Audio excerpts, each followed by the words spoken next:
I lift my voice is lifted. Gifted, I foresaw the end, I ripped it. The whole enchilada with a side of avocado. I came down from my fences, desperados. My flow should be sold at low, next to the 2x4s, an electric range stove. The bolts and screws, home and approved. Gentiles and Jews, penning on views. Broken for you, my moment approaching. The coaching, the ocean is waving. The money I'm saving, the arrest I'm evading. The models I'm dating, this cup of mine keep cascading. God has engraved me into the palm of his hand. I'm in the best hands. I be washing Jeezy's dishes, pots and pans. I peep the Lord and land. I speak because I can. Legalize blacks, legislate that. Hurry up please, because a brother can't breathe. Kaepernick kneel, the world stood still. The level of hate was so unreal. I foresaw the end right before the hook. Hating is not a good look, I took from the good book. I feel like a tree planted by a river brook. Let me cook them surgically with this sword. Will put my vocal cord itching to release the source of my peace.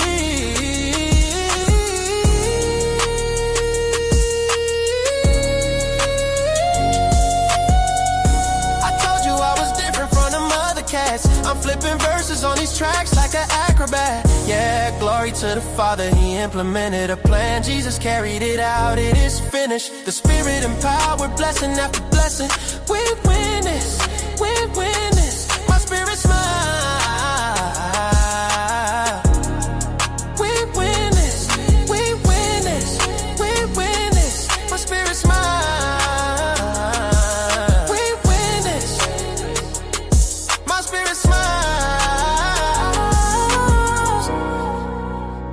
My spirit smile, my spirit smile.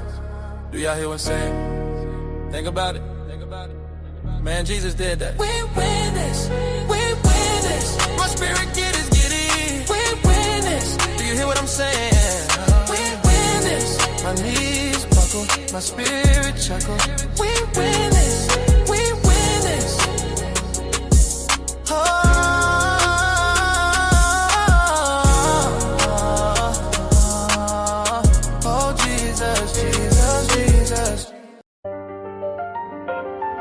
Came from the storm, ain't nobody see it. No.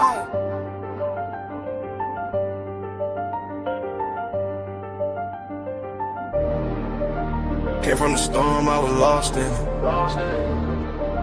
Now I got racks, I'm a boss with it. They didn't see when I was down bad. Now every move got a cost with it. I had to grind through the madness. Pain turned me into a savage. Now I just glide through the chaos. I made a way out the damage. Well, down I was storm, I was fighting myself. Had to build it alone, I ain't asked for no help. They was sleeping on me, now they watching my steps. Now I move like a king, I don't deal with the rest. I done seen it get dark, I ain't fold, I adapt. Every loss that I took, I just turned it to racks. I ain't chasing no love, I just stay in my bag. Now the same ones doubting, tryna say I'm the man. Yeah, I've been quiet, I don't speak much, but my vibe tell it all when I pull up. I was lost in the rain, now I leveled up. Now I'm floating above, I ain't regular. Came from the storm, I was lost in it. Now I got racks, I'm a boss with it. They didn't see when I was down bad. Now every move got a cost with it. I had to grind through the madness. Pain turned me into a savage. Now I just glide through the chaos. I made a way out the damage. I had nights I was thinking about giving up. Had to fight through the doubt, had to live it up. Now I'm up and they see how I'm living now, but they don't know the pain that it took to get up. I done been through the fire and pain. I was moving through life with no plan. Now I'm solid, I know who I am. I ain't worried about nobody's hand. Yeah, I just stay in my zone. I don't need nobody else. I was down on my own. Now I'm up all by myself. Yeah, all that pressure made me, all that pain changed me. I ain't the same me. I had to go through it all. Came from the storm, I was lost in it. Now I got racks, I'm a boss with it. They didn't see when I was down bad. Now every move got a cost with it. I had to grind through the madness. Pain turned me into a savage. Now I just glide through the chaos. I made a way out the damage. I did.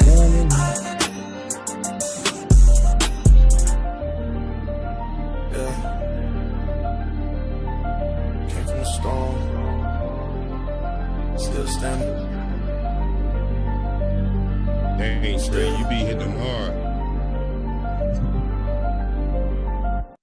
I gotta get back on my square. You be hitting them hard, bro. I got a lot of hard jams, man. You know what I'm saying? I don't want to put too much heat on the internet right now. I don't want to put too much heat on the internet right now. You burning it up already. Yeah, man, we working. Burning it up already. I don't want to bring up too much heat, man. I'm gonna start putting some stuff out, man. I got like 60-something songs already ready to go. Oh man, I gotta catch up. No, man, you got some nice music too. Let's not get it twisted. Yeah, but listen, man, listen. You got that young ear. You got that young ear, and see, you know how to put that. But you got that substance ear though. Yeah, yes, sir. You know what I'm saying? Straight substance, straight substance. You get that bed straight now, Trey? Huh? You get that bed straight now? What bed?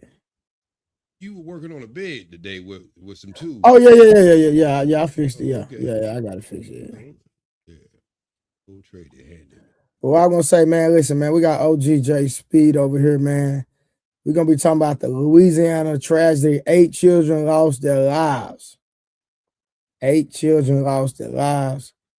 So, OG gonna be running a panel today. I'm here to assist. I'm gonna step in when I need to step in.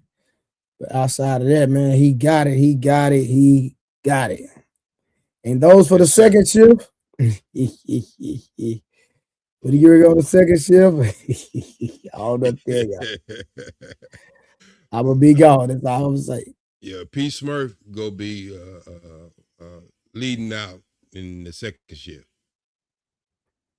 He got some things he wanna. I sent him that video, and so he got some things he need to be doing, and we need to talk about it. And I think it leads right into this first story about us as a community. Some things we don't talk about. I got a whole different spin on this. Don't have all the evidence of what actually happened, and I don't think nobody do at this time. But there's some things we haven't talked about. And when we start talking about brothers in the military, we always talk about the benefits. We always talk about the things that they gain and travel and stuff like that. I wouldn't say brothers left behind, no man left behind, but a lot of brothers, when they get back here, they left. The veteran just don't treat them right. And a lot of the homeless we have right here in California. I have had over 20-something veterans in my facility. And I understand some of the trials and tribulation. And there's another guy on the internet named Mandrill. He was in Special Forces. And some of the things he told me that he has to move through life with. And so I'm going to try to bring all that into the inner circle, because even when there's a tragedy, we can make something and give somebody some ideas to make things better. And this will go out for the family, condolences for the innocent life that was lost. Put you in my prayers. And, it's just a tragedy. And that goes back to what you was talking about, Trey.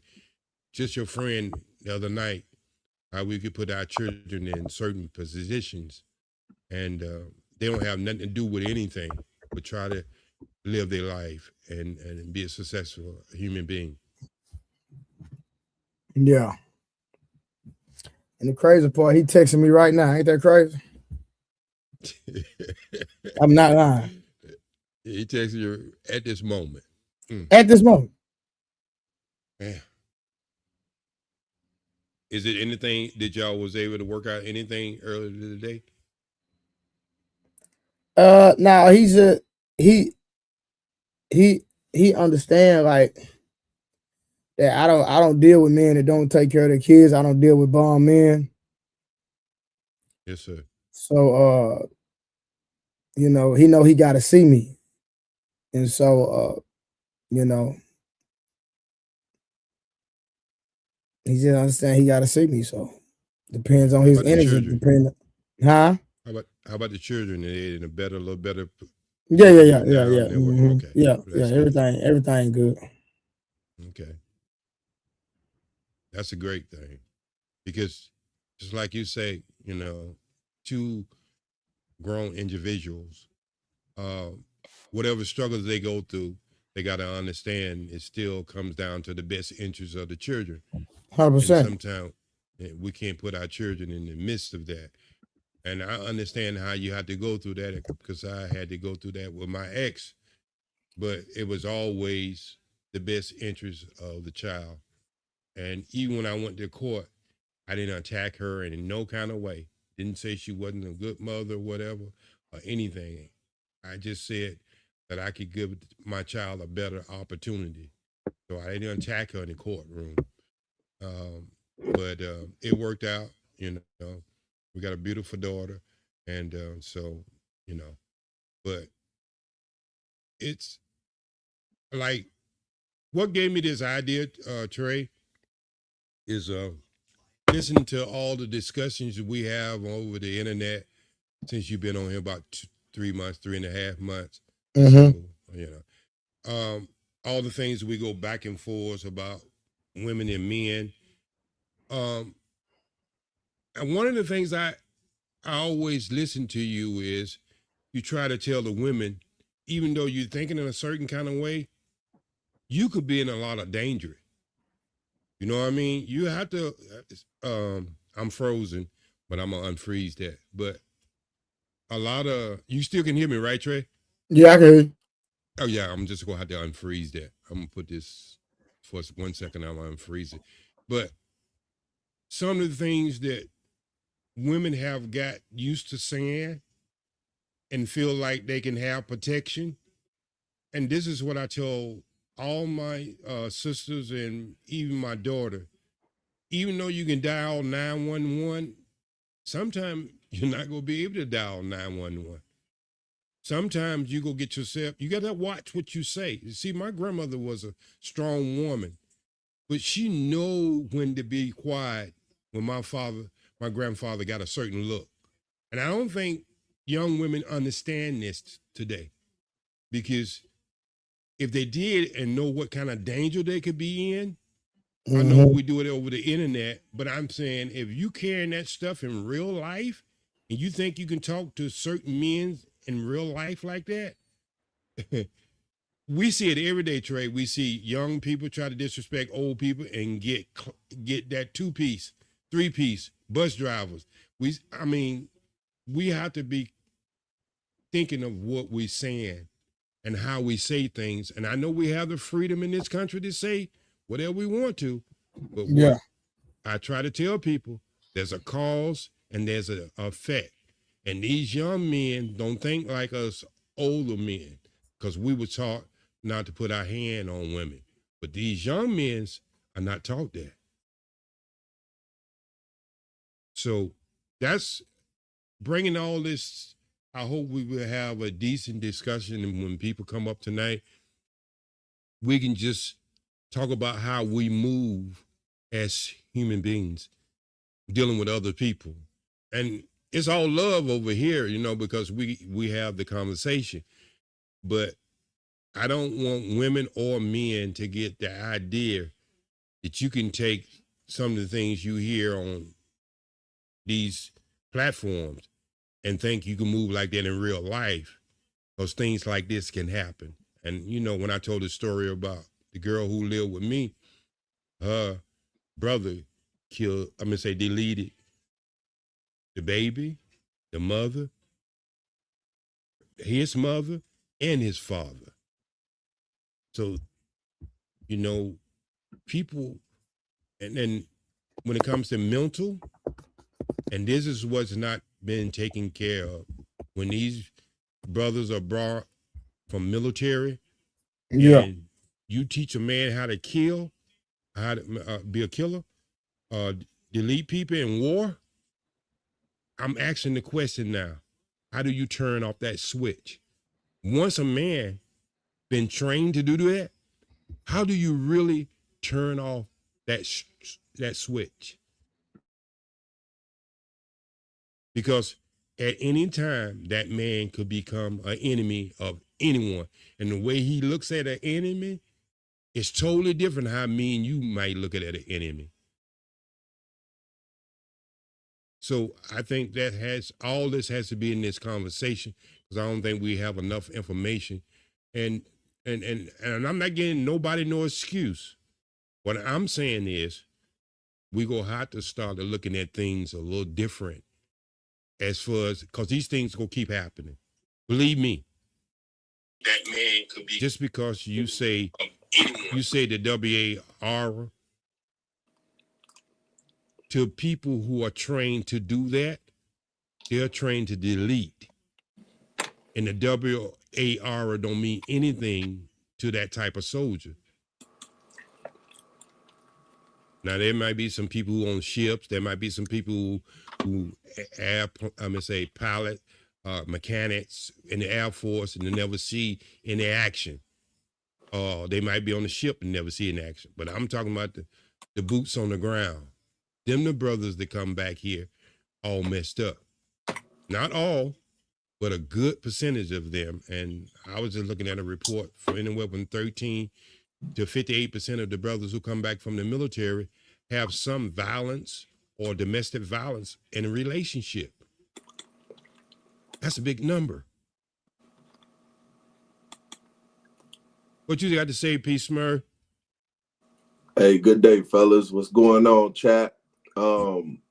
You very much right. A lot of people don't turn it off. Sometimes you have to go through the process of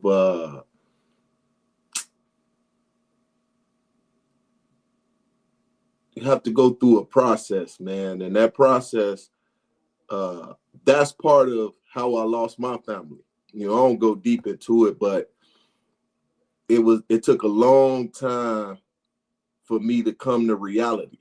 And sometimes I don't even think I'm in that reality. Like a minute ago, it's times where I don't sleep, I don't get to sleep, and I'm always cautious. So when we was having a conversation last night or the night before, and they was talking about, no, actually it was last night, and they was talking about being on guard, right? And they don't realize some of us is always on guard, always thinking tactful. You know, even me around, I'm positioned where I'm positioned for a reason, the way I live, right?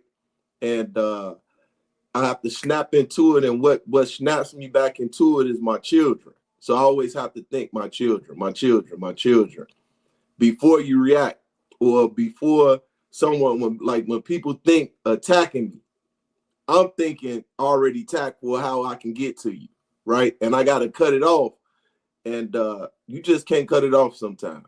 To be quite honest, you just can't, because you know already, I'm already thinking of how to take you down. I'm already thinking of my reaction to a certain thing. So I'm gonna kind of land it there. But going back to that thing in Louisiana, man, yeah,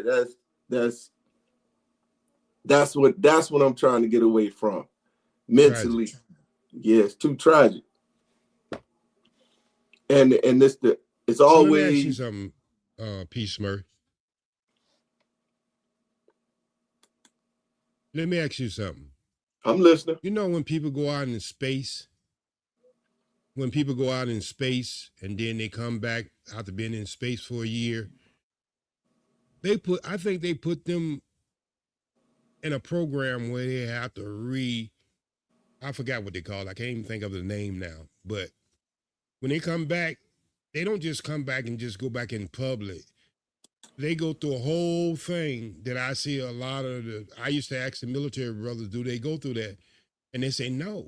And if it is, it's just something brief. So debrief.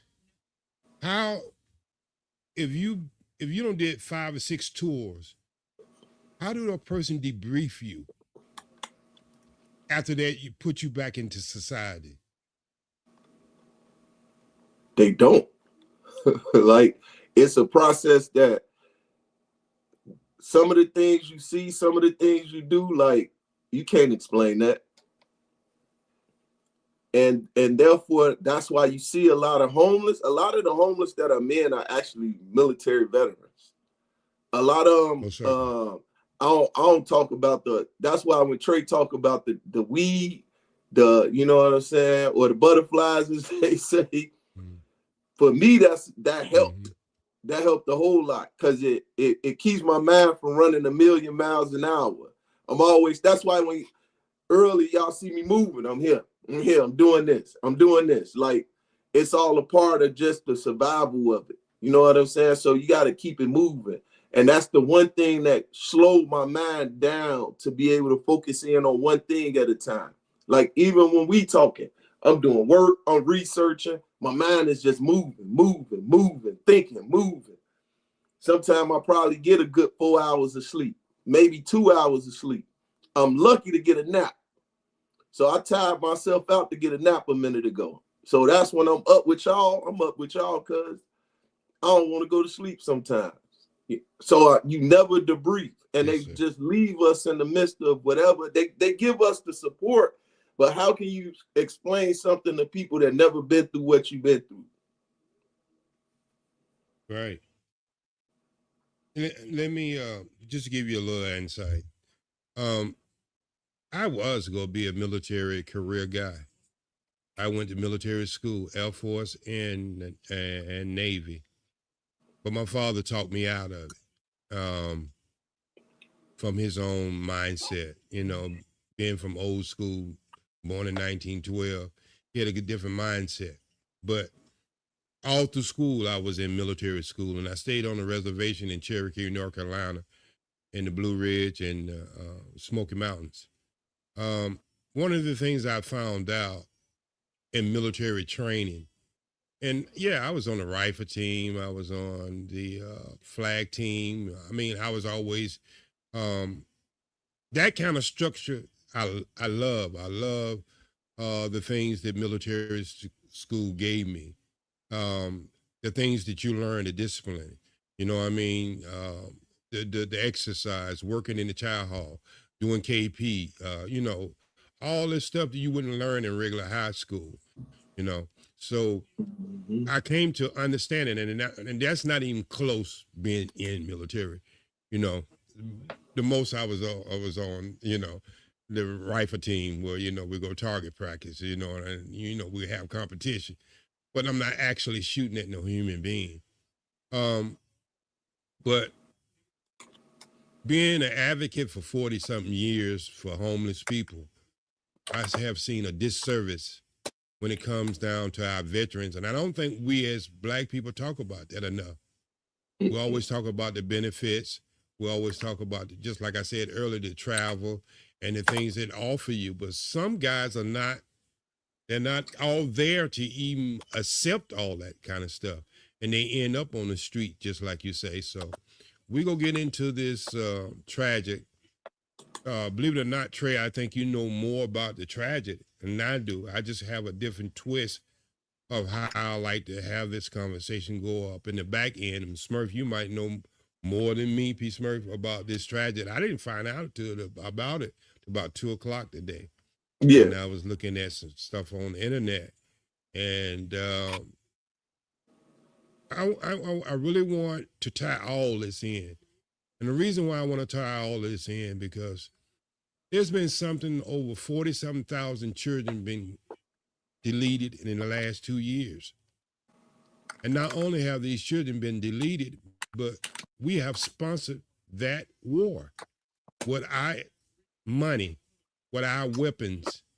And if this was anybody else, I was just thinking about it. If this was anybody else in any place else, these people would be called terrorists. How do you kill that, let me say, delete that many children, and you put it in the name of war? You know, casual. How many, I mean, there's in one country been fighting for longer than that, about 3 or 4 years, and they haven't deleted that many children. They're very responsible how they go about getting their objective. How can we as a country, and we know we are a major part of military, to have something going on, and I hardly ever see panels even talk about it. It affects us because these men are coming back to our community, people. The one in Texas, Blue, about 7 years ago, that the robot had to kill, delete. The first time a man ever been deleted by a robot. It happened in your state. And this guy was in the military. Okay. In Texas, I think it's about 5 or 7 years ago, there was a brother who was in the military, and he went on a shooting spree against police officers. It was happening right after one of the things had happened as far as our community, by the police had shot somebody. I think he ended up injuring a bunch of police, and they actually had it on video. He was using tactical, the same as he was in military. He wasn't just somebody out there didn't know what he was doing. And there was a brother who was in command of this robot, and this robot, he told the guy he would send him something to eat or something, cigarettes or something, and the robot blowed up the brother. And it was a brother who it was the first time in the United States that a robot has been used to kill or delete a human being. And that just happened 5 years ago. And this is what I'm saying. We forget about these stories because we got so much news flash. A Black Man Unfiltered. Have you ever been over here, Trey?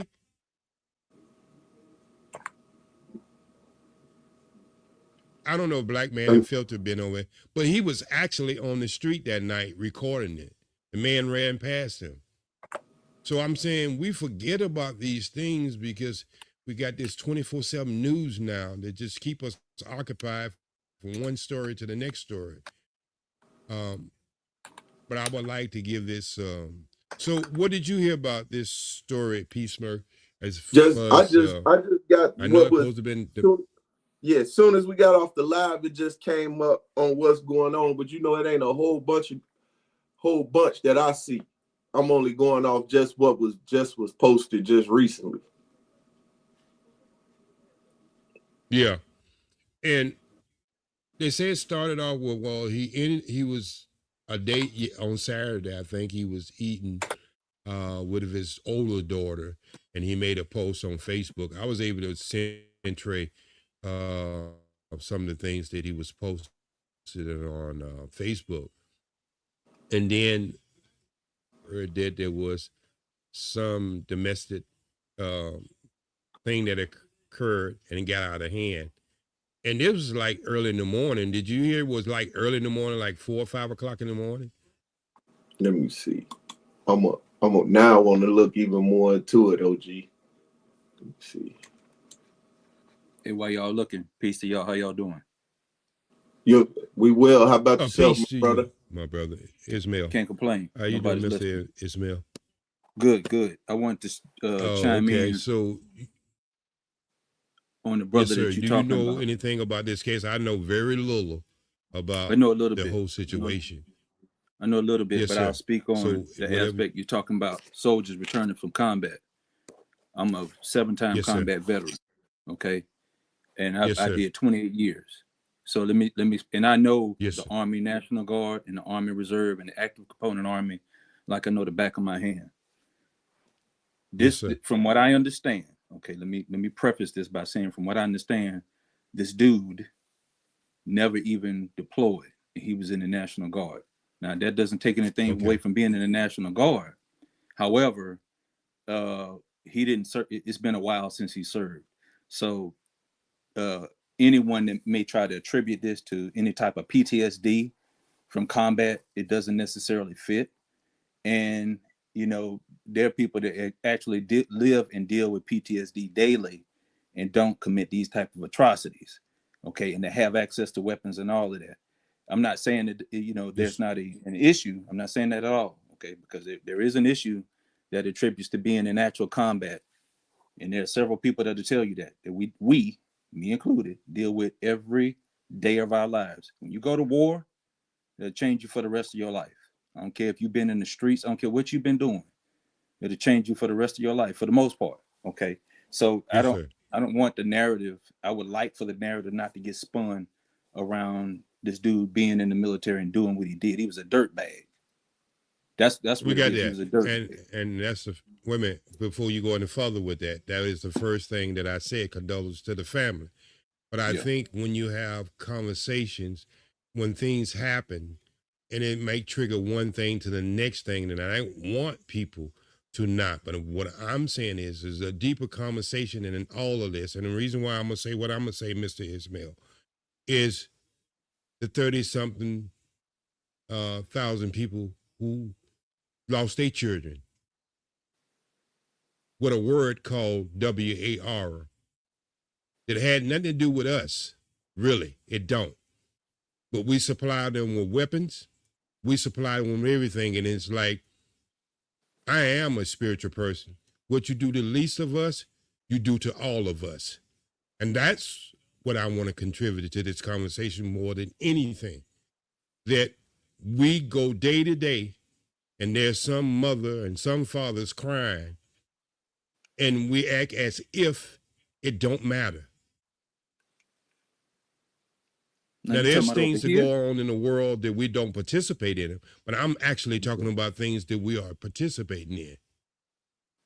Well, that's real deep, brother. And here's what I'll say to this: being around the world and serving in several different countries, that's it. And no disrespect to your point, but my point on this, and being in many of these countries, they send their children to combat.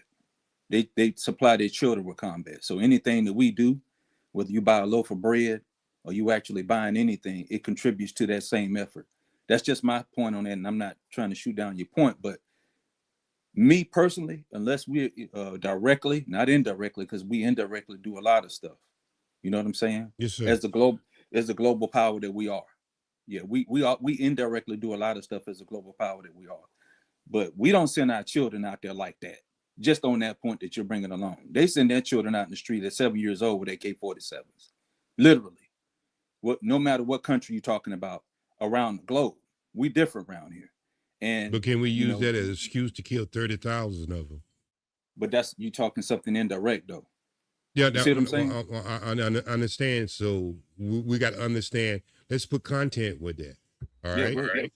Let's actually put content with that. Hey, OG, my bad. I had to handle that situation I was telling you about. Yes, sir. Did it work out? And we got a bunch of super chats, so let me know when you're ready to read them. Okay, go ahead. Go ahead and read all the super chat. All right. First of all, shout out to AI Matrix for the membership. Appreciate that. Thank you so much. Then we got Unbe Stream. You know, Unbe Stream will always be coming through. He said, I don't blame women or men, just the sick individual that did the crime. That's how we all should handle any individual choice that a person makes. Then he come back with another $5. He said, has less to do with being a soldier and more like being a sick psycho. Don't put that nut job ish on my fellow veterans either. He just evil. Facts. Right. We got Mont. He said, new OG Speed profession unlocked. 40-year-old homeless advocate. New OG Speed skill unlocked. Rifleman. Unbe Streamer came back with the $2.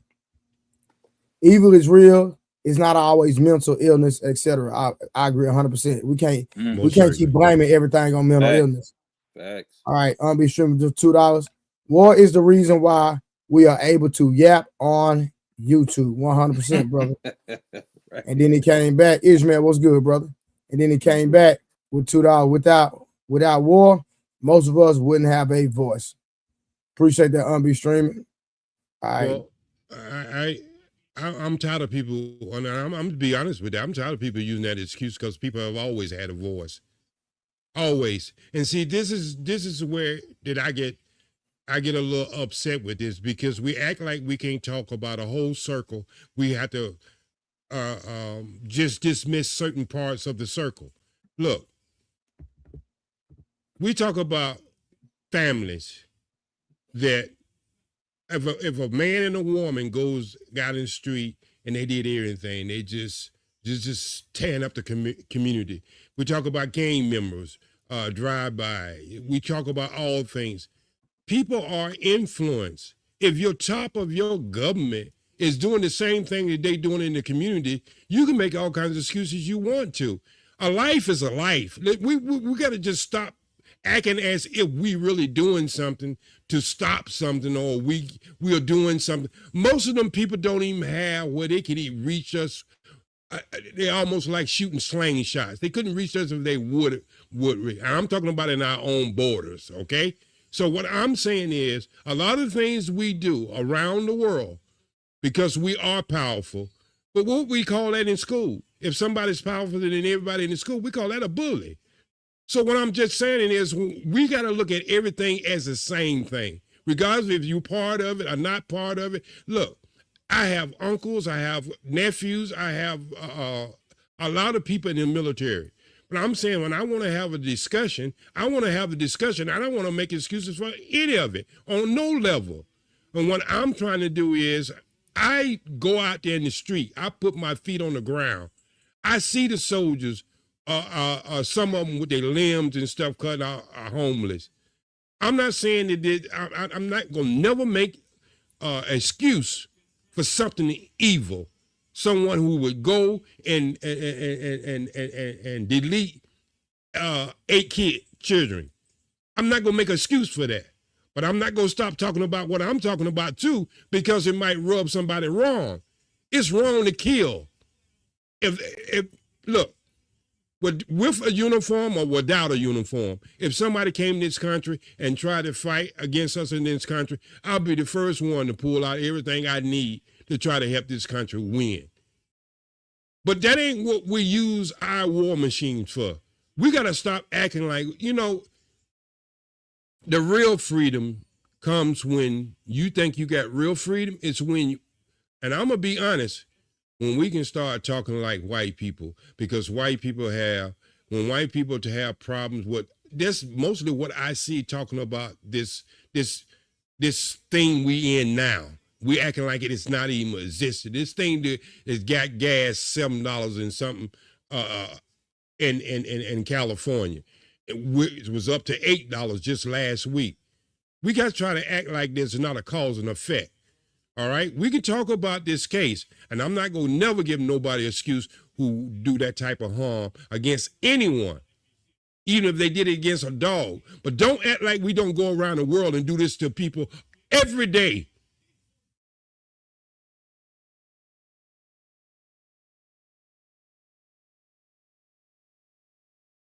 It says ungrateful civilian talk, but benefiting from the war. God give me life, brother. See, that's what y'all start to forget. They can run that game on y'all, but God give you life. God give you choice. God give you freedom. A lot of people hate us because of the things we do in their country. And but I'm tired of black people. OG, but does Unbe Streaming have a point though? About what? About that we are benefiting from war, even though that we might do some things that we might not seem or deem righteous, correct? But war gives us freedom. War gives us liberty, and the things that have been done, we benefit from it if we're just being honest. Okay, let's put it under a microscope then. In the bounds of your country, what liberty do you need from another country? In the bounds of our country, what liberty do we need from another? We need from another country.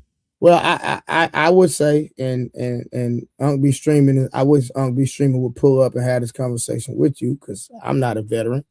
but I can understand what he's saying. But then with your statement, I would say nothing. And the reason why, you know, as Dr. Henry Clark said. Now you have a point with your rebuttal. You have a very valid point. Dr. Henry Clark said was, there are certain people in the world who get power, who wants to take everything that they don't want to pay for. And if that's the way we benefit, what's the difference between a world thief versus a neighborhood thief? There's people in the community that think the same way.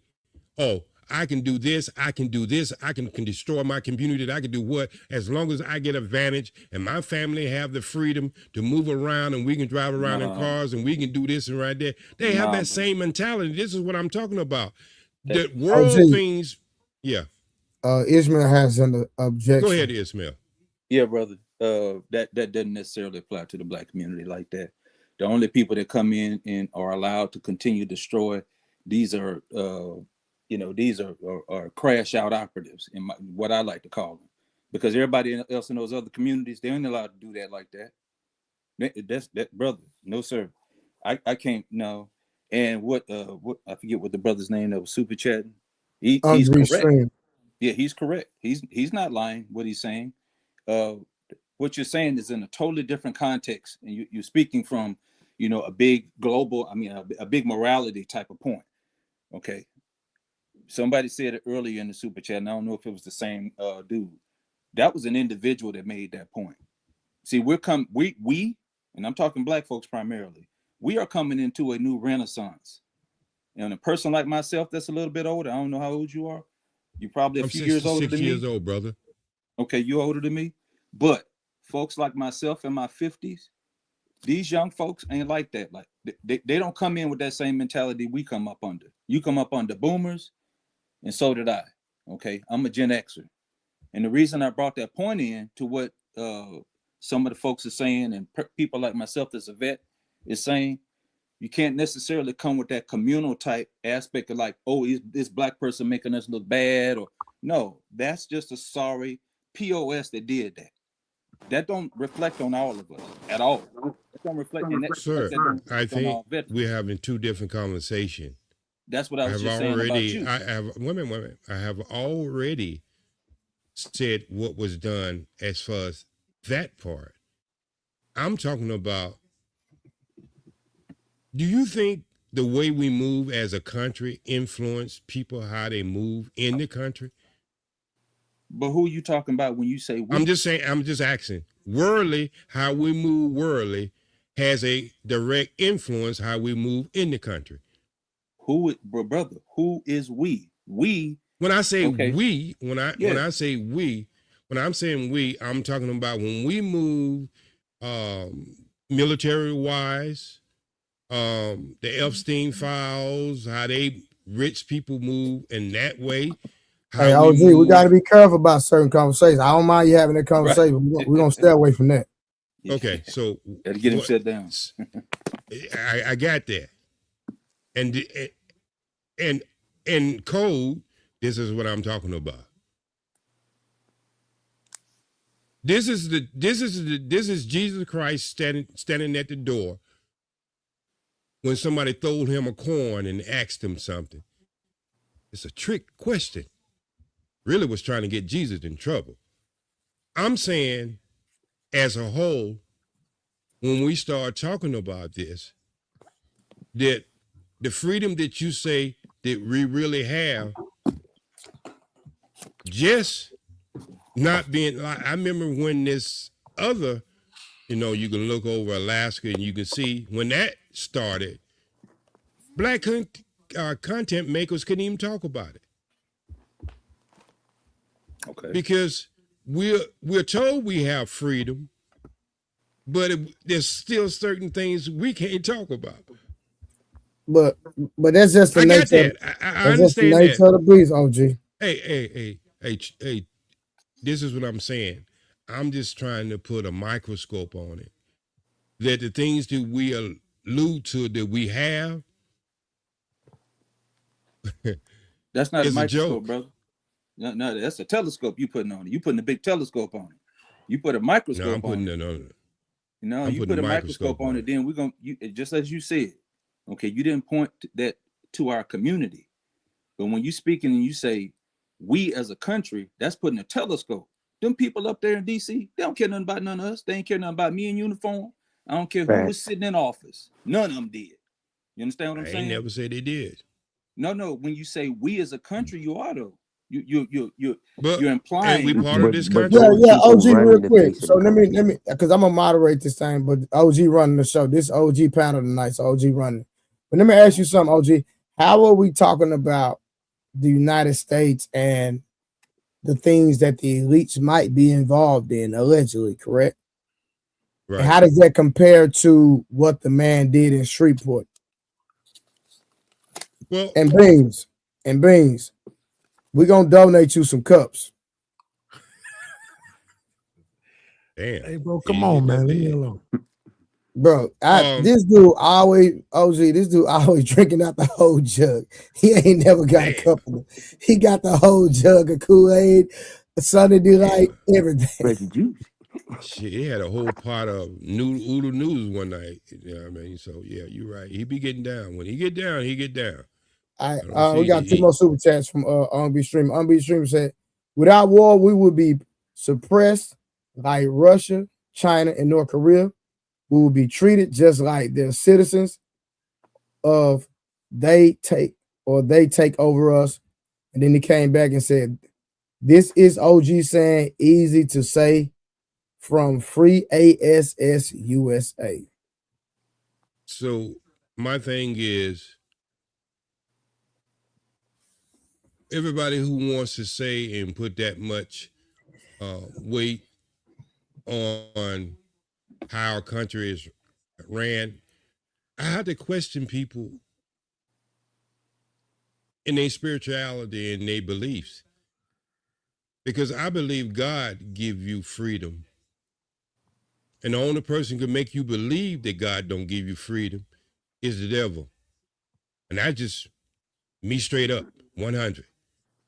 Any man that make you believe that he has to do something or he's doing something for the better interest of you, and then I just had this brother say they don't care.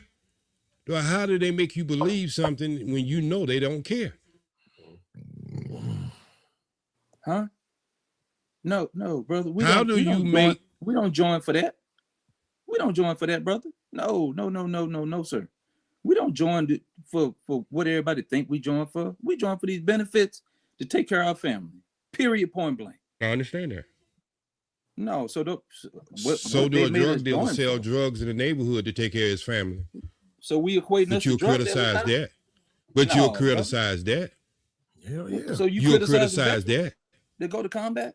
You criticize. No, listen what I just said. I said, if a brother was selling drugs, a kingpin in the neighborhood, we'll have everything to say. I'm not talking about the people who might be benefited, but us on the outside, we'll have everything negative to say about something that's negative going on in our community.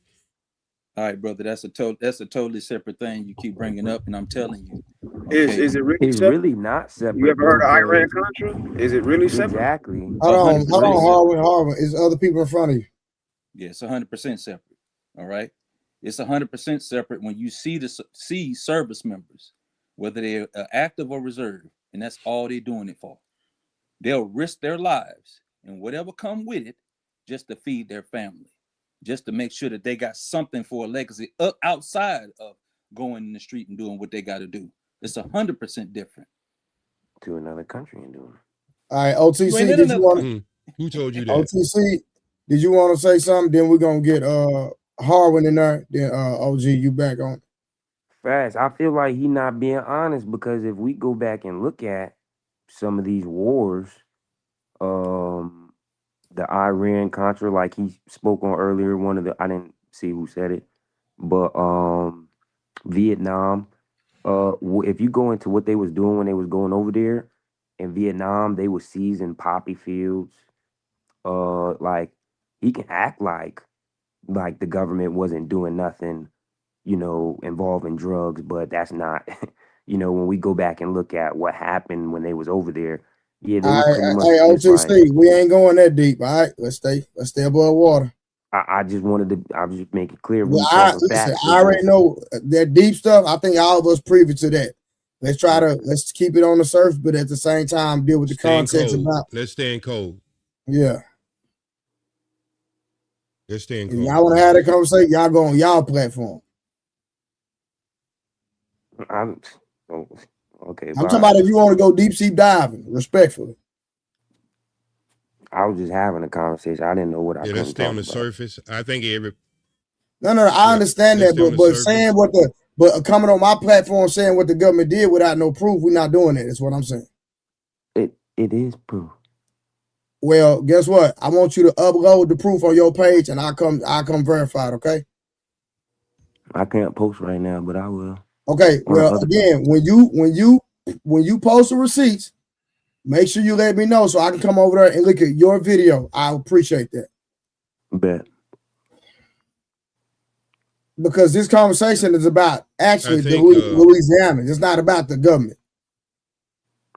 It's about the man that did that in Louisiana.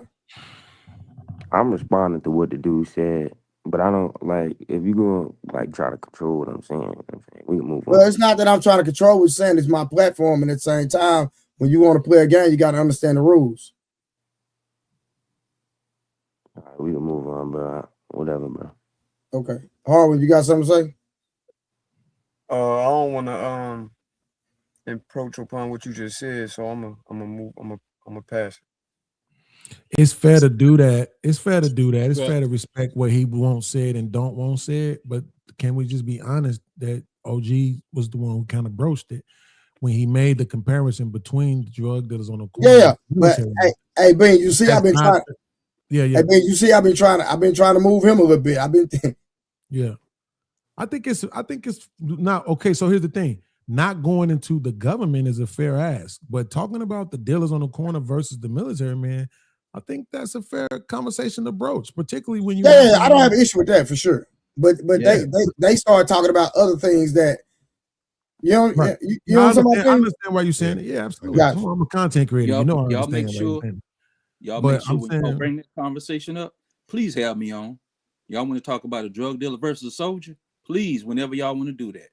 Somebody text me or call me because I'll shut that down in 10 minutes. Well, you right here, Coach up here. So I know Coach probably got something to say about it. So y'all can have that conversation all day. Oh, okay, we can have that conversation. So wait a minute. But here's the thing though, right? I think that's fair, right? But I think it's unfair for you to say you're gonna shut it down in 10 minutes, right? With somebody logical. Not necessarily, but I would give you the room to do it, right? I just want you to be fair, right? When you do it. I don't want you to, like you're saying things about people putting their life on the line and all of that when we know that's less than 10% of military, right? So no, sir. I gotta stop you. That's incorrect. That's incorrect. Okay. See, that's why I would shut it down because of the positions that I sat in. I wasn't no regular dude. You understand what I'm saying? I'm not popping my collar, but I'm coming with a receipt that nobody can ever come with outside of people that serve the way that I did and where I served at. Right, but that's anecdotal. You see what I'm saying? Exactly. That doesn't matter. You're making you made a generalized statement, right? Your argument was that we can't compare the guys on the hood or the drug dealers to you because of to the military because military man.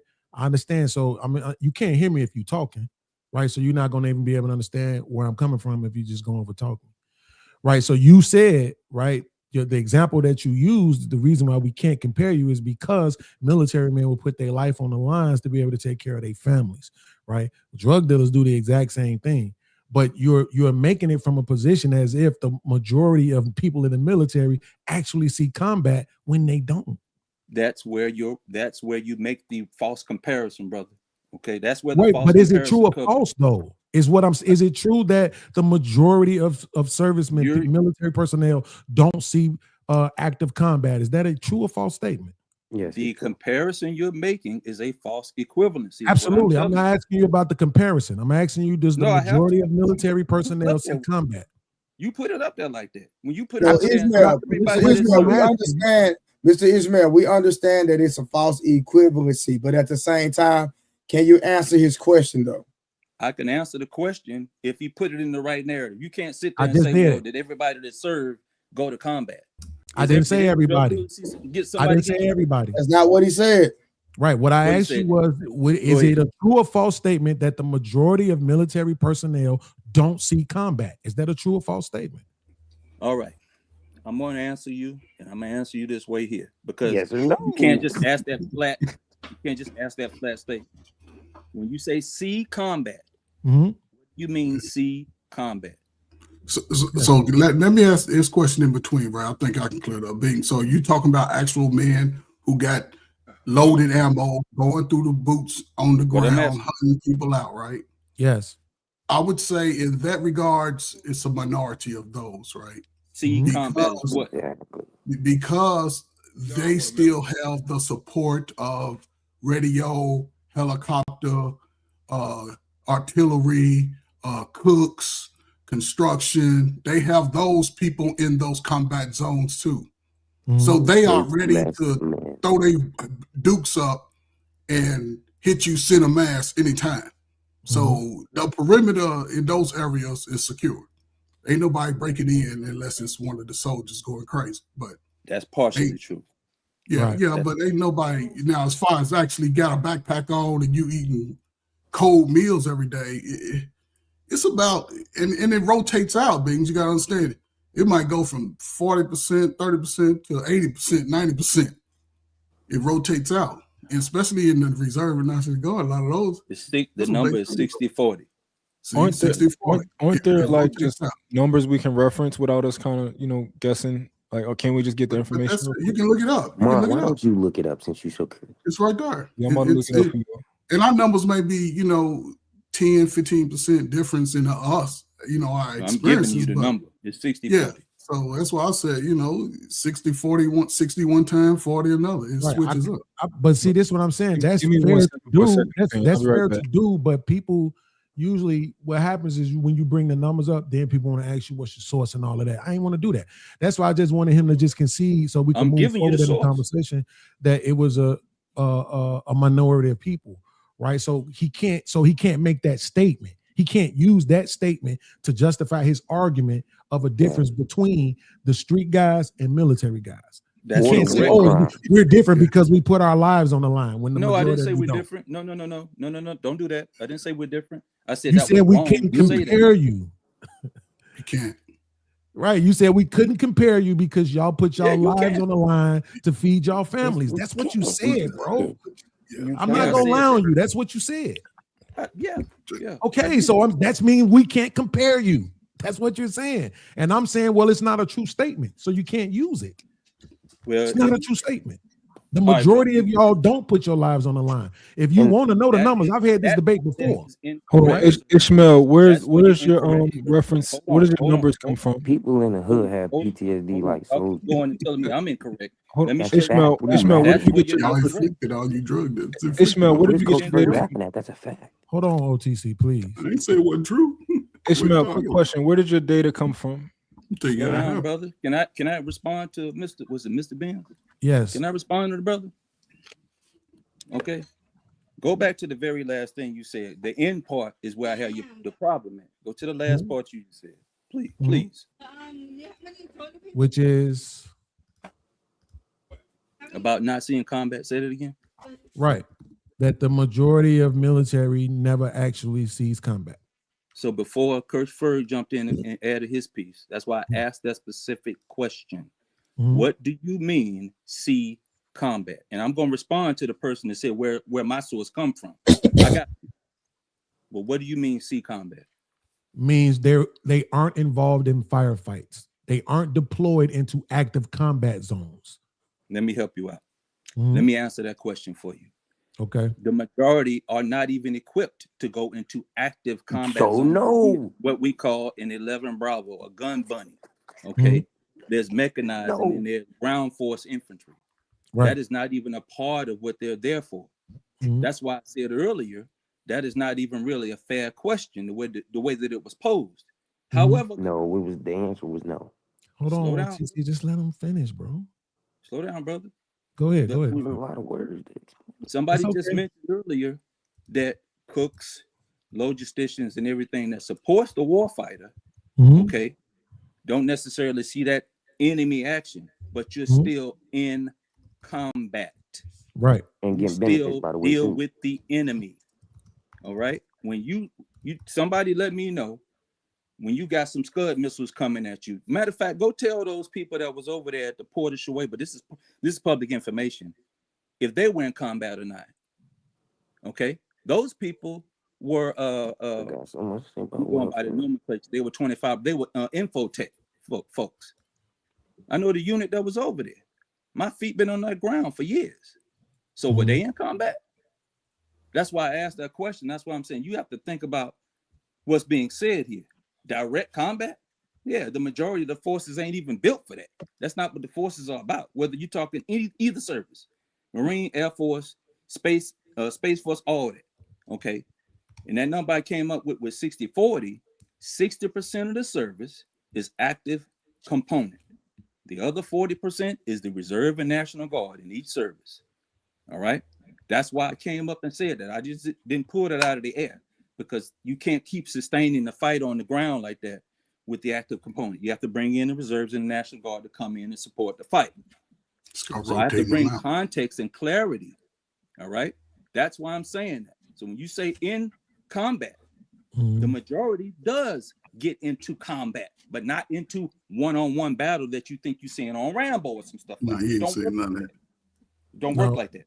Right. So here's the thing. It's still, you're still misrepresenting the facts, right? Because you're saying in combat, right? But again, if that's the case, I could say that about every black person that live in the hood. They live in a combat zone, and that would include the drug dealers. Red zone. They literally live in combat zones. All right, brother, you got it. Wait a minute. See, wait, don't do that though. See, wait. So wait, hold on, OTC, please. I'm begging you, bro. So listen to what I'm saying. Do you notice how when you was talking, I was listening, bro? I ain't trying to be dismissive. I ain't do nothing. I'm trying not being dismissive. Okay, I'm trying. You just said, okay, you got it, right? As if now you don't want to have a conversation. No, I would talk to you. I got okay, cool. To you. Okay, cool. So what I'm saying is this. Again, we're not defending anything. We're just trying to have an understanding. What I'm saying is this. We could have a conversation, but I'm just trying to get you to understand that you can't use the argument of they put their lives on the line to feed their family, and that's the difference. You can't use that argument because it's not true for the majority of military personnel. I just proved to you that the majority does see combat. Here's the thing. Even if I gave you that, you would have to say the same thing about the drug dealer. That's not based on the premise that you painted, you would have to say the exact same thing about the drug dealer, which means you can't use the argument. Do you not understand? How I can? You know how I can? How? So in 2003, and I ain't going a long story time here. Absolutely. Who do you think was going into combat in 2003? What people do you think? And I'm saying later in 2004. Who you think was going into combat? Based off of what I said, that 60-40 earlier. Who you think was going into combat? You talking about the Afghan-Iraq conflict, right? Yes. Well, primarily Iraq. Yeah. Okay. Yeah. Now, when you say who, are you asking for specific divisions or race or what? No. Who? The people. What people? Yeah. What people you think was going into combat? What component? Which type? Which component? Soldiers. Somebody knows. Somebody knows. Well, just edifies. Just edifies, because we won't be able to answer. Okay, I got you. The reserve, and for the first time in over 200-some years, the National Guard. National Guard, yeah. Who do you think some of those people were? You think they was all just janitors? And no, they was bangers. Some of them was bangers. So that takes away from the statement that you're making. I'm not sitting here trying to glorify either. All right, I'm not here to glorify the military. Let me because that may be there may be this overarching thing that I'm here doing. No, I'm going to clarify some of these statements. And like I was telling OG earlier, the attachment with veterans and this dude ain't got nothing to do with nothing. But when it was brought up about drug dealers, I'm like, no, there's a night and day comparison here. There's a night and day comparison. It has a lot to do with it. Yes. So OG, I do want to address what you were saying about veterans earlier, bro, right? About veterans outside in the streets. most veterans, and our service veterans for 2 years, right? Most older veterans, they want to be outside because a lot of guys used to be in control of something in the military, gave them a sense of discipline. And sometimes when they get out alone without families. And instead of being confined, because most know how to live on the street. Most know how to survive in the roughest areas, right? Especially if they did 20, 25 years. These guys are military ready to the day that they leave this earth. And I knew 40, 50 men, older men, your age and older, my age, being everybody's age on this planet, that preferred to just, just get their little money and just sort of just make things happen without any, confined, like they ain't trying to buy no house, they ain't trying, they can survive off the bare minimum and still, you know what I'm saying? In some cases, like this guy, some people need the help. Now, I would say if you had boots on the ground consistently, you definitely need to talk to somebody about it.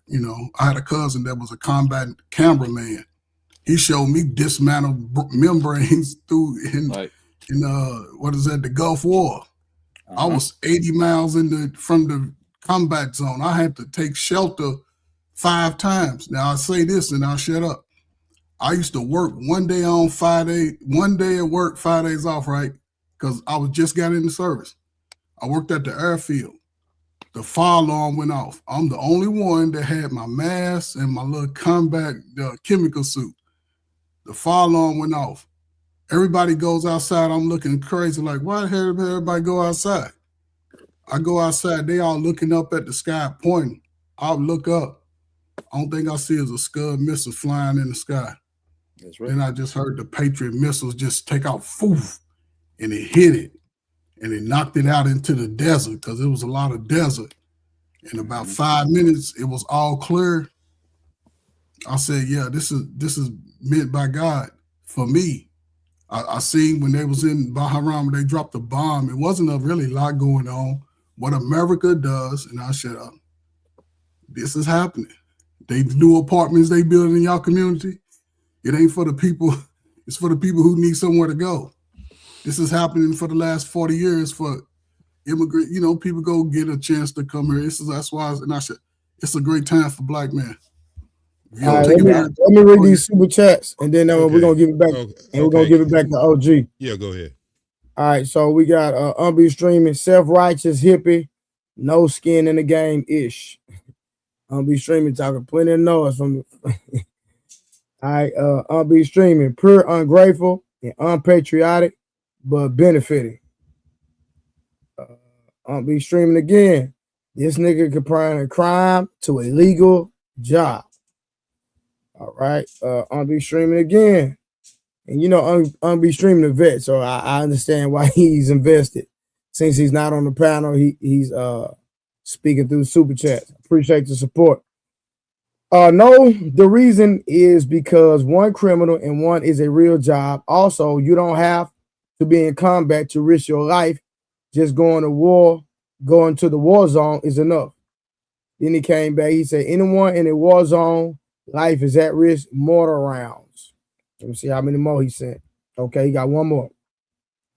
The hood isn't a official war zone. This is goofy. All right, OG, it's back to you, brother. This is one of the things I wanted to bring up in this discussion. There was people fought on, Black people who were enslaved fought on both sides in the Civil War. Facts. And this comes to this conversation right here. It comes to this conversation right here that I'm talking about. I don't care if it's country, community, if it's organization, is it politics or whatever. I'm talking about evil. And Coach, no disrespect to you, but I talk to a lot of wives who couldn't put up with their husband after they came back. I talk to a lot of families, the people in my house who wanted that person to be whole again. So let's don't parade this out here like they're men who just come back and just want to hang out in the street and find some wild chickens. Let's don't talk like that, bro. You might know a couple people like that, and that's cool and that's fine. No, I didn't finish my point. It's okay, but I'm gonna finish. Can I finish mine? I didn't interrupt nobody. Matter of fact, I was trying to make me a smoothie, but I was hearing what was being said. Okay. What I'm talking about tonight is the same control that we've been controlled ever since we've been here. This following behind whatever is laid on the ground that we got to try to figure out, is it good or is it bad? I think that was a direct, what I said, battle zone. I think Beans was correct. If a man's trying to feed his family, who says it has to be what's legal today? What's legal today was illegal yesterday. So who determines what's going to be legal, not be legal? Hell, marijuana is floating through our community now free when guys used to spend 10 and 15 years in jail. So this is what I'm talking about. If it's affecting us, I don't care if there's the government. I take Muhammad Ali point of view on it. That's where my mindset comes from. And we know my fish is going to be frozen, but we know there's people who go to Canada to get away from this. They're up in the age now to 45 years old. All kinds of craziness is going on. I'm speaking of evil. What that man did was evil. So this is what this basis of this conversation is about. How do evil trickle itself down? How can you tell your children who believe when they have set ROTC, they have set military to come to these schools, how can you tell your children to not be violent, and you got somebody who's trying to sign them up to be violent? And I'm not saying that that's all the case, but look at us for the last 30 years. How many innocent lives been cooked? And you say it was worth it just to be on the internet? Is that your point of view? Somebody's mother is crying. Somebody's father is crying. Somebody's children didn't even get to live. There's too much evil. That's what my conversation is about. And if it rubs people on the toes because that's part of what you were and that's what you had to do, that's cool and fine. But when are we going to start to tell the truth in it? If a man feels like he can sell his soul out there on that street and he can make millions of dollars and he can feed not only his family, but other people who work under him family, and we go around the world and we do the same damn thing and we just call it the United States of America, it's okay because that's legal. Look, man, take off that red, take off that blue. I can put you in green or tan. You can kill whoever you want to, as long as I point them out to you. When are we going to start talking about evil, gentlemen? Oh, yeah, I got a question for you. So, do you think that, because you tied in the fact that he's a war vet, right? And I think that. Hey, OTC, I don't know what's wrong with your mic, but it's messing up bad. Oh, I'm gonna come back in. I'm gonna go out, come back in. While we wait on him to come back, Trey, I want to ask you something, because I know you were stickler about making sure people don't talk about what you don't want them to. But when I look at cases like this, it's very hard for me to ignore things that I've heard about, like the MK Ultra program, because it's really one of the only ways I can make sense of something like this. Do you? Yeah, but we're gonna let it MK Ultra on MK Ultra Avenue.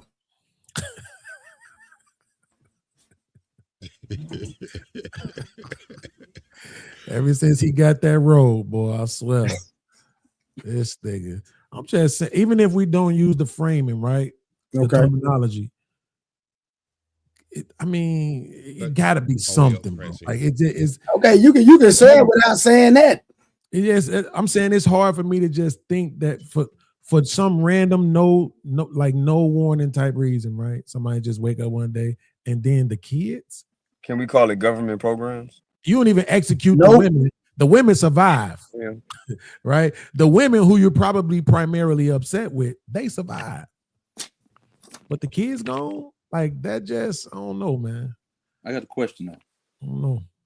I don't know if anybody knows this, but from what I saw, it was only one mother. Does anybody know if that's correct or not? From my understanding, it was a mother and a girlfriend. With all those children. Well, what I'm saying is, I'm talking about, it was two women shot too. Mm-hmm. No, so from my understanding, it was a mother and a girlfriend, and then 7 other kids were his. 1 of them were not. From my understanding. Okay, I thought they was all from one woman. Okay, I only asked that question. I think 7 of them were. That's Mark, what I want y'all to walk around that way versus this way. That's what I thought. So I know, and I'm not even going down that road. If it is, it is about that other stuff y'all was talking about. But there's other factors that could be involved that's not even a part of our culture. Okay, if it's a part, I don't know, because there's some other stuff that was going on with dude. His Facebook page was still up earlier today, and let me just be frank, he was simping out, to a degree, on certain things that it seemed like dude was going through, and for him to go that far with it, it is what it is. So it don't necessarily, in my opinion, have to attribute to anything other than, him just being EVIL, like they were saying earlier. Everybody was saying earlier. It don't have to be nothing weird and wild like that, because this is a one-off. This is rare in our community. We don't do stuff like this. Now that's a fact. Anybody can look at that and look throughout our history, Black folks' history. We don't do nothing like this when it comes to children. We're the only community around the world where you can't go and buy a kid. Y'all want to talk world stuff? You can go around the world somewhere and buy a child. You can't buy one in our community in this country. Somebody gonna knock you up about messing around with their kids, okay? And I understand why everybody's kind of grabbing for straws and trying to figure out, why would this happen? And that's the reason why I made that statement, because we don't do this. Brothers don't do that. I don't care what you're going through. You don't do this. You don't do this. You mess around with no children like that, okay? So it could be attributed to a whole bunch of stuff. That was my point. I just look at I'm feeling OG on this one. It's hard to discard the military implication. It's just hard to discard it. But I've seen this in real time in Chicago 15 years ago with Jennifer Hudson's sister's boyfriend deleted the baby and the mama. It had nothing to do with the military, Coach. No, it didn't have nothing to do with the military. He was just a regular old, guy within the street. I witnessed the whole thing. So, I didn't see the actual deletion, but, being when you're there and you're seeing that same type of trauma, it's been something that's I've been saying it since I've been able to recognize it. That time in our lives, and most of y'all 40-year-olds' lives, and when it was going through the streets, it was affecting mothers and children. Our service. Hey, Coach Ford, I got a partner got hit at a family gathering playing dominoes. That's why I'm saying y'all got to kill this military bullcrap. I got a partner sitting in the crib, whole family there, everybody playing dominoes, Coach. Brother-in-law pulled out a pistol just out the blue, hit him 9 times. Brother-in-law hit him 9 times. To this day, I can call him on the phone right now. He don't even know what it's about. To this day, he have no idea. Like, bro, I don't know why he did that to me. Man, I think that mental health stuff is an excuse. I ain't gonna hold you. I think it's I'm not even talking about mental health. What you mean then? Yeah, he's trying to make the argument that sometimes people just do things, right? And they don't. He's trying to say that we might be reaching for the military argument, right? But even in these examples that you're using, it was personal. It wasn't mass. and it wasn't kids. And even if I go with the example that Coach Ferg used, he just on some bullshit because he was in the military. Because he know the actual narrative around that Jennifer Hudson shit. He knows what the whole world is saying about that Jennifer Hudson shit. But still, that it wasn't random, right? But it's 40. Don't you know in Chicago just last month it was 40 people got murdered, right? That's Coach. That's all the time in Chicago. Yeah, and a lot of these young men, unfortunately. No, but it's in reality. So he lying beans.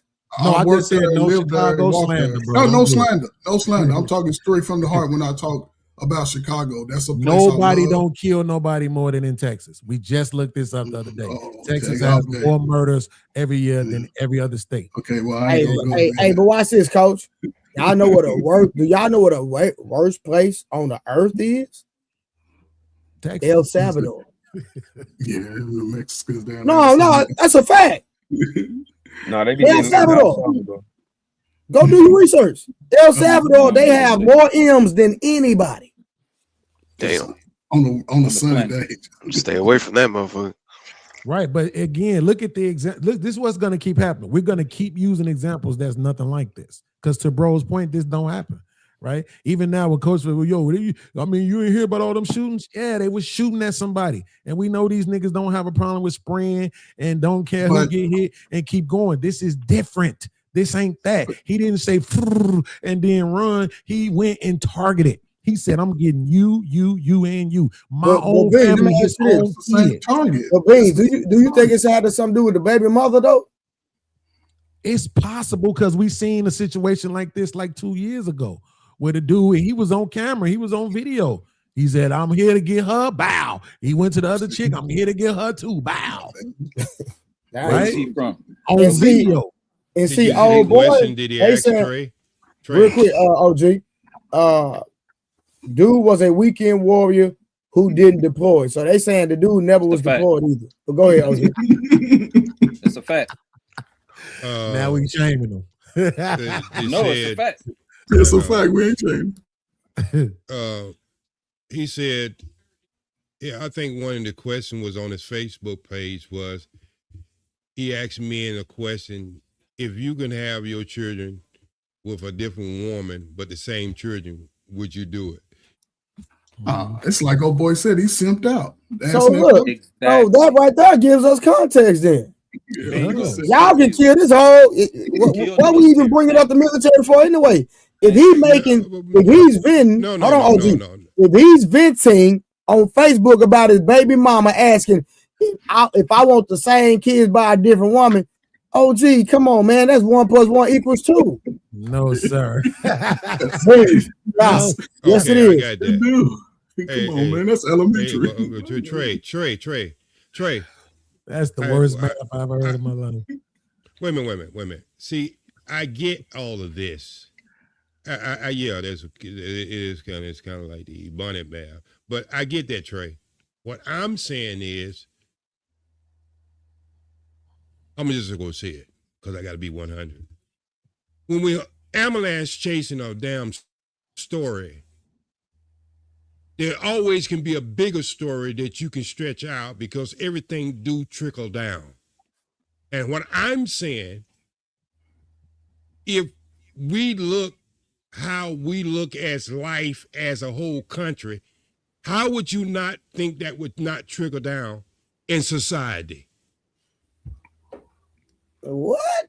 You saying you think something happened to him? Something messed him up mentally doing? No. He's trying to. This is what he doing. He trying to blame. He trying to say because there's violence. Let's call spade a spade. I'm saying you're OG. You're trying to say because what America does to other people, it trickled down into our communities, and that's why we doing what we do. Exactly. Totally false. Is that what you're trying to say? Okay. And that's a weak position. Wow. I told you that's what he's saying. But y'all, look, my whole point is why y'all trying to even make this a community thing, though? OG whisperer, because I did not hear that. That's why I was definitely. Why y'all trying to make this a community thing? No. Y'all trying to make this a black community thing. I'm making it a society thing. And trying to make an excuse of why. But wait a minute. Wait. Hold on, Agent OG. Hold on. So respectfully, hold on, OG. I got it. Ain't nobody talking about. OG, hold on 1 second. This is OG show tonight, y'all. I'm just helping to moderate. OG running the panel, so y'all can rebuttal him. Don't get it twisted, but at the same time, give him the respect y'all will give me, please. Ahead, we love OGJ Speed, but he stays in the 20s when he was born when he talked. So Mike, a lot of auras be happening. Okay, so let's have the conversation. Of all the things that we compare with things all the world, from relationship to this and that, why when it comes down to violence, then all of a sudden we try to shut our eyelids of what's happening and what's going on? Value of life could be contributed by how your country look at life, just like your community how it looks at life. Anything could be impressionable how people do things. Hell, you got guys walking around with Scarface shirts on from a damn movie and believe that to be fucking real. Because no, this is what I'm trying to say is, we live in a violent society where life probably in the last 50 years has been no value at all. What? And I can go everything from 28 million a baby aborted from 78 to 2026 now. So man. I can go on every avenue and show you this evil that I'm talking about that y'all just want to sit up here and try to deny. So OGJ, I see what you're doing. No, I want to ask you a question. So you attribute it to men and women, right? Coach Ferg, give me 1 second. I just want to ask you one question. So are you basically saying that that's more than what the man with the mustache killed?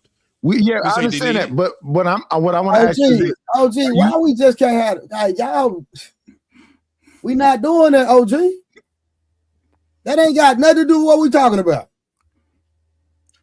But what I want to ask you, OGJ Speed, is this: are you saying that people are basically sheep? Am I lying, though, Beans?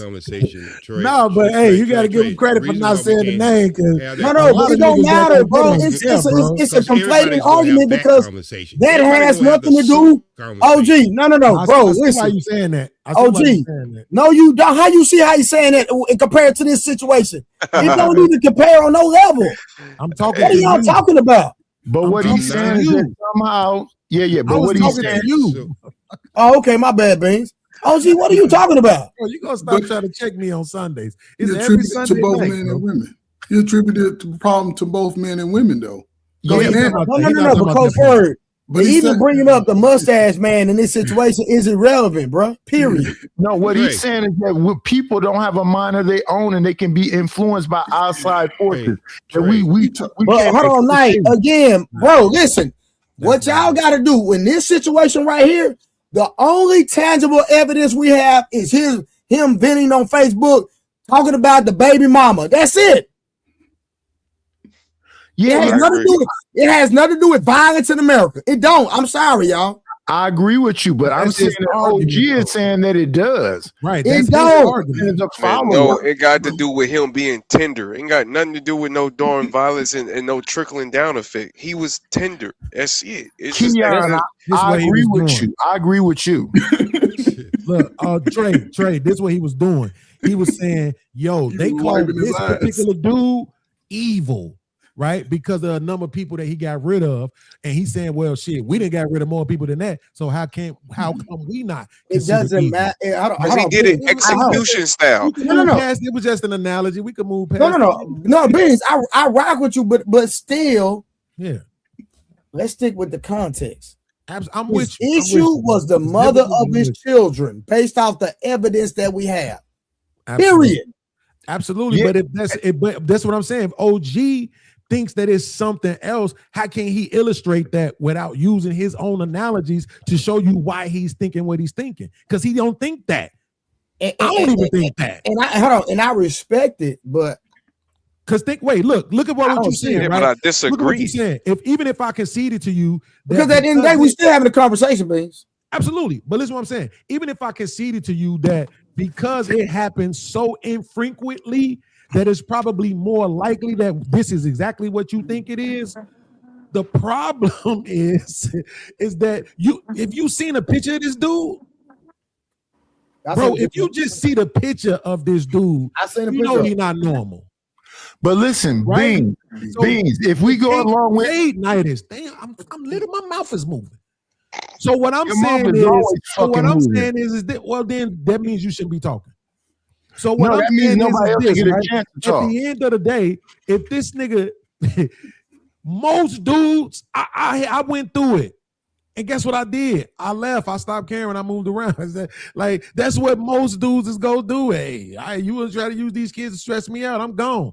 They ain't finna go do this. So that's what I'm saying. To me, even if I conceded to the point that it's so infrequently that we should be able to acknowledge that it's very likely that it's exactly what y'all think it is, it's just hard for me to accept that because it's like, no, I'm looking at this dude's picture. I'm looking at his military background. And I'm saying this dude was disturbed, bro. Something happened to him to put him in that mind state. It wasn't just this woman and these kids. I believe it was.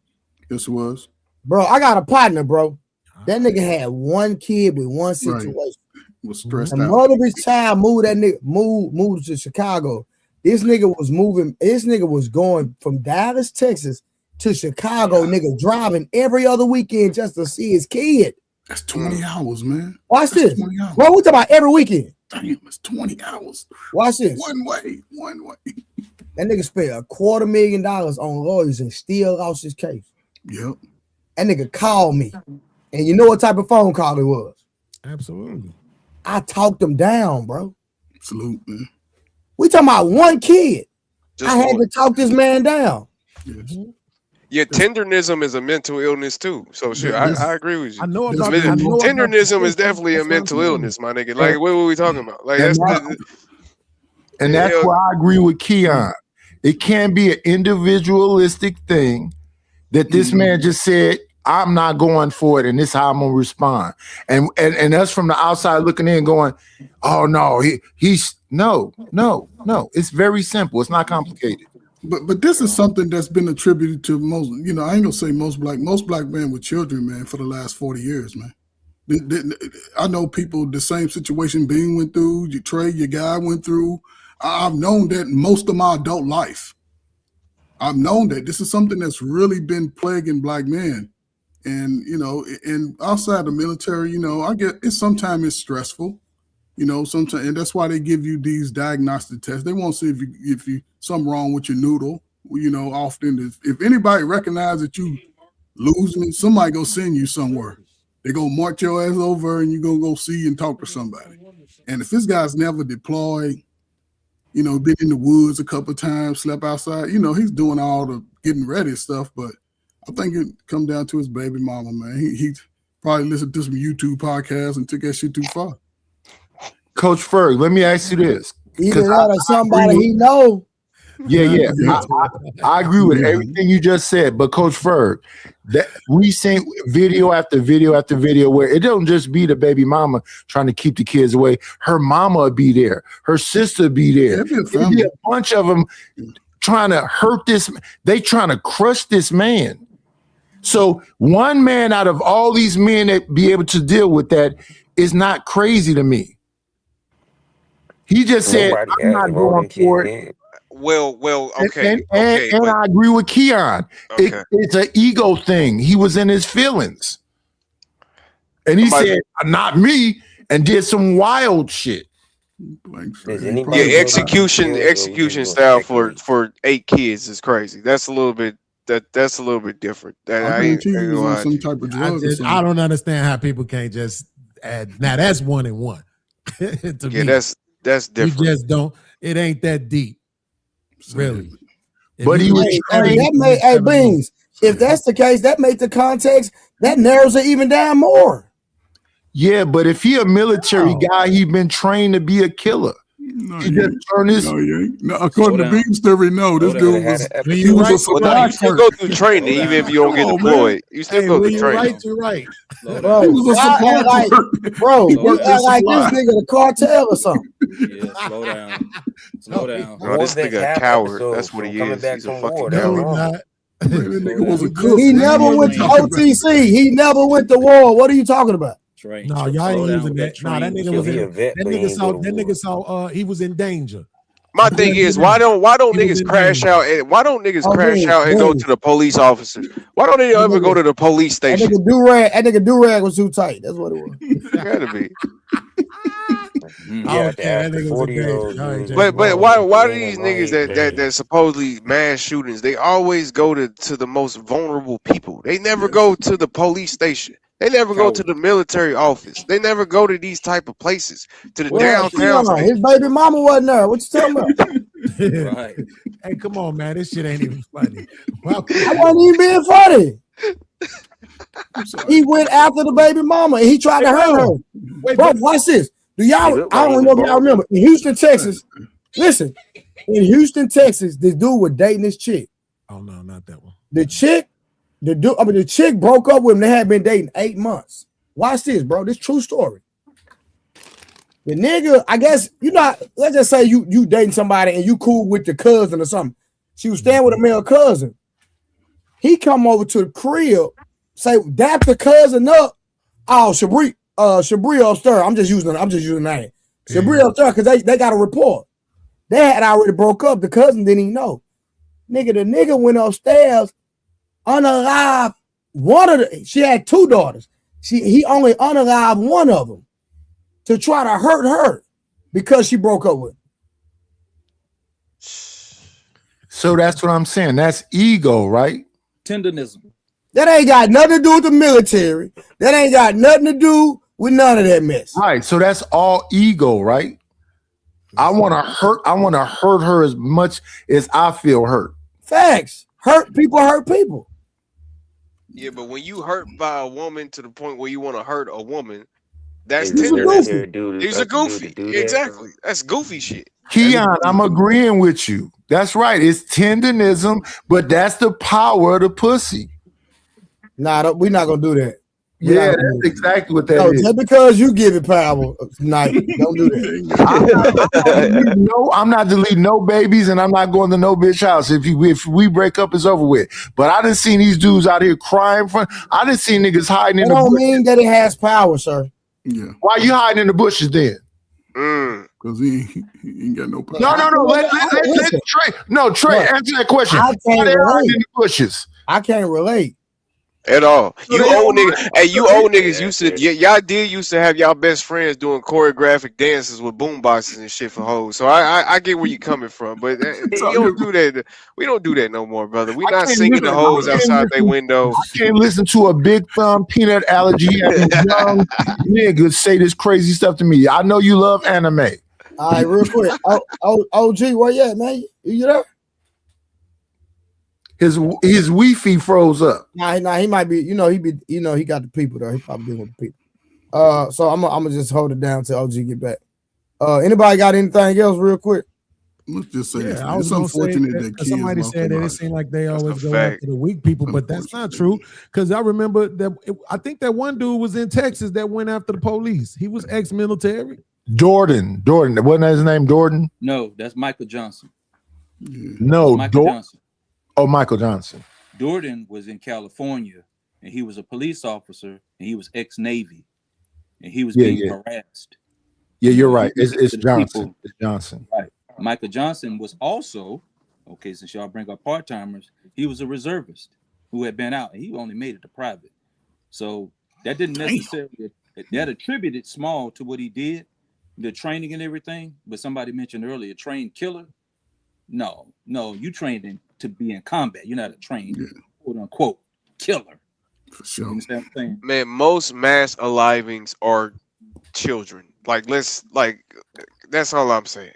They're mostly people children. Was black, right? My bad. I ain't mean to cut you off. I just want to confirm that both of those people. You talking about what happened with the kids? Oh, you what? Michael Johnson? Yeah, Michael Johnson. Yeah, and the other Michael dude Johnson that night was is black.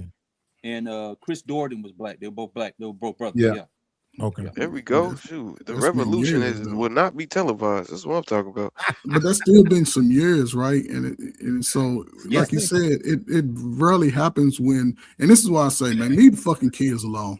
I don't care if y'all hate your mama, hate your daddy, got the baby mama, got the wrong baby mama. Like, oh boy, leave the kids alone. Somebody let your little dumb ass grow up to be dumb in 40, 50, and 60. So let the kids grow up and got their own future. That's I say it with love, but if I was talking to the kids, they wouldn't hear me say nothing, which I do often. All right, real quick, we got $2 super chat. I'll be streaming. He a tender crash out in a week. He got 8 kids. Where the men at? Man. All right, we got another one. That's not ego, that's evil, and I agree 100%. Men and her family. Y'all done believe in evil. No, I believe evil 100%. I believe that was very demonic, but no, y'all might not believe that, and that's fine. I believe in evil too, but I believe it's ego. Yeah,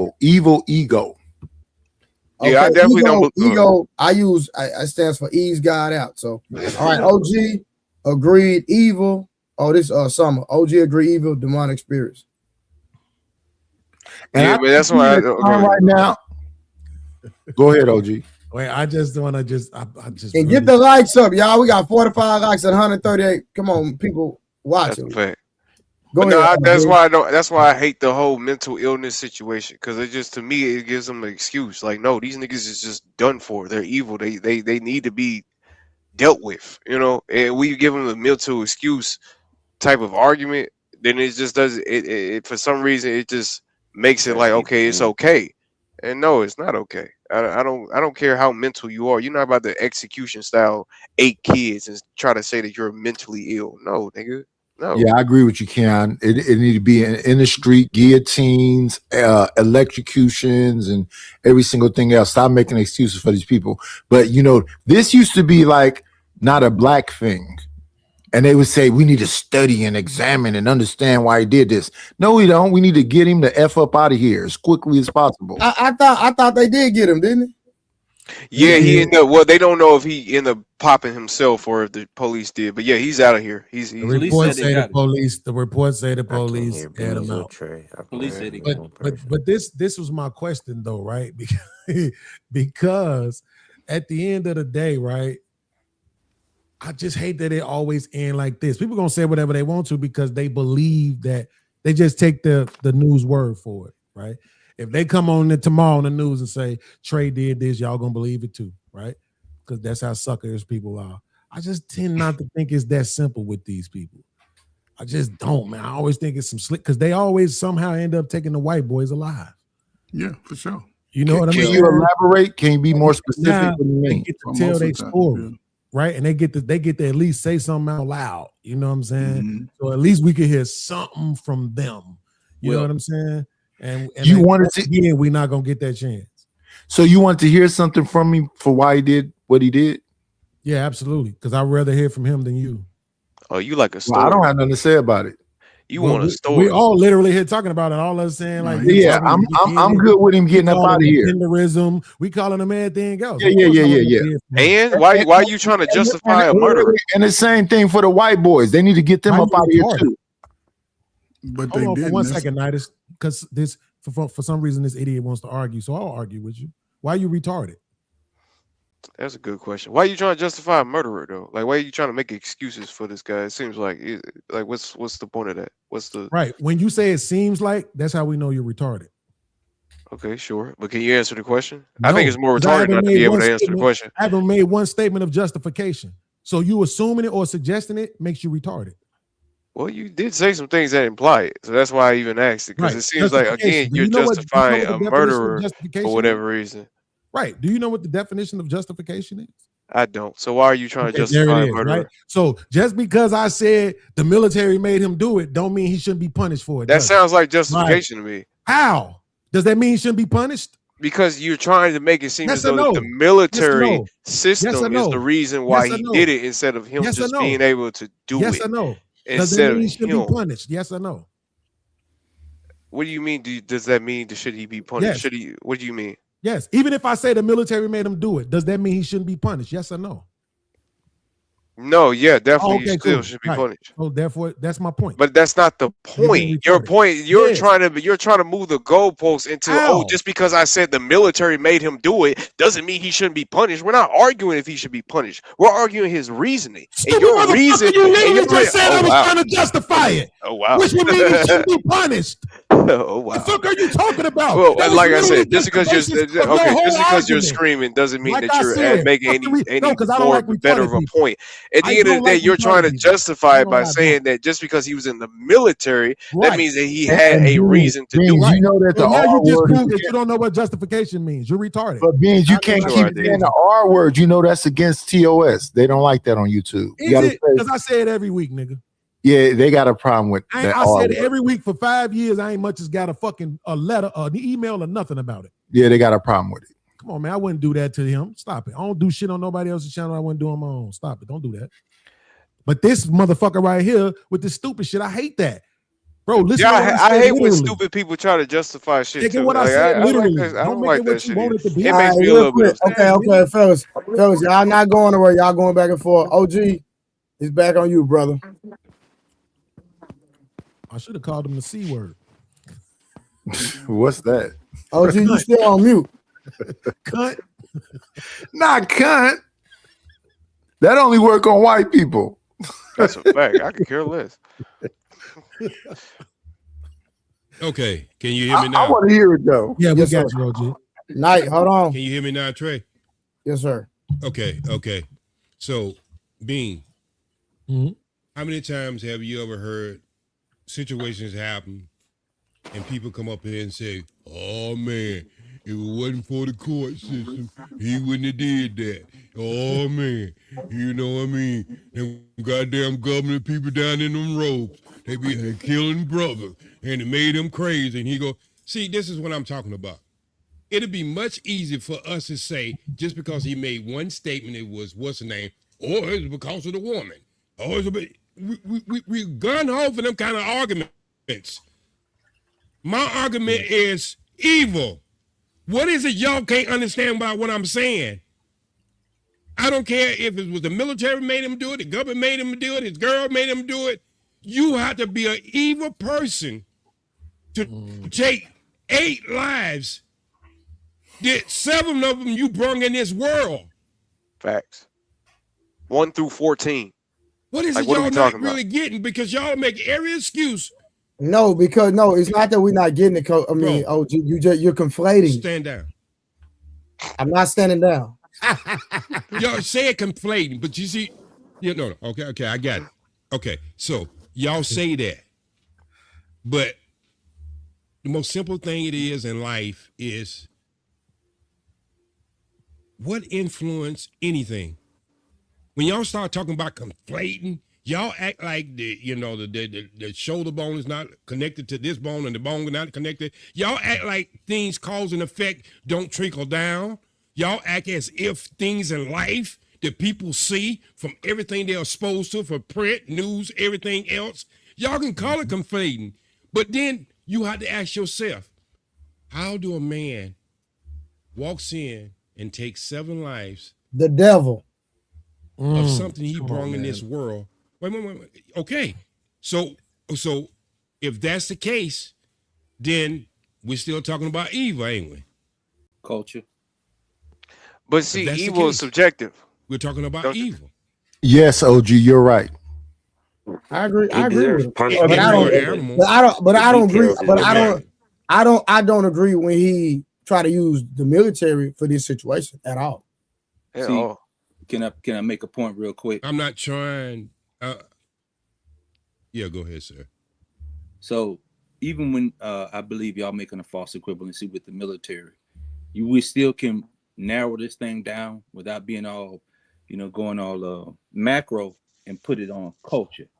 Whatever culture, built this dude, whether it was a quote unquote simpish type culture that this dude came up under and didn't have a real man to mold him and teach him how to work through things. And like Mr. Beans just said earlier, hey man, I just moved on. Okay. This is so rare that a lot of everybody, like I said earlier, is grabbing for straws because this doesn't happen. Mm-hmm. Now we can X out like Trey said, the military. That's a dead argument right now. People can make it and make their claims or whatever, but it's rather dead right now. All right. Now we can talk about him and his baby moms or whatever the case may be. He left proof that he had problems there. He left proof with that. We can go with that. And Mr. Bean said something earlier about why the YT dudes, get to live. That's a whole different conversation about the system of white supremacy. But that's not, hold on, that's not all of them, because we can't use that they get to live. Because I can post videos of them getting unalive just as much. Oh, like, sure. Like, what are we talking about? Yeah. Bro, there is a video. Hold on, no. There is a video of a Caucasian man in a home with his family, little kids, wife, everybody. The police knock on the door, had the wrong door. He come to the door just with the gun in his hand, with it down. He wasn't pointing it at him. Boy, they Swiss cheese that boy in front of his wife and kids. For sure. I'm talking about Swiss cheese. Okay. And I'm just giving y'all true statements. What happened to George Floyd happened in Dallas, Texas before it happened to George Floyd. Did y'all know that? Yes. Yeah. Same scenario. I'm talking about same exact scenario. Yeah. Happened to a white boy in Dallas, Texas. You didn't hear about that all over the internet. So quit saying stuff don't happen to them. It does too. Yeah, stuff and more often than us, because it's more of them. We got documented. White people get away with their crimes. We got to get rid of the black romanticism, man. Like we really got to, like, for some reason black people get treated differently. Like I don't like that stuff. Yeah, you do. We do. We do get treated different. That's a fact. But what I'm saying is, get talking stupid, bro. But Keon, what I'm saying is that we can't say it don't happen to them. That's my only point. And that's well, to me, that ain't being treated. How is that treated differently if it happens to them too? Being treated. Oh, go ahead, OG. My bad. Get out of here, man. For real. In Virginia, white dude killed all three of his daughters. Come on. See, this is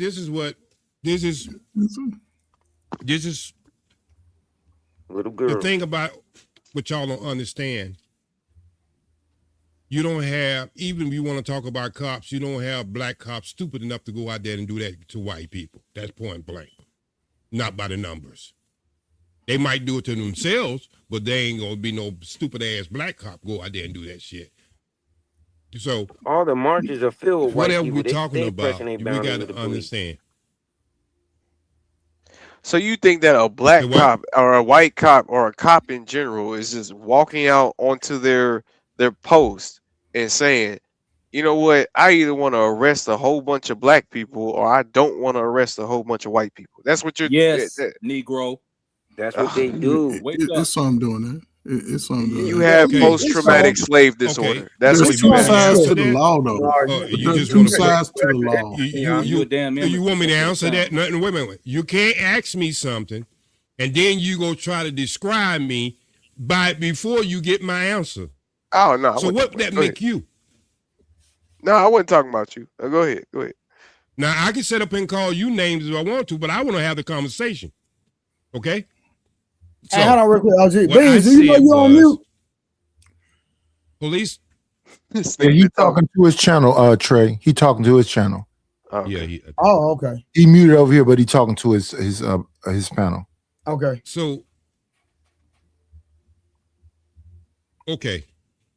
So as a fireman, as a police officer is one of the only job that puts on a uniform before he goes to work and say, I need to find trouble.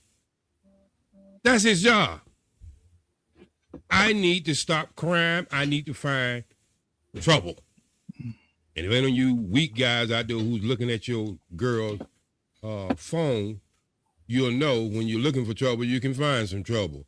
So I'm not saying they got out there and say, well, I need to delete this certain type of person, this certain type of person. I'm saying you're going to your job looking for trouble.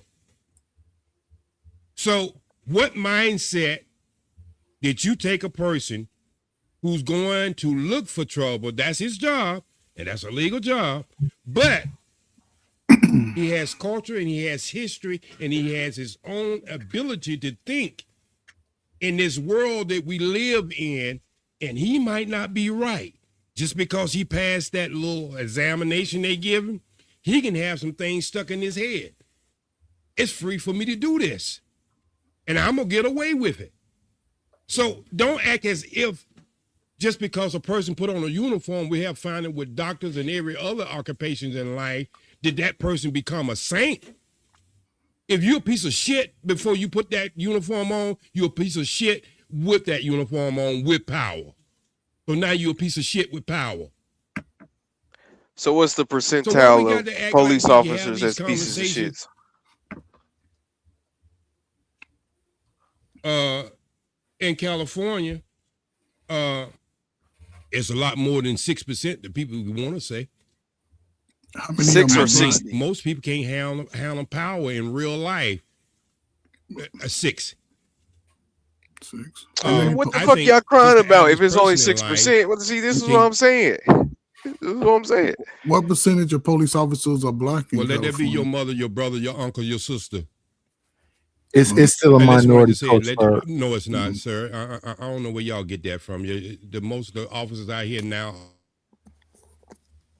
are what?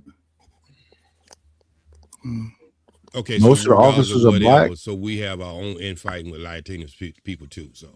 So don't act like if so you're saying that most of the police officers in California are black? Let's just be real honest about. You think a uniform changed a man's mindset? Yes. Well, I don't know. Oh, you hope it does. It can, and it can change it to both sides. You know, it can become if he's already got some. Is the word you say evil? It may already exist, but the uniform gives them the power to exemplify what's already in them. And some people can go in and actually change the life for the better. You know, so it works in both sides, and that's fair. So think about this. Think about this, Coach. Coach for damn OG, your shit. Go ahead. 5% to 70% of the people who patrol. Okay. Is it not? Y'all can't hear me? Yeah, we can hear you, but you just fading in and out sometimes, like you know. Somebody go ahead. Where does Keon dude from? Where you from? The Midwest, brother. Indiana. No, where your family from? What do you mean by my family? My family's from the South, Mississippi. Your family background. Your grandparents. Mississippi. I don't believe you. Well, you know, your opinion doesn't matter. So thank God for that. You know why I don't thank the Lord in heaven. Thank white Jesus that your opinion doesn't matter, brother. But yeah, my family's from the South. I don't believe you because we don't talk like that. Even those of us who got law enforcement and family. Well, how old are you? How old are you? Way older than you, obviously. Okay, so that's probably why, because you're an old ass nigga who thinks that for some reason that your societal problems from back in 1960 and 1980 still matters in 2026. So that might be the problem. Some of them do, Keon. What do you mean? They worse, Keon. They worst off. They worse. Worse how? They just voted on human rights about the issue that happened in just now. We don't have to justify these foolish statements. That happened in 2026. Foolish. You talking ignorant, bro. Yeah. Foolish. What happened in 2026? What are you talking about? I would expect you not to know this. Oh, then explain it then, brother. Since you're so informative, explain it. No problem. I got you. In 2026, the United Nations voted on what is the most atrocious thing event in history that occurred. That it still affects us to this day. That was the transatlantic slave trade. The United States. What did they vote? Listen, you want me to explain it on? Okay. Okay, listen. The United States of America, the small hat country, and one of the, I want to say Argentina, is the only ones that voted against it. There were about 50 something that chose to be quiet, and over 100 voted for it. For what? That is the most atrocious crime in human history. I said that in the What beginning. about the atrocious crime? You're not you're not explaining it, right? I mean, your ancestors experienced you don't know what the real transatlantic time. slave trade is?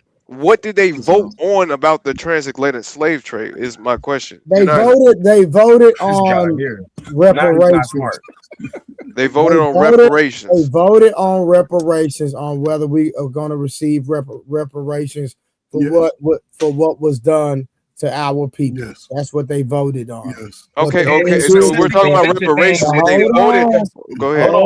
They specifically mentioned things that still affect us today. I got it, Harwin. I got it because you go. I know I got this because you know I got it. Because the thing is that we're gonna kill the argument because you're not gonna get it unless we find out our true heritage and you find out what actual tribe you come from. As long as you're saying you're black, as long as you're saying you're African American, it's a waste of time. Well, no, I know that there was a bill. There was a bill that was supposed to be passed in the government that was supposed to be the research of reparations. So if that's what you guys are talking about, then that's not what we're talking about. That's bill. That's not what we're talking about, Keon.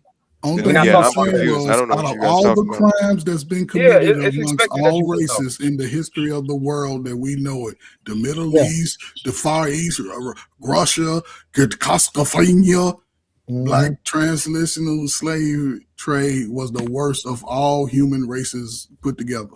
And countries got up there and spoke on how it specifically affects us today. Yes, Keon, because we don't know our great aunties. But So they voted on that. Hold on. Why are we even here? Like help me understand it. Let's go back to wherever we was. Go ahead, brother. Because he kept saying he tired of black romanticism and that we don't get treated differently. Hold on. You say what, Harold? He said because he said he tired of black romanticism. He tired of us acting like we're being treated differently. Even though the point you made, Trey, was still a good point. Keon, but at the end of the day, nobody I send you my number in the back chat, and I can send you some receipts, and I can let you have some conversations with some people that are actual Indians that look like me and you can understand what truly transpired. You can go on the government website and see what these people did to us, because it's right there in our face, but we just don't know it. So when they talking about what happened, it's not a game, Keon. I was on the same type of time you was until I went on the government website and read for myself what actually happened to us. So what changed your life once you figured out you were really? It has nothing to do with that. Hold on. It has nothing to do with that because your life. Hold on, Keon. I'm about to help you out. Because if you knew what was taken from us and what we're actually owed, we would be, all of us would be like Jeff Bezos. So you think you proving that you're a tree hugging Indian will give you reparations? Is that what you're trying to tell me? Brother, you don't gotta be a transplanted. Now you're being condescending. No, I'm just asking a question. No. You can't be. Hold on, I got this, y'all. You can be asking a question when you're being condescending. Possibly, but can you answer the question? You being a tree hugging Indian is going to get you what's the point of me answering the question when you're being condescending? You're right. I don't think that you prove that you're a tree hugging. If you're going to ask straight up, then I will answer. But as long as you're being condescending and you making fun of something that we truly are, is really disheartening, my brother. Okay, well, let me make a statement. I don't think you're not African American and you're not black. You're right. Let me show you this though. You proving that you are a Native American or an Aboriginal to the land or indigenous to the land. No, you are too. Okay, rather if I am or not, but you proving that to me is not going to give you reparations if that's the end goal. No. You don't know that. You don't even know how this go, bro. Hold on, it can. But like I said, Keon, that's a conversation we can have offline whenever you're ready. I'll put my number in the back chat. Whenever you're ready to have a conversation, we can have it. Okay. All right. Okay. We can move on. I think black people should just accept that they are dark-skinned people from Africa. It has nothing to do with no. You still I think you need to study a little bit more about history before you speak on it. You still lost, my brother. But see, that's the point. What made you even have the motivation to try to look up that you might be different? What happened was an educated person right here. Let me show you. This person right here pulled me to the side and say, hey, I'm going to take you to a government website. And if you want to hide something from a man, especially people of our complexion, what do? You put it in the book. Especially you 80s babies. Or, because for y'all don't read either. That's how we learn how to read in a circle. We used to sit in a circle and listen to everybody stutter that shit. Then we I got you. Gotta stop. But again, he showed me on the government website what transpired, and I didn't even know what happened. And then I talked to somebody that's an actual Indian. They got the actual Indian card, and he displayed to me and educated on me on all the benefits that you get once you know who you are. You know that whole Indian thing was a joke in the 2000s. Like y'all know y'all turned a joke into Keon, literally history. Keon, it's not a joke. It was a joke. They literally took it as a joke. It's not a joke, though. Pure ignorance. No, it's not a joke. They all had hair like Trey. All of them. Yeah, exactly. They would say, "Oh, I got Indian hair." That was a joke. That's the truth, Pure though. ignorance, Keon. You talking out your neck, bro. Yeah, and that's the truth, though. It's multifaceted, but there was some native from here taken to Africa. So 1865 treaty is a real thing. I don't know what you're talking about, Keon. That's not you. And the other you don't know that. And the other thing is this. You don't know who you is. We know for a fact that there were black freemen here already who owned property and all this other stuff, and they bought some of their family back up out of slavery. Listen, man, black people had that been was an navigating the active world. Thing. That's what 12 years of slavery. You know what's an active thing too? Post-traumatic slave disorder. That's an active embarrassment of the black man. That's another thing that's also active. You got your white girl, don't you? I just don't see the point. You should look inside. You should look inside the mirror. You said we wasn't treated different. Now you want to move to say you don't see the point. I don't see how that correlates at all. But okay. What you mean? You correlated you living on your land. Police brutality has nothing to do with the history or the origin of the black we're not treated different. Hold on, Harvin, fall back. Keon, let me ask you a question. Yes, sir.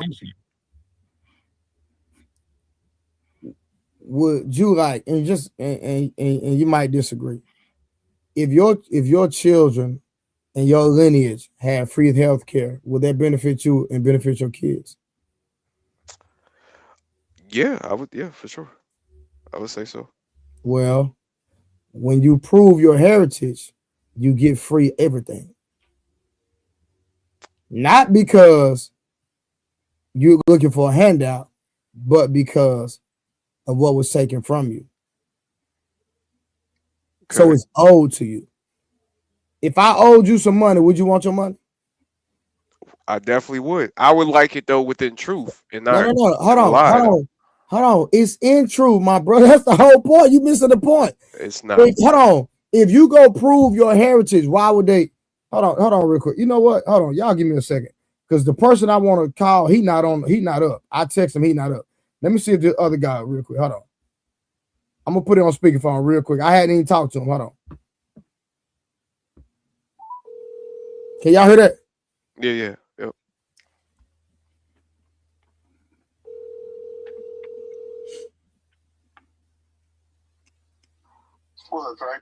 Kev, what to do? Nothing. Shit, I went to sleep early. Nah, you good. Hey, real quick, I'm on live. I just want to and you ain't got to go too far in the conversation. Did you prove your heritage in Oklahoma? Yeah, I'm Indian. Huh? Yeah, I'm Indian. You what? I'm an Indian. Okay, what benefits do you get? I got the check. I got it. You get a check? How often you get a check? No, I gave me the stimulus check. Okay, but I'm talking about what about the healthcare and all that stuff? Yeah, I go to medical center, Telequal. It's Indian. It's great. Man, this nigga get Medicaid. Okay, so why do you get that for free? I got Indian in me. So once and so in all your relatives that proved it, y'all get free healthcare, right? Yeah, we get free healthcare, school, medical. We get free school, and we get all that. Why is that? Because I'm Indian, nigga.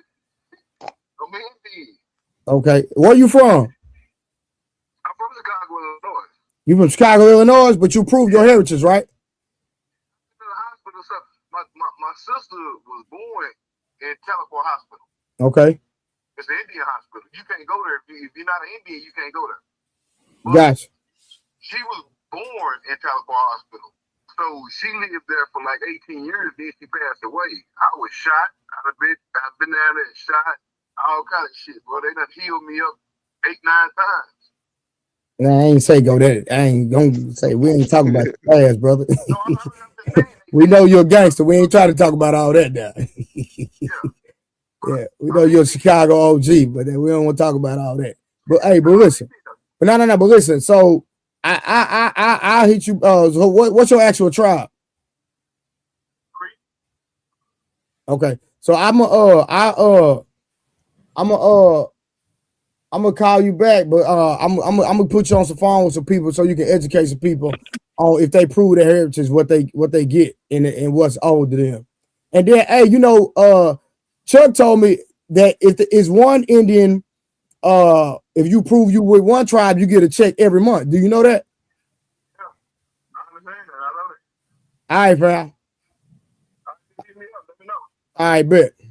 All right, I love you. Sam, man, I want you to ask him. Same tribe mentioned in HR 14. Is he where he from? What he said he was. Is he a GD or a vice lord? Boy, this out the mud. I ain't gonna have this conversation right now. What, bro? I watch y'all mouth. Just watch what y'all say. Go ahead. But like I say, he get free college, free schooling. His kids get all that stuff get passed down once you prove your heritage of what tribe you come from, Keon. Man, that nigga on welfare. That nigga lying. Sir, this man make over $100,000 a year. What are you talking about? Man, is that what he told you? No. Is that what he told you? Hold on. No. You're not gonna do that. Syndrome, no. He wants to love massa. Keon. So you telling me that I'm lying that he doesn't make six figures? I ain't saying you lying. I'm saying that nigga lying. Is that what you believe? Is that what he told you, Trey? That's if that's what he told you, what are you talking about? Okay, we gonna believe him because we brothers. I feel you. I fuck with that. You know what I mean? Yeah, I fuck with that, man. But nah, for sure. That's what's up. Traumatic slave syndrome. Oh, that's my brother, nigga. You tripping, cuz? All right, I never did. I don't see nothing funny about that, my nigga. You right. I told you. Right. Post-traumatic slave syndrome is a real thing. This dude a Taylor or Sambo? Pick one. I'm both. He got post-traumatic slave syndrome. I'm both. He love massa. I got one on the left side and one on the right side. What you talking about? But I was just saying, man, we gotta get over this goofy stuff. There it is, right there. Hey, no. Hold on. No, now you're contradicting yourself. No. Now you're contradicting yourself because I asked you if you could receive free medical health care and your children, you said that it would benefit you and you agreed. Yeah, but I also said if it's about the truth, not about just because I filled out a whole bunch of paperwork saying that I'm a Native American. No, if you prove it, what do you mean? I don't think but see, this is what I'm saying. We're all mutts. Look at Coach Ferg. Coach Ferg is the same color as the sun. He's a mutt. We're all mutts, brother. So yes, of course, you probably do have an Indian baggage or lineage in your family. That's not what the HR 467 bill said. But you did say something, though. You said you had them on both sides, right? So does that mean you have some white on both sides? I'm on both sides, man. I got the small hats on the other side, and I got the the other people on the other side. Told y'all. Okay, you light skinned? You not melanated? No, I'm Filipino. I'm done talking. You listen to him. Be quiet. You walk around with bare feet. Hey, let me put this nigga backstage. You ain't even wear no shoes till you was 15, man.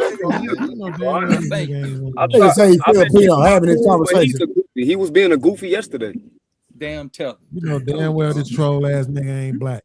Listen, man, shout out to the homie. I don't know if he folks the peoples, but congratulations on that welfare.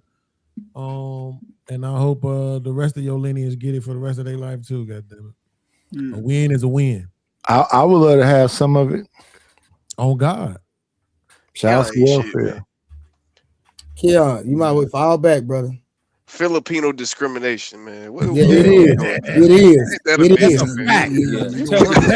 Welcome to America. It is. Welcome to the air conditioning you got in America. Asian spot. I wish I could, because I ain't even got a camera. I need to go get one. But I'm on my PC. You talk a lot of shit without a camera. How the fuck y'all ended up on this? Welcome to the air conditioner and tennis shoes, Jordans in America. All right, y'all, hold on real quick. Hey, we've been having a little fun, but OG, hey, let's get OG the mic back, y'all. Respectful. OG muted. He on OG come back with this NOI talk. Shout out to Islam. Now he got a delay. Yeah, we can't even hear you. Hebrew Israelite, turn this camera on. Bro, it's so funny. We was about to get into something, and two of my brothers from the military just called me, bro, and straightened me straight out because I think I was finna go a place that I didn't want to go, man. God is so good, man. I promise you, they just leveled me out for an hour and a half because them questions you start asking me, OG was triggering some shit. And two of my brothers just called me, bro. Oh my gosh. Salute to the military, man. Yeah, so P Smurf, why don't you eat pork? They told you to stand down. Bro, they just leveled me out, bro. They just called when we was talking.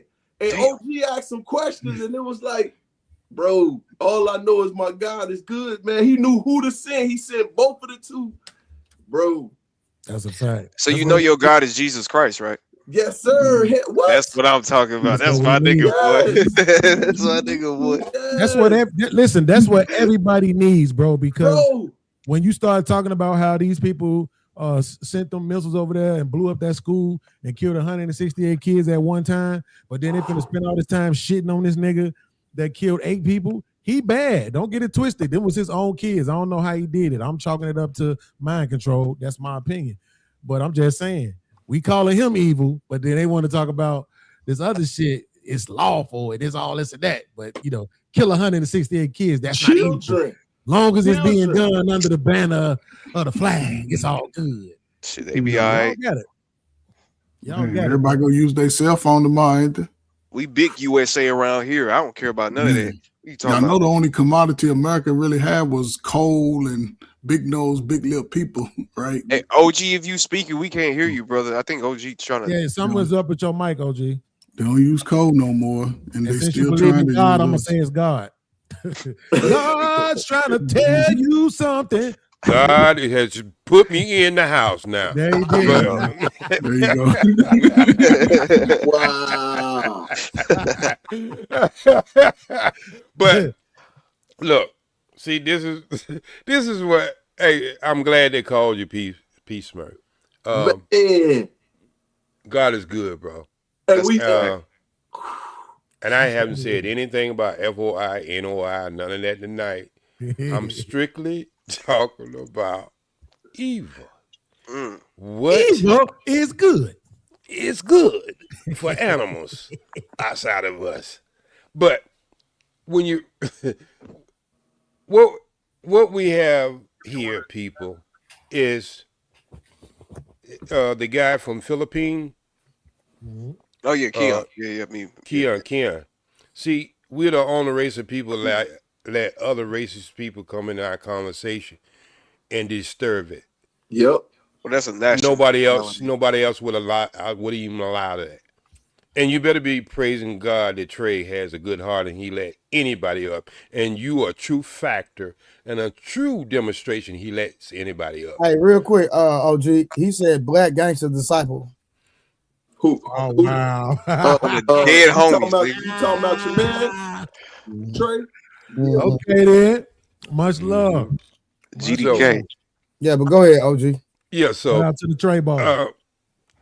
Now y'all starting to understand that the people who came before us and people came before me. I love my city. Like James Baldwin and all these writers and all this stuff.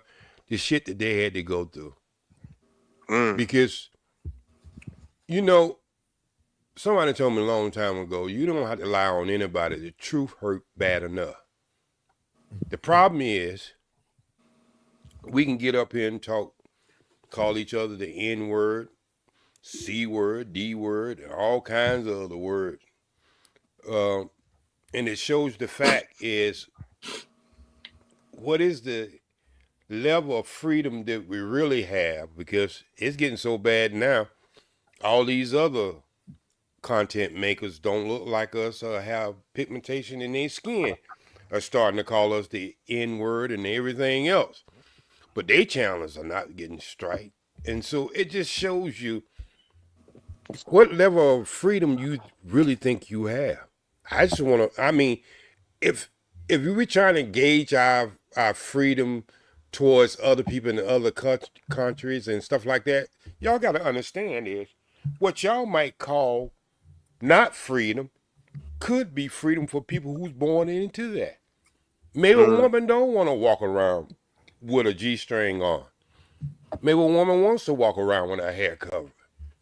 But see, y'all see this, welcome to America, be any kind of freak you want to be, but you really can't have serious conversation. Well, certain groups in this country can't have serious conversation. We can talk about whatever conversation you want. If you want your channel demonetized, God bless you. No. I'm just saying, not only just No. You can talk about what the hell you want to talk. Whatever, on your page. 100%. Trey, you're not listening to what I'm saying. No. Oh, geez, I'm talking about real life. I'm talking not just not on channel. I'm talking about real life. Oh, gee, you can have any conversation you want in real life. What do you mean? With a consequence? No, you might get punched in your mouth. Oh, gee, me and you can sit down and have on the phone and talk about whatever the hell we want to talk, and ain't gonna be no consequences. Okay, no, that's a fact. What are you talking about? You tell Edward Snow that, who broke loose all that shit that you thought you just said now. Thank you. But see, OG, I think your problem is you feel inferior to the white. I don't feel inferior to nobody because I'm blessed, brother. Because I can get rid of them just zipping down my damn zipper. Me and you talk on the phone. Hold on, y'all. Me and you talk on the phone in real life. When have we ever talked on the phone and didn't keep it 100? Or didn't talk about what we want to talk about? That might be why I'm on the no-fly list, Trey. No. You're not answering my question. This nigga retarded. You're not answering my question. When you gonna watch? We talk about a lot of stuff, but if you think my phone has not been tapped, my phone's been tapped ever since 1990. Well, I don't know nothing about all that, bro. Okay. I talk about what the hell I want to talk about on my phone. Okay. What, Trey? We can't talk about individuals because when we do just talk about individual, there's a lot of people do a lot of things that other people don't do or don't feel like they can do or don't have the freedom to do. I know you don't because you don't live that life. Damn. Well, me personally, I'm not subject to any white man, so you got me messed up. You got Keon down here. You might well just fall back, brother. Yeah, right. You got Keon down here. Who you then you stick your chest out. Yeah. Wait, what you tell? Wait, listen. I understand what it is that you're trying to say, OG. You know, it's an old saying about when you find out who you can't criticize, you find out who's really in power. It's something to that effect, right? Yeah. So I understand what it is that you're trying to say. I mean, just.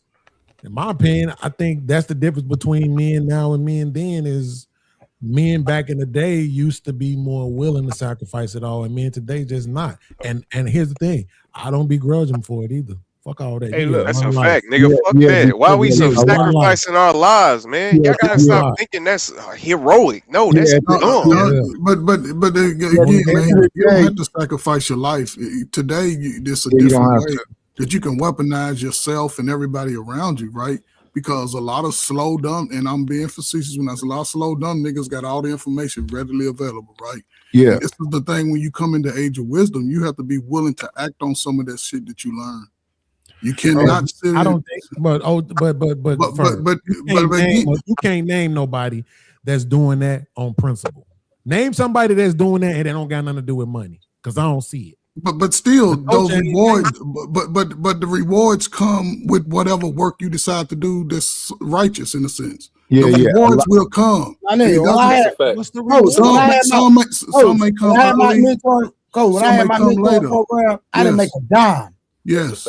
Yes. I didn't make a single dime. 10 years, I didn't make a dime, and I spent money out of my own pocket for years. And that's the point about men. A lot of no nigga talk about none of that with me. I swear to God, nigga, we got over here. So the thing is, that's the thing that men do. A lot of men do things. Niggas just be on the internet talking, ain't put no real work in. And when you do it, to what end? That's but what you I'm don't saying. know. It is. A lot of people do shit there's no benefits from. They just do it as men. They do thankless jobs, and that used to be a common thing. No cap. Thing. A lot of these kids that I mentored and worked with and whatever else, they doing great things now, and they send me all this information, and I don't go, well, I helped you get there. No, it's a thankless job. It is what it is. But Edward Snowden was a whistleblower in like 2013 or something. That's what OG was talking about when he brought up Snowden. Gotcha. Ferg, this is what I'm saying though, right? Even if I understand what they're saying, right? It's fuck what they talking about. At the end of the day, what you talking about, nigga? At the end of the day, I'm on with you on is a culture change.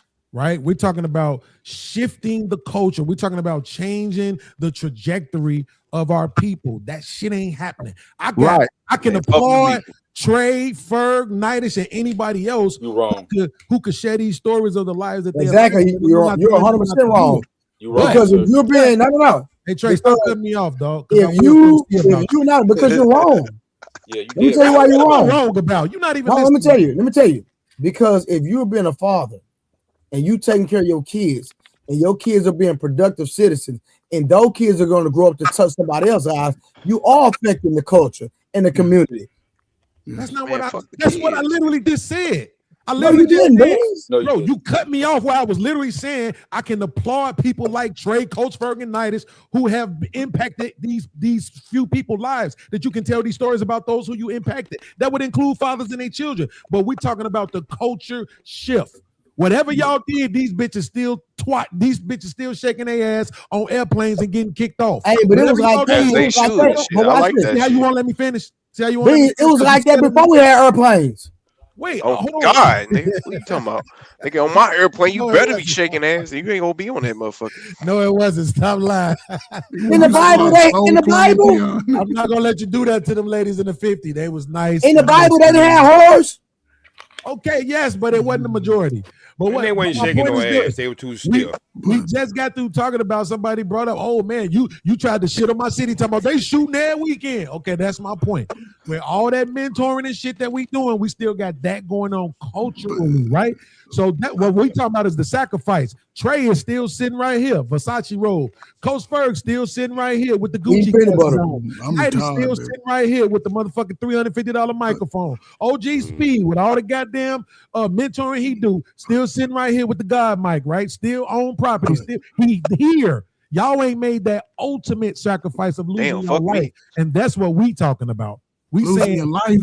I mean, ain't about get their lives up and shit, and then it don't change shit. But that's the thing. It does. It sort of baffles me, right? Beings, I made my living where you live, in the south and west side of Chicago, the Wild Hunters, Roseland, everywhere. I made my living there, bro.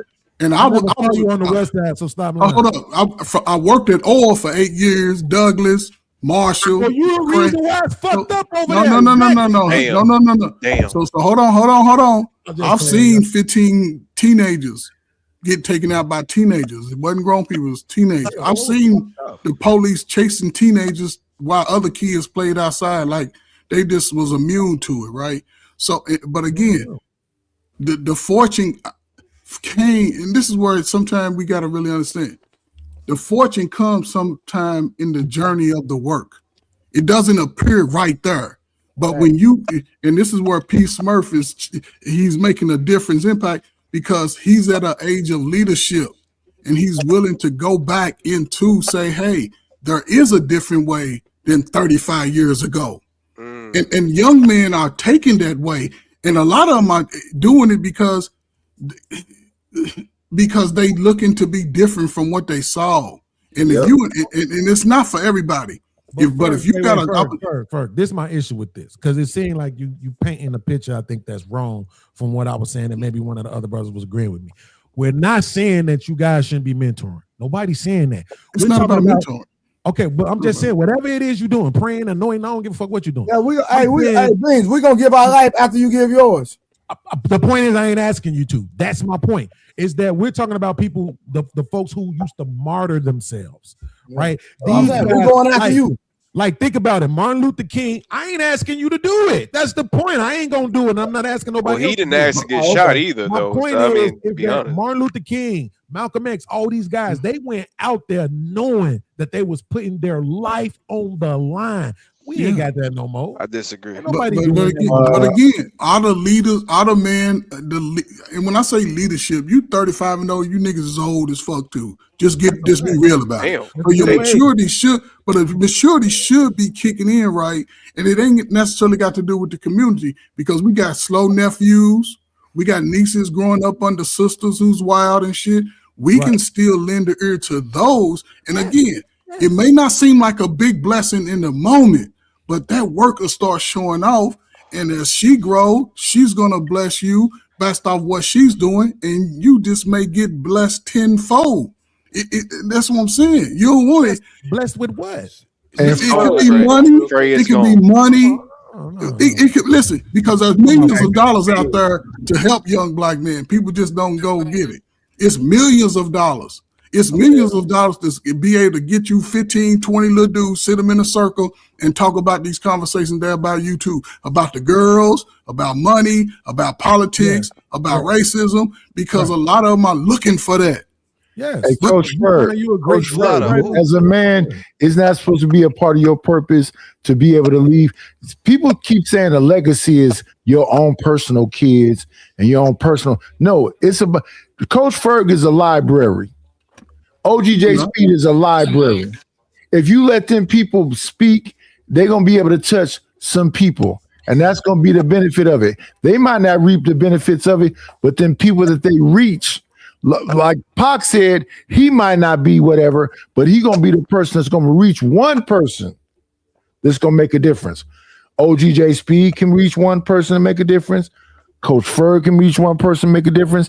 Even you, Beans, can reach one person and make a difference. Beans, I'm up to Beans. I'm up to. I'm gonna say Night. I'm up to 4 people now. Mr. Beans. It's been 15 years and I can reach 4 people now. But hey, OG, when we gonna start reviewing the other video? Let me know. I can start. We're gonna wrap this up because I think what Coach Ferg just said, that we gotta learn from somebody.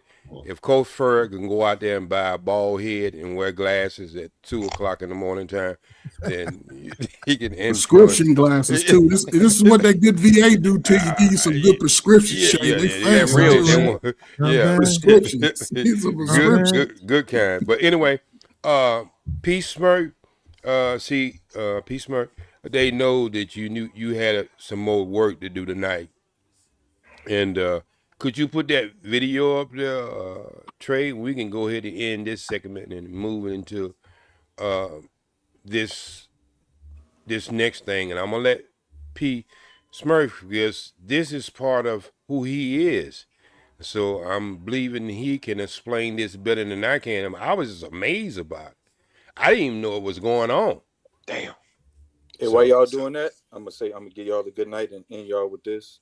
Appreciate the conversation, and to the last point that was made about what y'all was talking about, we don't have to martyr ourselves. It's a leaderless movement out here.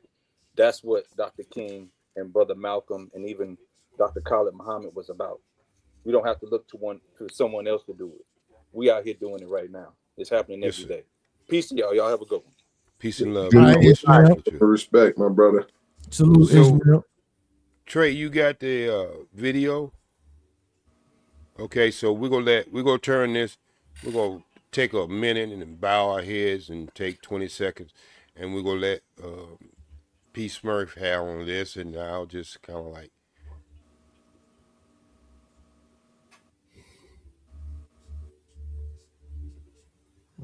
Get off grid and start practicing.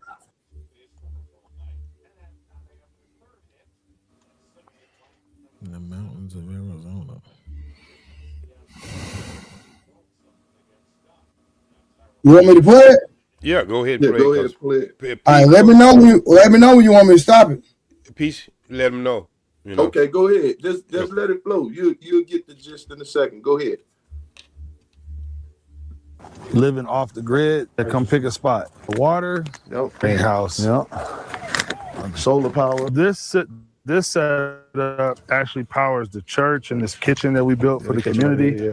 All the panels on the church actually powers the well house. The well house. This is the heart of it right here. We have two separate solar systems here. We have one system that runs the church, the bathroom, the greenhouse, and the kitchen. And then we have another one over here that runs independent of this, strictly for the well. Sometimes you can come in here and see after a active storm or something, or even a snow melt.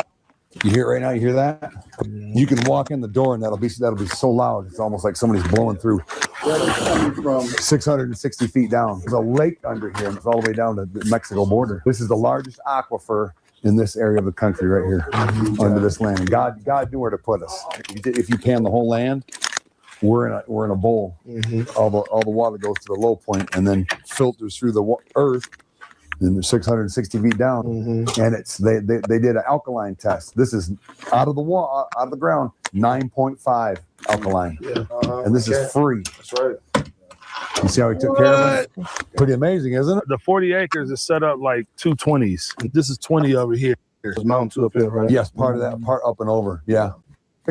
Got the greenhouse. Yeah, oh, you go to the greenhouse? Yeah. We're in the off season right now. Yeah. A lot of things went dormant. They was actually having an event for the kids today. It's hot in here. Ooh, it's hot. Yeah, you see, my glasses fall though. Temperature in here, it stays the same all year. People that want to come to get baptized. That's our baptismal. Nothing spectacular. Sister Hannah, she's got herb plants. She saves tomatoes, let them dry out for the replant the tomato seeds. Sister Hannah knows what's going on. Herbs. I think this might have been broccoli or maybe Brussels sprouts. Some of the goats got in here and they did. Yeah. So y'all eating good in season. We're eating good. Yeah. Yep. Swiss chard. Yep. Thank you. Yep. Swiss chard. Onions down here. She just took down the big tomato plant that was almost reaching the ceiling. 50 plus goats.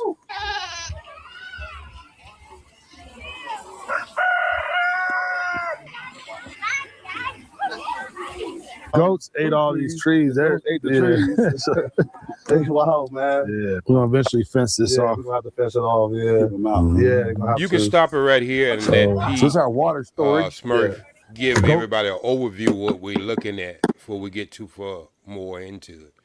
So what's transpiring right now is the people of the Bible are starting to come at a time where, like I stated prior to, God said your sons and daughters will prophesy. So he's starting to prep us for what's going to be needed, because for us, the belief is the world is about to, prophecy is fulfilling itself. And we're getting ready for the time of the last reign of Babylon. So right now we in the Babylonian system still, right? And we're in the time of the 10 toes. So in this time, Jesus would set up his kingdom on earth. And when he set up his kingdom, he having people that's prepared or becoming prepared to be able to sustain wherever he goes, which we call it the place of safety. In order for you to get in that safe place, there's things that he always prepares his people for. Like when we exodus out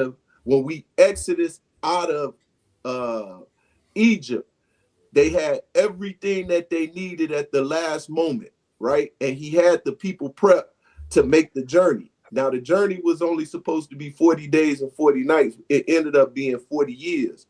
So in our belief from the Bible, there's nothing new under the sun.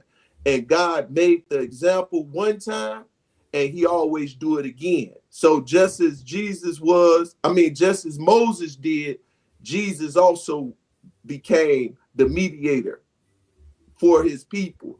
So the next time Jesus come, he gonna have everything in order and everything planned. And what's starting to happen is the delineation, right? For the first time, we're starting to identify those that are saying, I'm from this nation, I'm from this nation, I'm from this nation, I'm from this tongue, I'm from this tongue.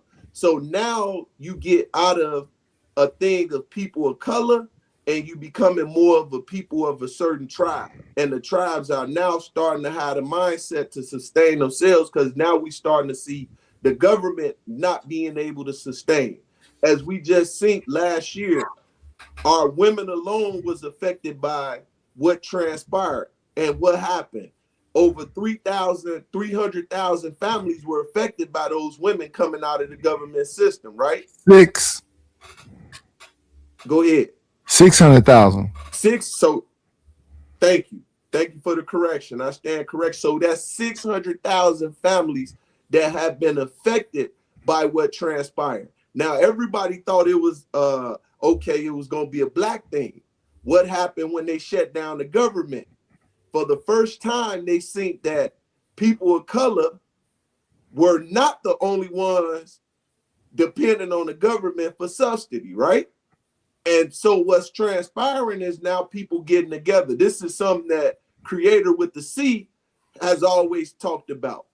Getting land, maintaining yourself off the land, getting people a like mind, and coming together. And what we're seeing more than ever is people starting to unplug from the matrix and the system and starting to depend upon the means of the community. So every day we speak towards this, there are actually people doing it, right?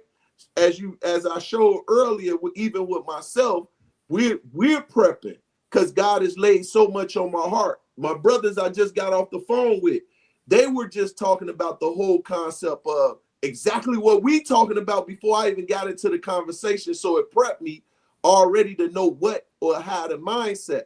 And it's everything that we needed to survive when we was in the military, off the grid, to do what we need to do. God placed it in us for a purpose. So now, all of a sudden, after 20 years of all the things we've done, now my brother's starting to come together.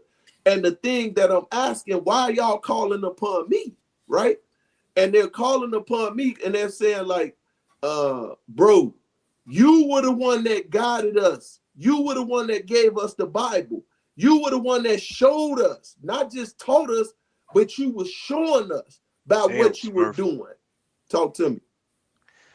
Yeah, because this is bullshit, brother. Why are you wishing on the downfall of America? What is with that when it comes to the Israelite community? Like, why y'all wish the downfall on government? Wait, hold on. Wait. Obviously, you got some bad waves or frequency. You're not listening to the same thing that we were listening to. You can't say because nothing. I didn't. Wait, stop, bro, stop. I'm not gonna have that shit tonight, bro. All right, okay. If you just want to be somewhere that you want to think the way you want to think and say what you want to say, regardless of what's going on around you, this ain't place for you tonight. All right. He didn't say anything. This man is a veteran. This man, these people that you are actually seeing now, they're not for the fall of America. They living in America. They're using that freedom that you said earlier that you have. They are building the communities. They ain't waiting for no 40 acres in the mule. One gentleman went out there and bought 40 acres, and he's inviting other people to come to live there, and they want to keep this going. So it's not about the fall of America. It's about the rise of America, because we all are in America, and we need to start preparing for ourselves. We have seen from Katrina to when the government shut down to Kobe. I said Kobe. We have seen that from Blackwater into everything else, this country is not really prepared for tragedy. So if people want to get together, Why are you? Wait a minute. Stop. Go ahead. If people want to get together, they had whole conversations last night about, and this morning about protecting yourself. They ain't said nothing about being anti-America. They just said, I want to protect my family. I want to protect the people around me. So if I'm going to do that, I'm going to have to go out there and train. I'm going to have to know what I'm doing. So when people are preparing and saying, even if it didn't come, what's wrong with people learning how to live off the grid? Well, there's nothing at all. But you can't sit up here and One second. Let me read this one. Go ahead. I gotta read the one super chat. I forgot to read it.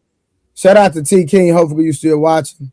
Play the video of the woman with her 15-year-old child getting dragged by the police.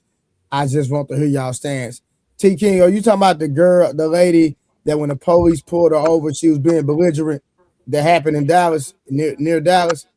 If you're talking about her, she was very well negligent. I'm not taking up for her, but we can have that conversation anytime, any day. But go ahead, Keon. Yeah, no, all I was saying was that there's nothing wrong with gaining a lot knowledge and learning stuff. I would never disagree with that. My thing is when your motivation is because the government is going to fail one day.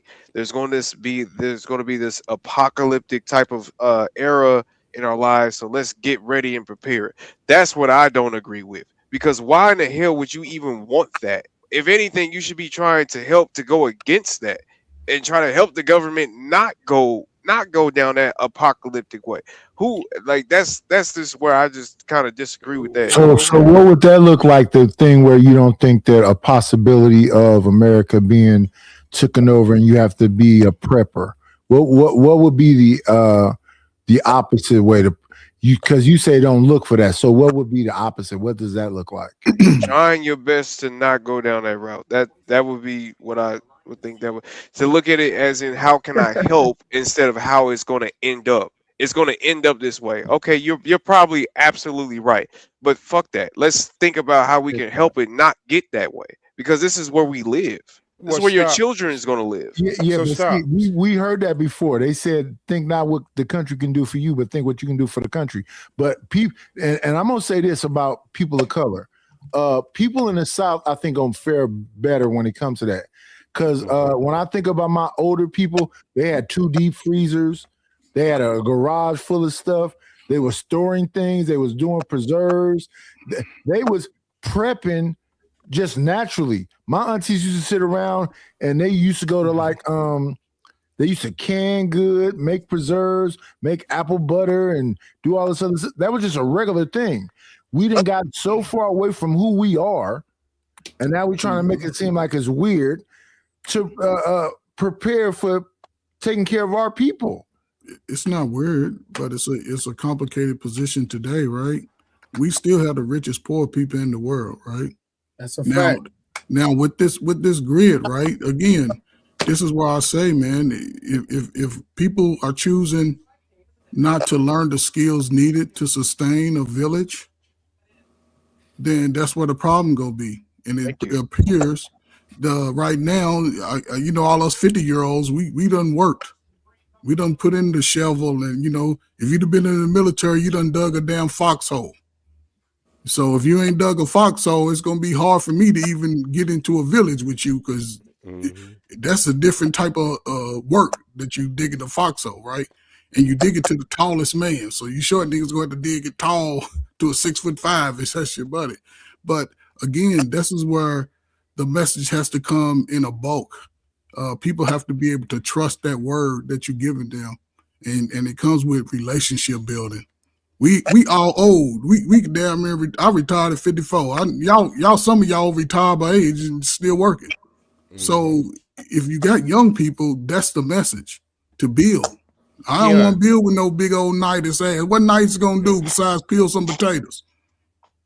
Not saying that I wouldn't, though. I complimented you and you insult me. But Knight is not saying that I would. But Knight, listen, not saying that I wouldn't, but this still the messages still are useful, right? But who's willing to take advantage of the opportunity and it's one thing giving the message, but I just hope that young, strong 21 to 51 brothers really are intentional about life going forward. I agree with you, Coach Ferg, but everything around them has been telling them. If you ever watched The Walking Dead said you need a bunker, you need solar power generators, that you need deep freezers, you need to be able to access water, you need to be able to hunt. It used to be a rite of passage, right, Coach Ferg? You give a man a spear, and he can't come back until he brings something for the. But 90s, you talking a lot before civil rights and all that, right? And this is where the unique thing is, right? And listen, do you disagree? I do not disagree with that. But there was a time when young men had to be intentional about living.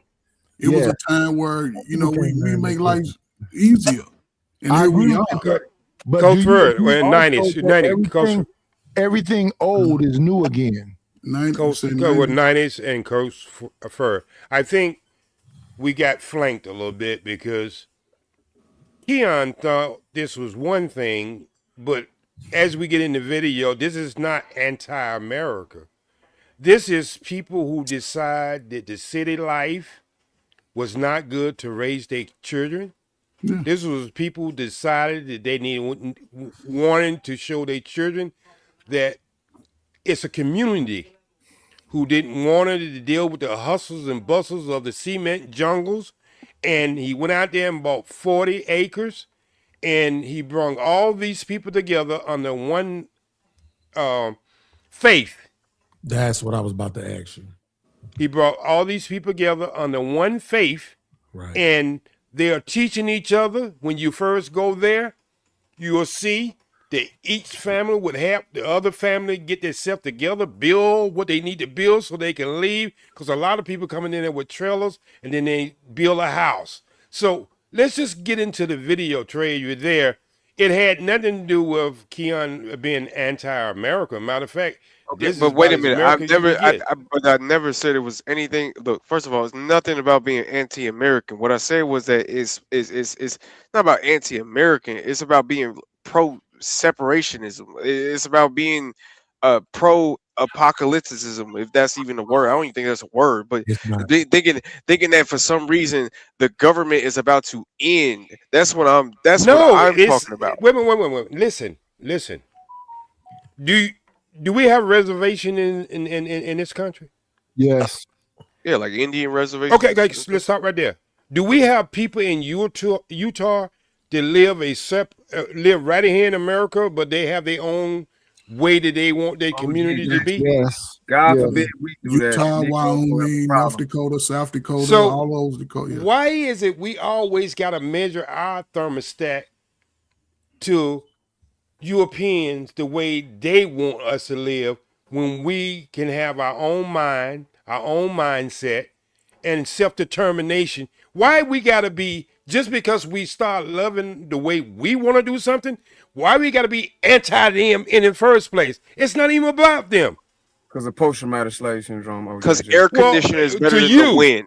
That's why.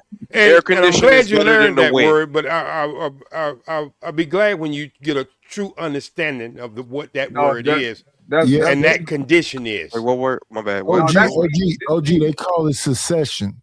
Yeah. A lot of different people separate themselves, not saying they anti anything. They just want to look at themselves as an individual community. So that's succeeding.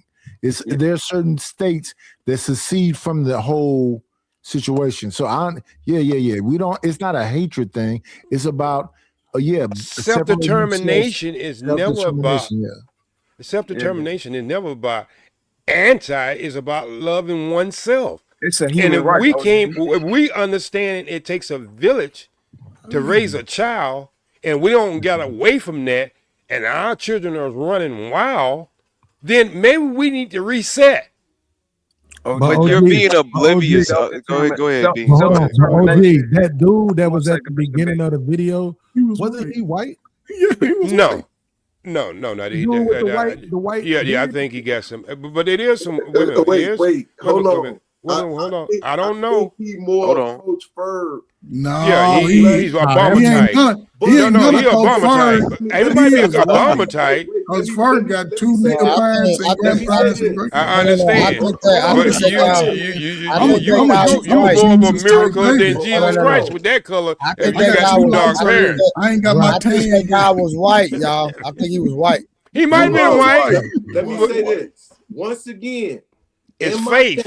In my camp, it's not about color. Gotcha. It's about a mindset, right? Gotcha. Once again, in my camp, there are all people of all nationalities. We're not extreme Hebrews. We're not one that is a black people. No, we want all people. When we read the Bible, we believe God chose all people to be a part of his family. We are Jacobites. God called Jacob Israel. He adopted him. He became his first adopted son. He gonna adopt all the other sons. And he decided to do it the way he did it. We didn't choose that. So when you come to my congregation, you're gonna see people of all nationalities. All nationalities. So Bean, it's more of a mindset. Bean, it's more of a mindset. Wait a minute, hold on for a minute. Hold on. It's more of a mindset of the freedom to become the architect of what we spend so much time about what we hate versus what we can create. And then you have a person like Keon. Yes, sir. Will come up here and try to stop you from trying to be the owner, your own architect of your self-determination. So my thing is, damn, everybody has the freedom to build. As long as we follow, we okay. But when we start to use our mind to move on something, then we get more pushback from people with our complexion or the melanin in their skin versus the Klan. The Klan men would say, take your ass on out there. But then you got black people talking about, no, don't do that. Don't do that. We can't get away from Massa. But they've been, listen, this, I think it was just a bad video as far as representation. They've been doing this for years. No, let's finish. Let's finish. Hold on. Let me explain. They in certain parts of the country, Wyoming, North Dakota, South Dakota, all that, those people live off the grid like that normally, right? Hold on. Because now we're looking at, as P. Smurf, it's sort of a religious component to it, right? So most of the people that would attract to that village will be people under the same ideology, right? Yes, sir. But it's also some Israelite brothers that wouldn't even go with the white man. They like the hell with the white man. Yes, but again, it starts with preparation, right? Because we are the wise men of the message. So between now and if you want to practice this, turn your lights out, turn your air off, don't turn that shit on for the next week. And then you can go from there. Go out in your backyard, learn how to start a fire without no matches, dig a foxhole. Use a water cooler. Use a water cooler too. Whatever you got. Well, listen, if you got a water, but again, it starts with understanding the resources that are needed to live in that capacity and finding like people who are willing to build that mission with you. Okay, but Coach Ferg, why? Why are you doing this? Because it's a human right. Buy big old fallout shelters. They get it dug in their backyard. Okay. This is my whole point. And maybe OG doesn't know why. Maybe y'all don't know the Israelite ideology, but I was a part of it, and I'm a Christian now. I just know it. I know that there's a motivation that eventually there's going to be an apocalyptic event to happen. So the book of and that's what the motivation is. P. Smurf, do you believe that there's going to be an apocalyptic event happening in the future where the government will be shut down? Do you believe in that? So that's your problem then. Your problem is you went under somebody's teaching, and now you're angry at that teaching. Am I wrong though? Do you not believe in that? Do you not believe that there's going to be an apocalyptic event in which the government will be overthrown either by a religious reason? It's a legitimate question. So wait. It is. Wait. It is. But I'm trying to figure out why are we having a show about something we ain't even had a show about. You right. Why is all these questions? We haven't even showed the video. You're right. We haven't showed any. We were showed about what? Maybe a minute and a half. Facts. And why are we having a show about a show we ain't even had it? That's a fact. Let's have enough information to go across to the panel where we can see, and then we can have the show about what we just see. We don't do no other. When we have video show that we always talk about the video that we somewhere else. So we can have that conversation because I'm pretty sure we're going to go about at 6 o'clock in the morning. We can have that conversation. But can we just watch the video and see why I was so impressed? Facts. Thank you. Trey, can we watch the video? And if you go, I think people had something to say because of what Peach Murph said. So it's not the fact that you watch the video; they going off the commentary that Peach Murph set out. So that's fair. What you got to realize. So people got commentary based off what he said. So that makes sense. Well, does anybody got anything else before we start the video back? Oh, no, I'm ready. Yeah, watch your mouth about my mama, Peace Murph. They don't look like no regular noodles you eat. Just say no. It's okay. I just wanted to offer it to you. Nah, I didn't. Them look like some other kind of noodles you was eating. Hey man, y'all gonna stop this is how we take care of our goats, and it's, ride around, fill it up. There we go. Now take care of our goats, right? Yeah. So everybody know each other.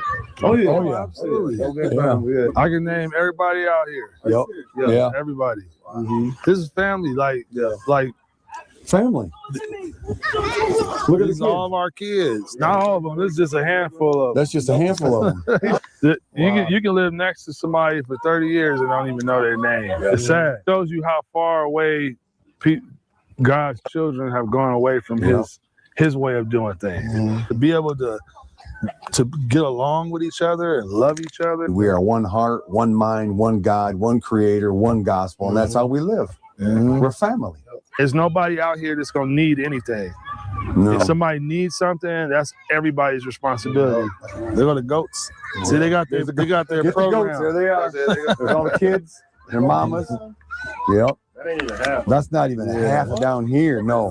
Them are just the babies and the mothers. And some of the families out here have personal animals, but they're for everybody. These two structures here are the chicken coops. A lot of families got their own chickens. Yep.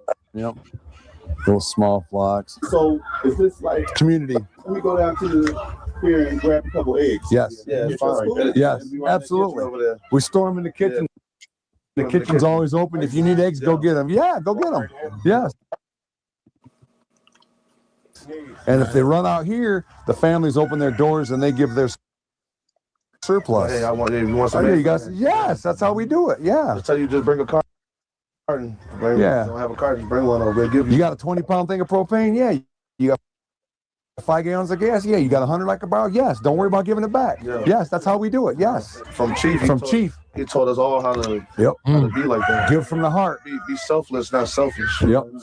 Give from the heart. Don't expect it back. Don't expect it back. God will pay you back. All of us had a desire to be amongst like-minded people that wanted to just love and live right. Right. So that's the one common denominator. Like when we came here, we already had a mindset like I'm getting away from that and I want to do it like this. Those your houses too over there? Yeah. Another brother. Yep, another brother. Thomas over there. Thomas. Different companies that sell these sheds, they charge a lot for them. We can actually build them. We got builders out here. We got so many different walks of life. All the things that you learned to do out in the world, now you can bring it to the table and everybody can contribute in their own way. Shared consecration. We all bring something to the table. Yeah, Barney Son is right now. Yeah, charging everything. Free. We are really off grid. Off grid. Nobody's paying rent. Nope. I'm debt free. She's not charging a dime. That's why he's so blessed. God been using him to teach us how to do it the way the Most High said to do it. So he's always showing us how to give. I'm not exaggerating. I can't tell you how many RVs he's bought and just giving them away. To people. Cars too. Buy a car and just give it to somebody. Shalom, Brother Green. That's Elder Green right there. Elder Green right there. Shalom, brother. Retired. Army? Navy? Marine and Michigan State Police. His house. That's my setup. Set up right here. Yeah, that's my setup here. Yep. Nothing fancy, but it works. Yeah. Nothing fancy. My setup over here. Yep. Police. Sure. Where you at right here? Which one? I'm over here.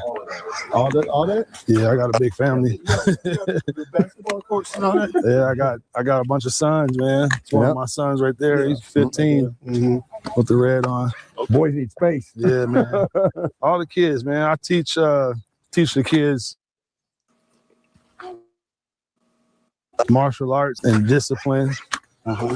And I got a bunch of dogs. We all got dogs. We all got dogs. Oh my God. We got a lot of dogs. A lot of cats. Yeah.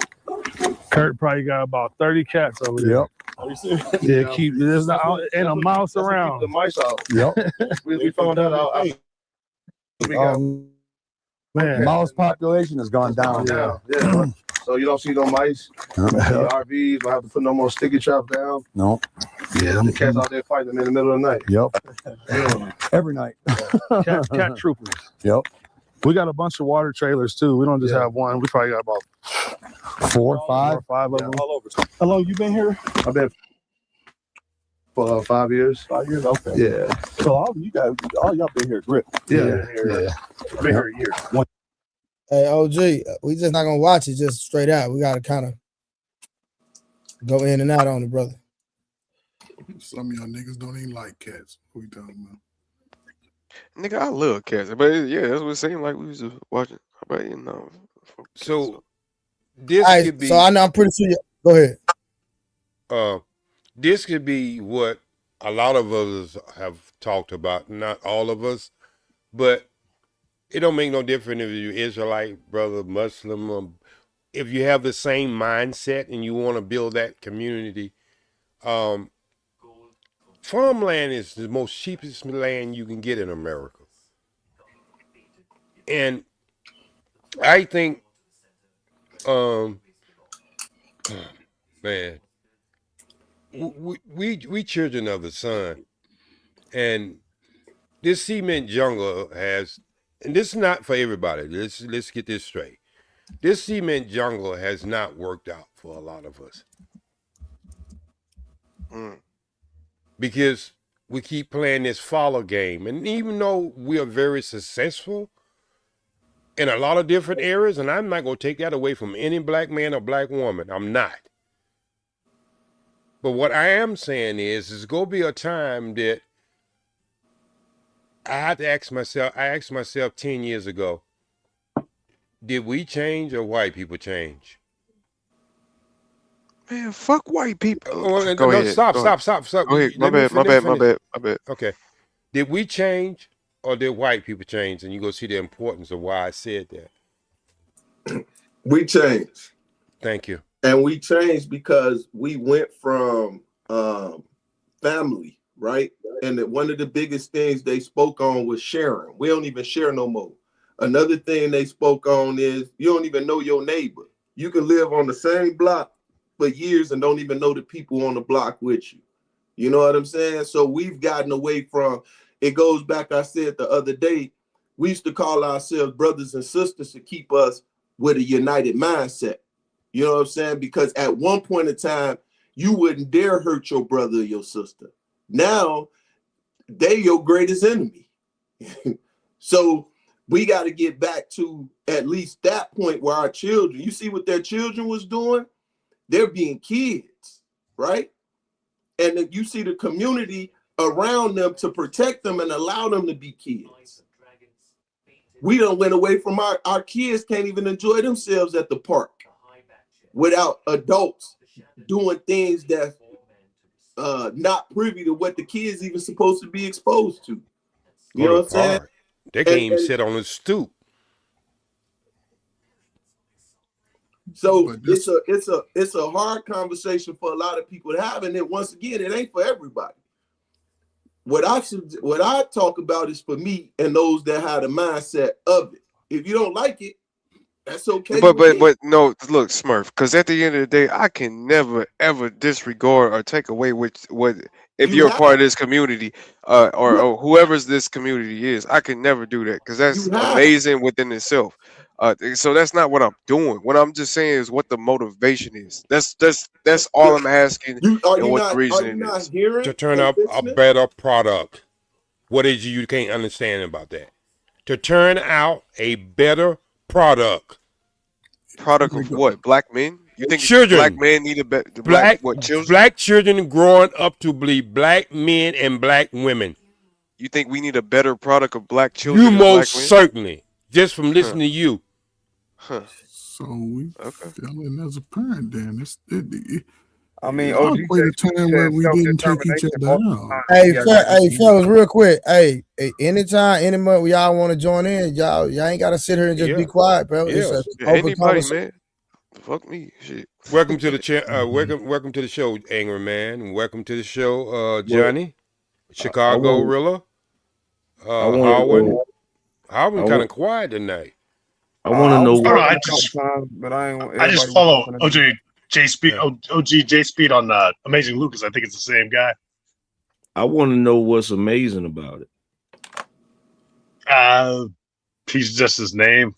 This is his name, man. I don't think he's amazing, but it's just his name. No, not Jay, not him. I'm not talking about. He's talking about the. Go ahead, Angry. Y'all said that whole situation was amazing. I said, what was amazing about it? It's amazing to me because it's a foreign concept, Angry Man. It's not that it hasn't happened before. But I'm just saying is this Sikkim jungle we living in, and what are we producing? Yeah, we're producing some of the greatest on top in certain areas, but family. That's not a foreign concept in this country. White boys do that shit all the time. I didn't say that. I'm not asking about what white boys you know are.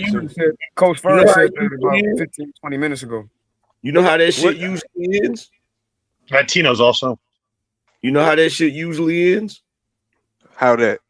With the ATF raiding they shit. It's not a combine or whatever y'all call it. It's not gated in, and it's not none of that other shit that most white people do when they do it. All right, so this is like. So they're not gonna. So in that situation, here we go. So in that situation, they're not gonna accumulate no guns. They're not gonna have. Oh, they probably will. Most of all them guys are military, police officers. They you got to understand it. So your rights, women, Angry Man, your rights don't go away because you move out of the city. I didn't say they did.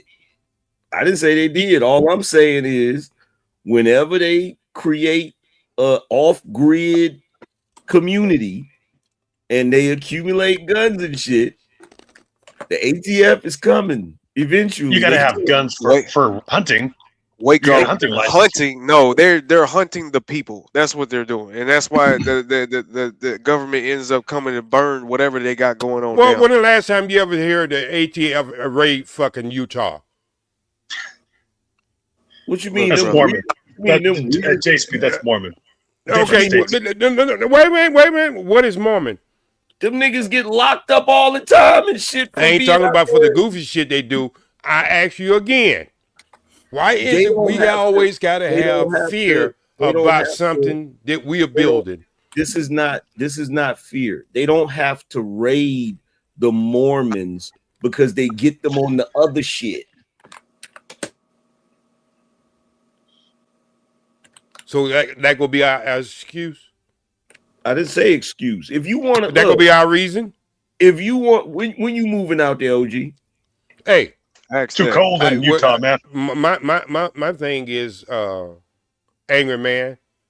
I heard you say just last night, you'd rather be caught with yours than versus be caught without yours, right? Absolutely. Okay. Absolutely. Okay. So let's put this in But here's the thing.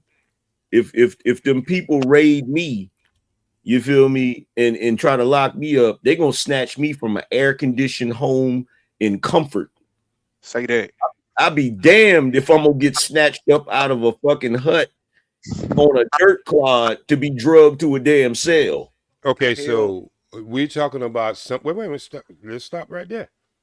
See, that's our major fucking problem. What's that? We don't. We it's just like when you talk about women who want guys who's already got it made. Now they wants to be the hero to the guy. So we gonna put that in the same fucking circle. So what is it when you start to build something? It has to be at the end game. It don't start off with something from the beginning. So when are you about to book your flight? Wait. Shut your face up, my brother. We ain't talking about that. We're talking about the subject now. Shut your face up. I shut my face up. You got somewhere else you need to be. I can tell you want my you got attention, angry man but I ain't here, gonna give so it to you're a you. little wet. I'm not gonna give it to you. Okay. Yeah, go ahead. So, angry man, let's finish the conversation. You gotta break down that last statement. I don't understand what Okay, so what I'm saying is, why is it when you building something, it have to be the end? It has to be perfect. Don't you take building something, you be an architect of something, you start off with a blueprint, then you come up with a full plan, and then you come up with a building, and then you come up with whatever your plan is? Why is it always gotta be this idea we have in our head that we gotta have? Wait a minute. We gotta be in so much comfort, but we're losing our goddamn mind. But it's not. Here's the thing, right? Here's the thing. So it's not that I think it has to be perfect, but what it looks like to me is that Katz is trying to reinvent the wheel. So you have men that live in a modern era that have a modern mind, right?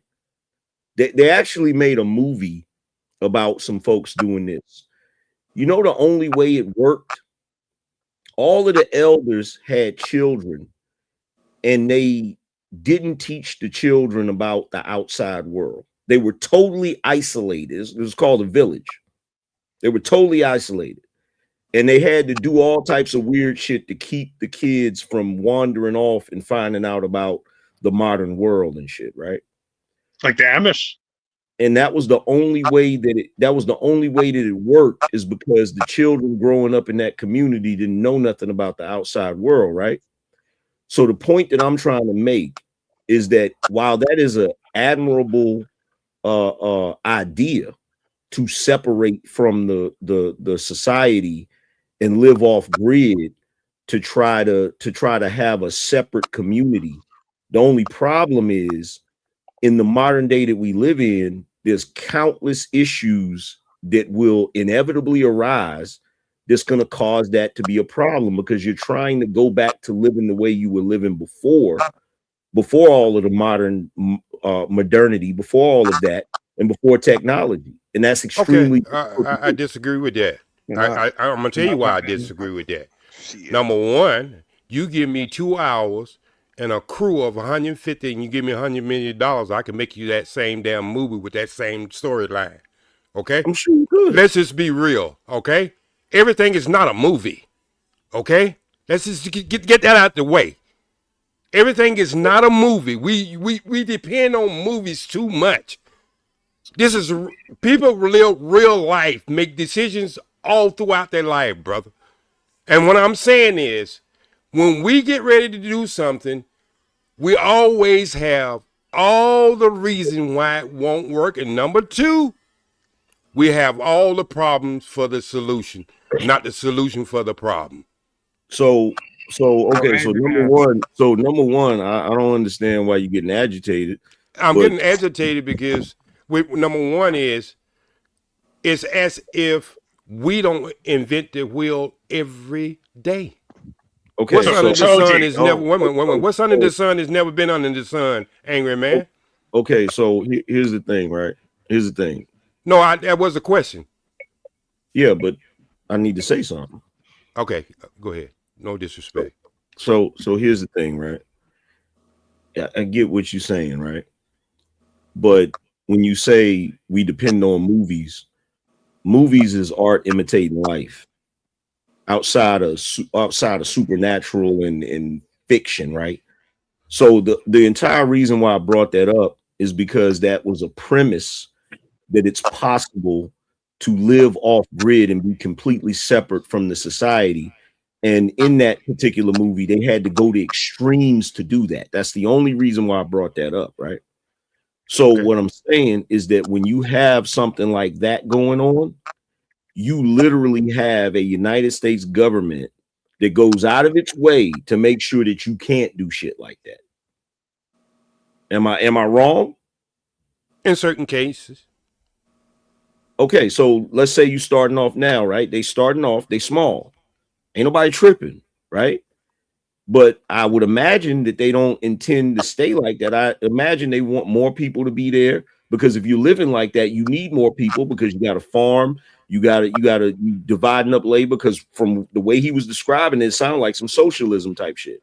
So if you're in a situation where it's some socialism type shit, you need people, you need bodies. So you're going to have more people, and you're creating an entire community, right? So what is the ultimate mission of that community, to just remain off the grid, or are they pushing something more? Like, what are they pushing? Okay, so thank you. Okay, so when you say they are using the same thing, you say that they're not using, they're using new technology. Okay. That's how they're getting their electricity. Okay. And so when you say, or what is it? It's not to build, to spread out. This is, I would say, could be an example that you can have these little pockets, regardless of what your denomination, or even if you didn't have any religion, you can put this all over the United States, where people can become to live in communities. And that right there, let me stop you right there. Yes, sir. And that right there, if that's the ultimate goal, they're gonna put a stop to that shit instantly. I don't think so. I disagree. How would that be, Okay. y'all live in this country. Malachi York, Eatonton, Georgia. You probably I disagree. I think if it was singly just about building family and living off the grid, they wouldn't mess with you. I disagree. It's always underlining. There's always Keon, what happens when they do it? What happens when you do it at scale? Exactly. He just said you could have pockets all over the United States. All of that accumulates. Now you're dealing with the electric company and the money they make. Now you're dealing with all of these different things. That is gonna become problematic. But no, because there was always another reason behind it. You're telling me that America will be mad at people who's literally living off the grid, drinking their own water, doing all this stuff, not having to pay no taxes, Wait a minute, no taxes, no nothing. Right? Wait a minute, no taxes, no nothing has to be dependent. Wait a minute, because y'all want to say yes before I even got my point out. I literally just started talking, brother. But anyway, like I said, no taxes. No policing, no nothing going into these people. You're telling me America wants to destroy that? For what? They have no responsibility for these people. Why would they want to destroy them? They don't earn from those people. They're losing business, Keon. Because they cannot profit off. They're losing control. They're not profiting off of it. That's why there's laws against things like this. You living in La La Land. I'm not. I'm just asking you what your reason is. All these people got jobs. I don't know what all these people got jobs outside of where they live at. Well, if you're in a casino tribe, you can get away with it. That's what I just said. That's what I just said. Because I'm trying to dispel some of the myth. I mean, all these people got jobs other than the storekeepers who work in this area, but all these people have outside jobs. That's what I'm saying. People do this stuff all the time, bro. Like, there's a lot of people that's off the grid that we don't know about because they're off the grid. Okay. And we no, bro. There's always an underlining reason. Either we're trying to overthrow the government, we're trying to build a blacker society that's better than the whiter society. There's always some type of if we just did it right, we wouldn't have a problem. Wait, Keon, now I gotta hear about these people that are off the grid that we don't know about, but for some reason you know about. Let me ask a question. Let me ask this question. So Keon, he just made a point. He said there's a lot of people living off the grid that we don't know about. Absolutely, we don't know about them. Do the CIA know about them? Probably. Yes. Okay. Why do you think? Why do you think they know about them? Because they're drills. They got to. That's their job. No, they monitoring the world. They monitor. They got to. And they make sure helicopters. Again, Keon living in La La Land. He act like the government. I'm not talking about the CIA. How am I living in life? Stop making narratives. Y'all gotta stop doing I'm not making narratives. You're acting as if the government don't want people living off the grid when they never don't want said to. nothing about the That's how you're government. All I'm talking. saying is that they will not. You saying there's only some underlying issue with it. Rather if they wait a minute, surveillancing you and doing something and destroying your businesses and properties is two different goddamn things. I'm not talking about the you can surveillance me all you want to, but if you're saying that if you're watching me, as long as I'm not doing nothing wrong, what the hell can you do? No, but Keon, my question is, you say your premise is there are plenty of people living off the grid that we just don't know about. How do you know about? I don't know, brother. You're right. You so got me. No, it's not a gotcha. Good no, one, brother. Keon, I swear to God, it's not a gotcha. You got me, brother. No, I think y'all having a genuine conversation, brother. I promise you, that's not a gotcha. I'm not. I promise you. Okay. I'm asking. Genuinely, I'm asking. You're right. But Casino Drive, they're the most I'm not famous. trying to be right, brother. I'm trying to have a conversation. All right, that's cool. But all I'm saying is that there's a difference between people, and look, I feel like y'all being a little oblivious because y'all know history just like I know history. Yeah. There was always some other reasoning behind it. Rather if you think that it was just, oh, we're just trying to live off the grid. No, the fuck it wasn't. No, the fuck it wasn't. We were trying to get away from white people. We were trying to start our own society, our own nation. Because they were trying to Go stop ahead, the Angry rise Man. of a My black bad. Messiah. Go ahead, brother. So you think Angry Man, is that not true, Angry Man? What's that? Is there not government documents in the 1960s that their motive was simply because they wanted to stop the rise of a black Messiah? Yeah. Okay, that's proving my point. You're proving my point. What is wrong with having a Messiah amongst your people to help save them out of their there's nothing. But you did. You said you acted as if the government didn't see nothing wrong with it. What are you talking about? This man just That's proved not my an point attack. in real time, brother. That's Go not ahead. an attack. But see, but here's the thing. Here's the thing, right? So where's that echo coming from? Somebody might need to go on mute. So look, here's the thing. If you understand the way the government works, right? First of all, the CIA don't got to have no legitimate reason, like no justified reason. They could just feel like it's a problem. They could feel like it's heading towards a problem. You feel me? And the only reason why I bring that up, if you're just talking about this one spot where dudes is doing that and you know, cool. Ain't nobody gonna trip about that, right? And I'm not even trying to shit on what OG is showing, right? I'm not trying to shit on it. At all. It's not for me. You know what I'm saying? If y'all want to do that, cool. You feel what I'm saying?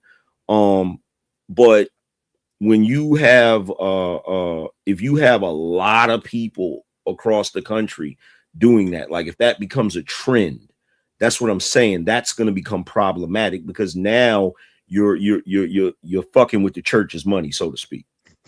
That's what I'm saying. Disturbing the public, maybe that's what they get you for. Man, that's No, exactly and they're what I was always saying. looking for He was potential trying to act uprisings. as if they don't see there's not an uprising in us doing our human rights and our ability to be self-identification and self-autonomy. That's a human right. That's not what the fuck you're doing. Look, When you brother, that is what you're doing. You have every right to do that. That's your human right. What are you talking about? How's that not what the fuck we doing? How's that not what they're trying to do? And to Angel Man, your point, that's why they will see it problematic. Is it not right? Yeah. Yes. Exactly. That's what Angel Man is saying. Is not You have a problem with self-identifying as comprehension. anything. You have They a will problem with bomb you if comprehending they what's want to. being You going can on. self-identify as Fundamentally being anything, but said. you don't have an army. You don't have a One gun. mic, It doesn't matter. The government still keep an eye on you. We didn't have an army in the 60s. We didn't have an army in the 70s. We didn't have an army in the 80s. Yet they still had an eye on us. You But you did. want to act like they don't just want to look at us. It's not happening. We need to stop this. Check this out. When you have look, man, get the fuck out of here, nigga. look, check this out. When you have people, look, this goes back to the original point that I made, right? When you have these white boys that decide to create compounds and they want to live off of the grid, they're smart enough to know how the government operates, and that's the whole reason why they'll create a militia, right? Which is their right to do. But every time they do that, the ATF come knocking. That's the point that I'm trying to make. Like for instance, there's Waco, a guy, Texas. Yeah. There's a guy I know that had this idea, right? And he said it numerous times. He said, yo, there's military bases that are abandoned. He said, yo, you can buy a military base and have your own community and freaking have your own schools and all of that stuff and blah, blah, blah. And it's like, yeah, that's a good idea. But anytime you're trying to sustain a society like that, you're going to have some kind of police force. You're going to have some kind of military force. And the moment that you start doing that, the government has an issue with it because they're like, okay, if that gets too big, they could oppose us. You feel what I'm saying? So that's why I'm pointing that out. Okay, and there is wait, hold on. In America, right? You can start your own tribe or country, right? You just have to have the charters and go through all of that, make sure all of that, your policing, like you said, everything has to be established in a sense, right? But in this off the grid, right? Because OG said something, you know, one, in America is limited land. So you have to be willing to go outside of America and even where they are, there's really no trees. So you're dealing with weather 98 degrees, 100 degrees in Arizona. And you have to build up a tolerance. And this is the try thing. 125 in Arizona. So I was being nice. Most of us are old and probably getting asthma by now. So and again, are you willing to set the training forth so young people could start to live and move? Because again, most of us want to be in the area right now watching the game. Most of us want to be able to call Walmart, Uber Eats, or somebody. So you're going to have to develop a whole different mindset. You can start tonight. Turn off all your shit, unplug your grid, turn off your cell phone, and you can start living off grid the same way. Take all your money out the bank, close your bank accounts. You can disappear from everybody and get people like that. So that's the extreme, coach. Here's the thing. Look, here's the thing, right? Why not do it the casino tribe way? They survive. If anybody's trying to do that for real, in my opinion, the first thing you need is protected status. That's the first thing you need. Protected status. That's a good point. That's a good point. You know what I'm saying? Like your group of people needs protected status in writing that is from the government so they can't get goofy with you. That's in my opinion, that's the only way you could really do it successfully. And how you do that? Who you asking? You better contact the government, they'll tell you. Yeah, and they've been trying to do that for years, right? Ask the casino tribes. Who you at? Niggas have been trying to get protected status forever. Facts. It's a fact. Forever. And that's the other part that y'all keep leaving out. That's the other part that OG keep leaving out. What will make you wait, hold on. OG can speak for itself. OG, and his mindset. Like angry man can speak for himself. OG, you leaving out. Wait. Leaving out. Listen to me. Just a damn minute here. Let's blow the horn and put our feet on the brakes. Go ahead, angry man. Go ahead. Hold on. Listen, you're leaving out the fact. You're leaving out the fact that this government has a special place in its heart for niggas. I got that out. And women. And the thing about that angry man is they don't need a reason in a cement jungle or a jungle itself. So if black people ever get it in their mind that if I'm always going to be in the bullseye, why not be in the bullseye under my own self-determination? How? What's wrong with that mindset? Oh man, there's nothing wrong with it, but here's the problem. Once you get, look, I said this a while ago because somebody brought up the idea, is like, yo, we need an island. And I was like, bro, you won't catch me on nigga island because I'm not going to be in a concentrated place where we can get hit at once. Yeah. Okay. Yeah. You tell that. You tell that. We go AM because you tell that. Wait. Go ahead, OG. Anybody seen Snowball? Somewhat. Okay, so we go bring movies up. Anybody seen that? Are you saying Snowfall? Snowball. Yeah, I see. I'm trying to stay away from. Reason why I'm trying to speak in code here because I don't want to get too deep into it. Mm-hmm. But that was actual fact. Yeah, I know. The FBI came to L.A. and apologized. Listen, yes, Freeway Rick the FBI actually came to California and apologized. So there is paper. There is an actual fact of that. The government has never denied it. And it comes from the Contra when they were supporting something they shouldn't have been supporting. And so they use our community, which you say, I understand you might be living in a different place, Angry Man, but our community has always been under that microscope, regardless of where we at. And so why not have the mindset that if we go beyond the microscope, let's make our own way? Because what should have happened when black folk get to talking about all of the things that have been done in this country, what should have happened a long time ago is black folk, instead of coming together to do a lot of the goofy stuff they do, they should have came together with a class action lawsuit and fought for that class action lawsuit and win. And once they do that, they could then get protected status. But they won't. You know how many class action lawsuits have been not only just in the United States and the World Court? How many? Well, you can go back and get Claude Anderson, and you can pull up his the man who made the first civil rights bill in the United States.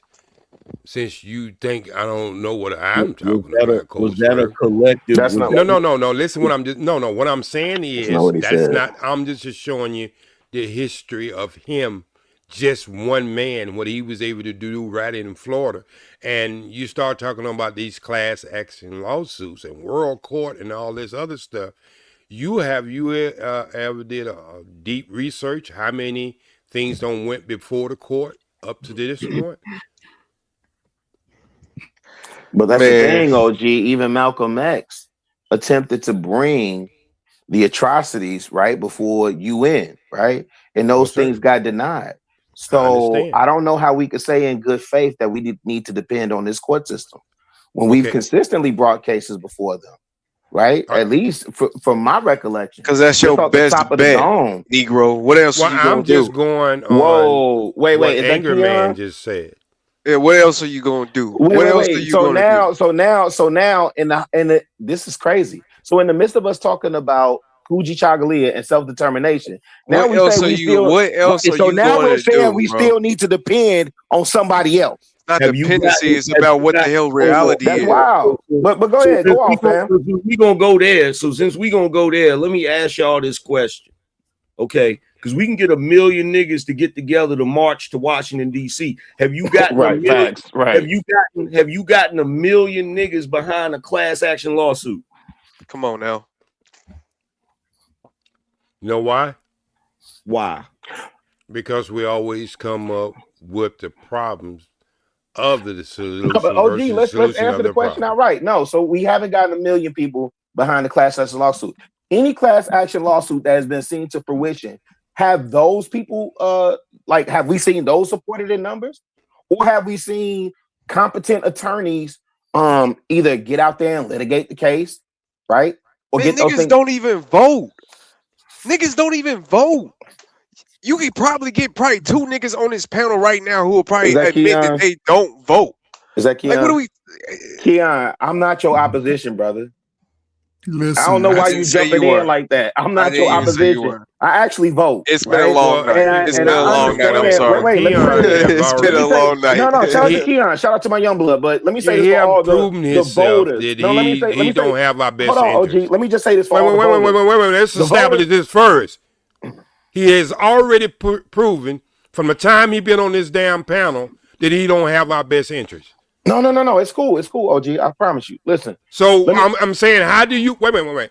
If a Klan member was up here right now, I wouldn't waste my damn time trying to talk to him about self-determination. No, that's my young blood. I don't want to do that with him. No. Listen what I just said. That's our warrior class. No. Listen what I just said. He proclaimed everything but his blackness. Okay, cool. In the name of the Honorable Elijah Muhammad, I do not.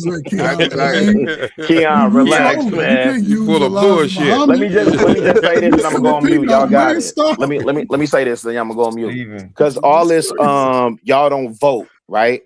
You know, I learned recently. I don't even have issue with people that don't vote as long as they got a plan, right? Because if you don't understand, if you think that your voting is the end of your responsibility, and you don't have a game plan after you vote, if you're not even accountable for the person you put in, I just said this on another platform the other night. They put these people in front of you and tell you you got selection A or selection B. You didn't have no nothing, no input, no nothing on who they put in front of you. But we just happy to vote. Actually, hold on. There always is a space in certain places where you can do a write-in. Is that Smurf? Smurf. Listen. Hey, Smurf. I'm gonna tell you this because I said this on this another platform the other night too. My working theory is Harold Washington. The people put Harold Washington in office.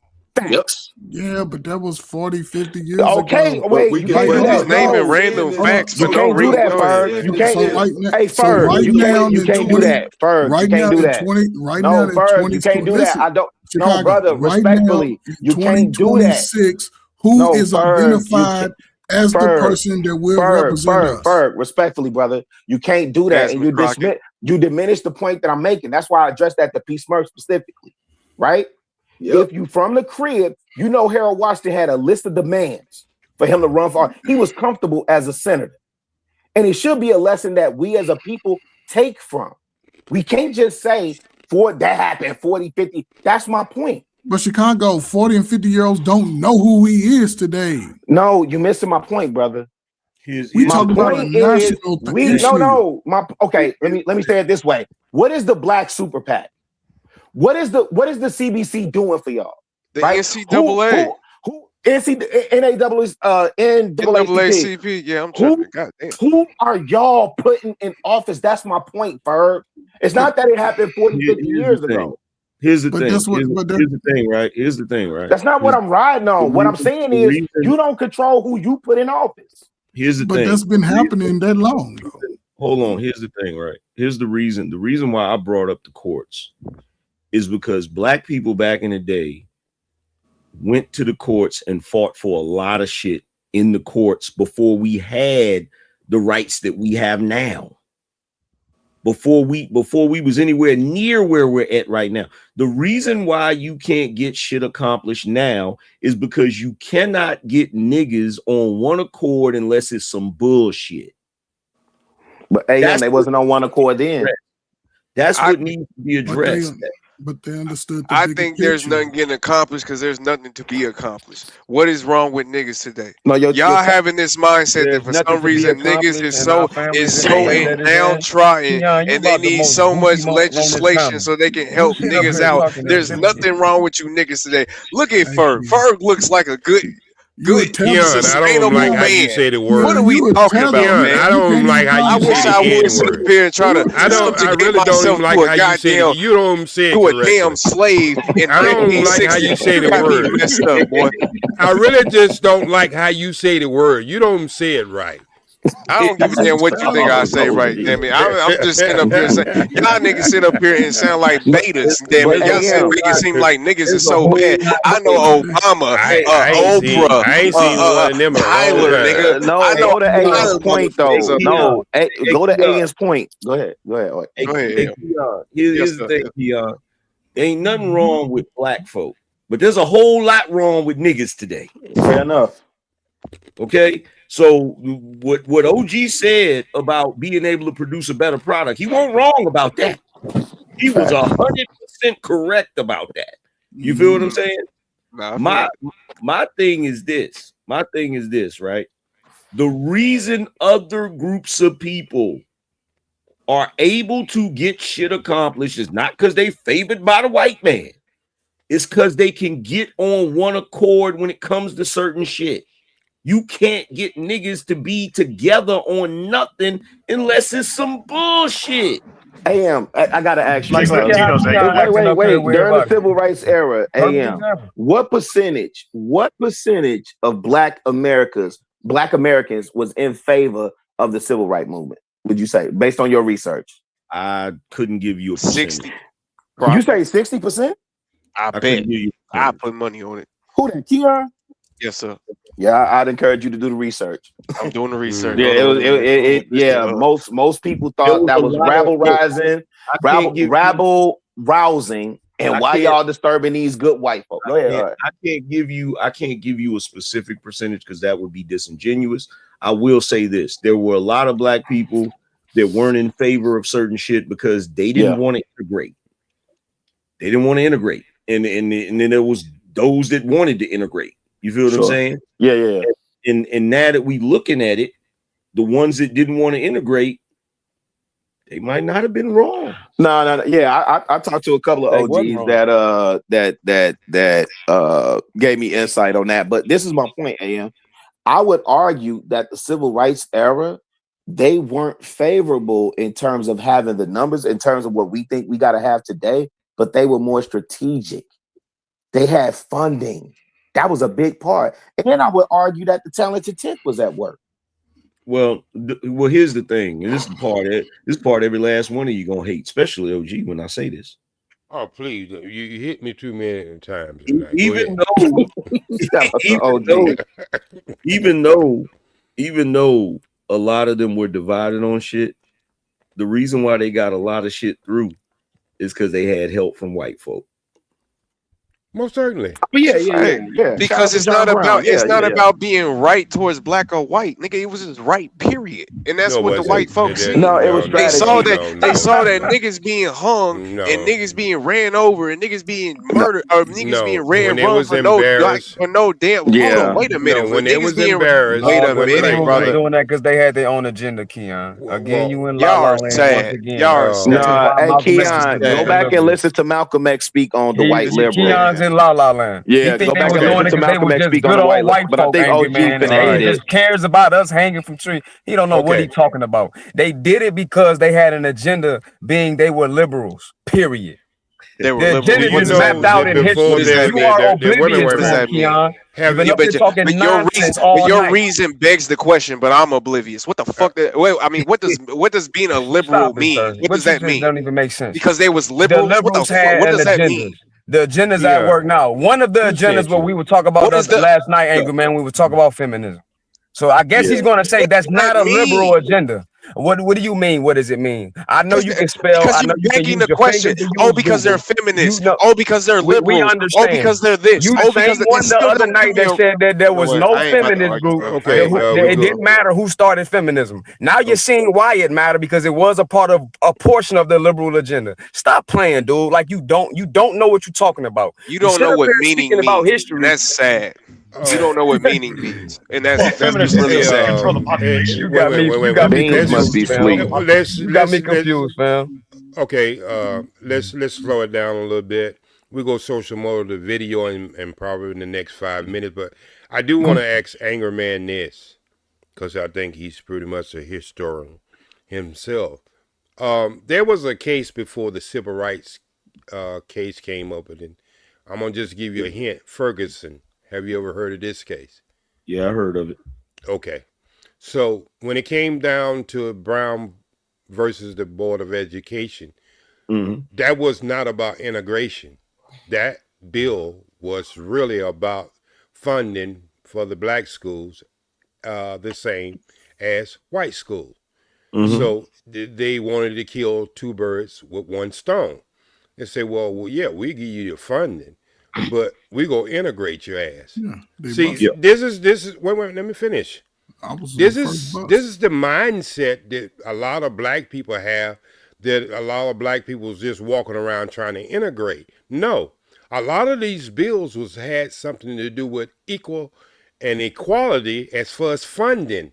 It was the white people who took these bills and made it where busing came in and all this other bullshit came in.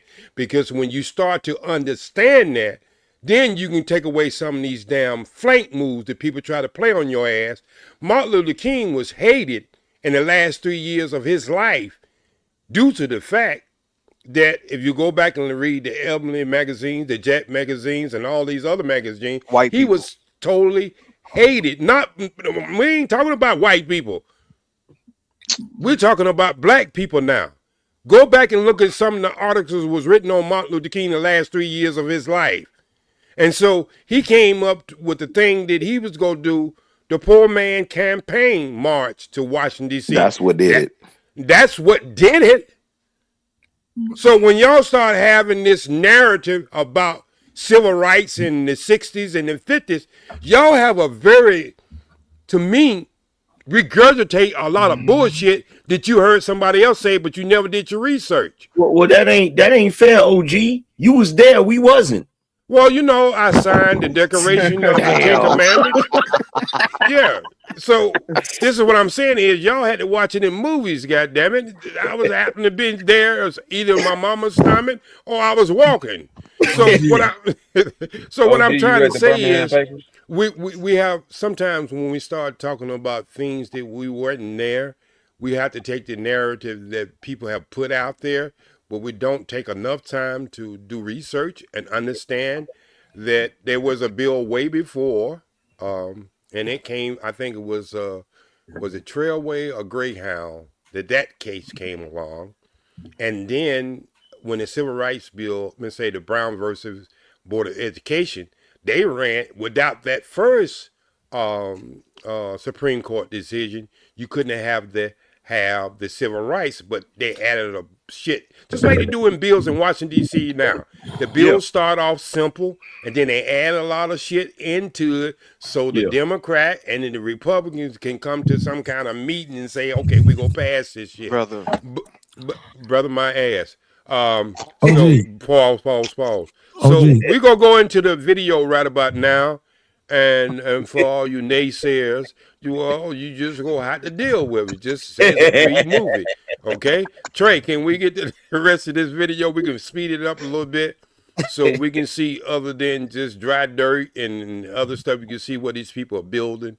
Trey, you out there? Over and out, brother. Let me see. Good guy, he sleep. OG. Yes, sir. Beans woke up. Can I ask you a question? I'm being real serious too. Yeah, no, you. Oh, here we go. Okay. Go ahead.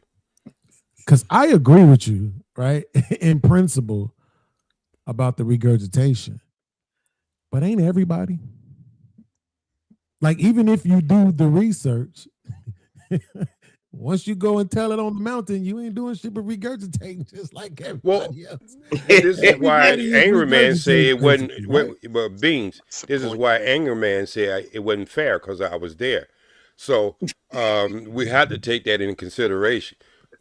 Okay? Right. So, but again, even if I take it from you, once I go tell it to somebody else, I'm just regurgitating. Yes, but I'm only pointing that out because I'm saying, to me, it's more than just the research, right? To me, it's being able to think. You hear me say this a lot is because I honestly don't think people actually. That's a good point, Mr. Beans. You got to talking, right? To your point, they just be regurgitating. They don't get the information and then decipher it for themselves. Use their own discernment to say whether or not they think this is true or this is false, or maybe it's more likely this or that, right? They'll just go get it and then they'll just come back and say, aha, right? So I agree with you, but I just wanted to take a moment just to point that out. Like, yeah, do your research, do your Googles. Mr. Bean. But everything on Google ain't 100%. Some of this shit this is why we're not asking you to do the Google. Matter of fact, AI has fucked up a lot of people, even in the courtroom, by trying to get their paper drawer by AI and then go to the courtroom and get embarrassed. But what I am going to say is this is why a lot of things that's missing from them years is we actually used to have think tanks. But OG, this is what I'm saying. You talking Who about funded something, them? But again, he's talking about something. I'm not talking about the NAACP. No. What I'm saying is, OG. No, I was somebody mom. No, that was me. I said who funded them, and I wasn't saying NAACP either. Okay. OG, I was saying I'm actually speaking to the funding of these things because I made a point earlier about we don't have super PACs, we don't have PACs. right? Well, we had a 3D chess game with Connect 4 pieces. Well, and also Chicago but whose fault is that? Whose fault is that we don't have a super PAC? Okay. Yours, Keon. Okay, yours. So how you gonna have a super PAC? How in the hell you gonna have a super PAC? How in the hell are you gonna have a super PAC and buy Bentleys and gold chains? Thank you.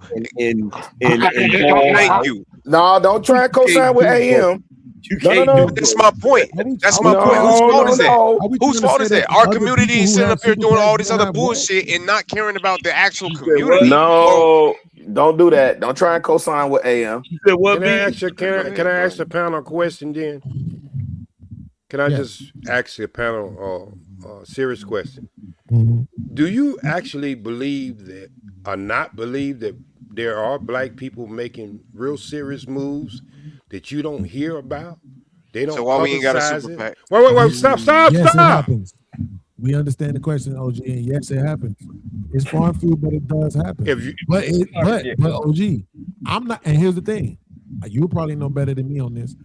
I can't say how long it should take, but I heard about this Freedom, Georgia town earlier today, and when I did my research on it, guess what? They basically still where they was at 5 years ago. Who? It's the spot called Freedom, Georgia. Where these 19 black families came together and bought this land, right? They started out with like multiple acres, acres, and now they got like over 500 acres. But they ain't built nothing in 5 years, 6 years now, right? Well, can I ask you a question? We never had. Stop. To answer that, I guess I have to ask you a question. Why you so aggressive to me? Goddamn, what I do?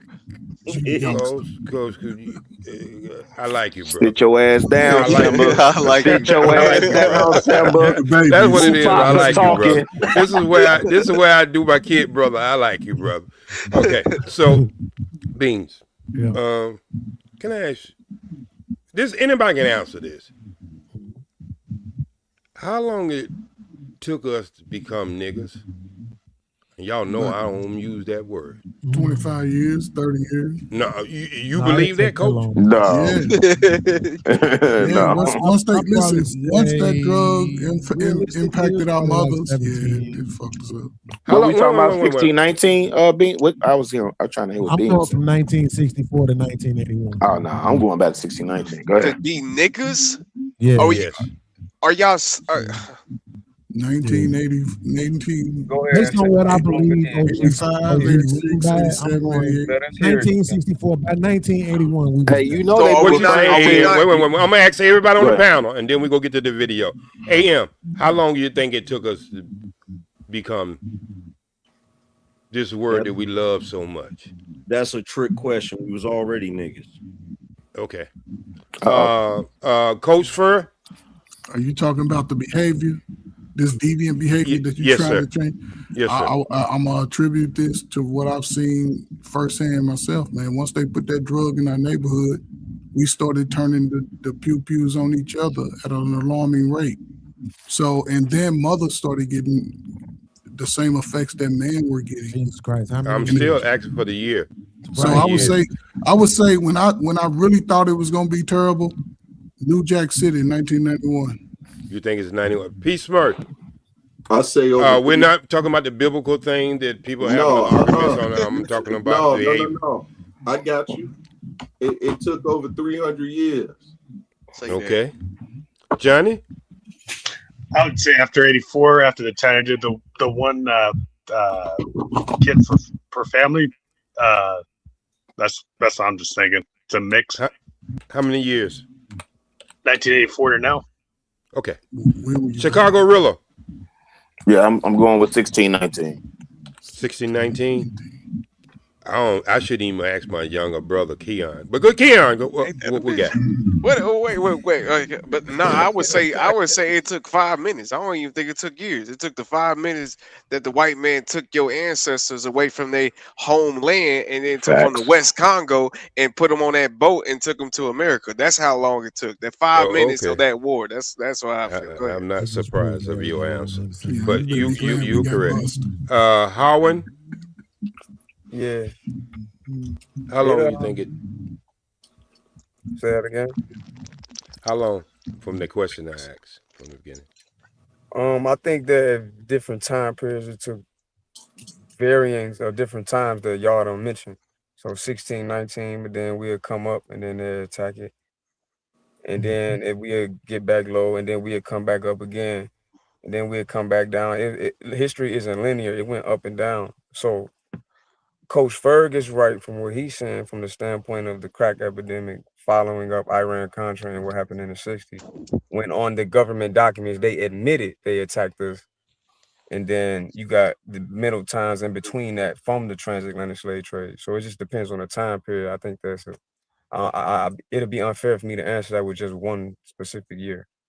Now, if I was being honest, I would have said everybody's answer was correct.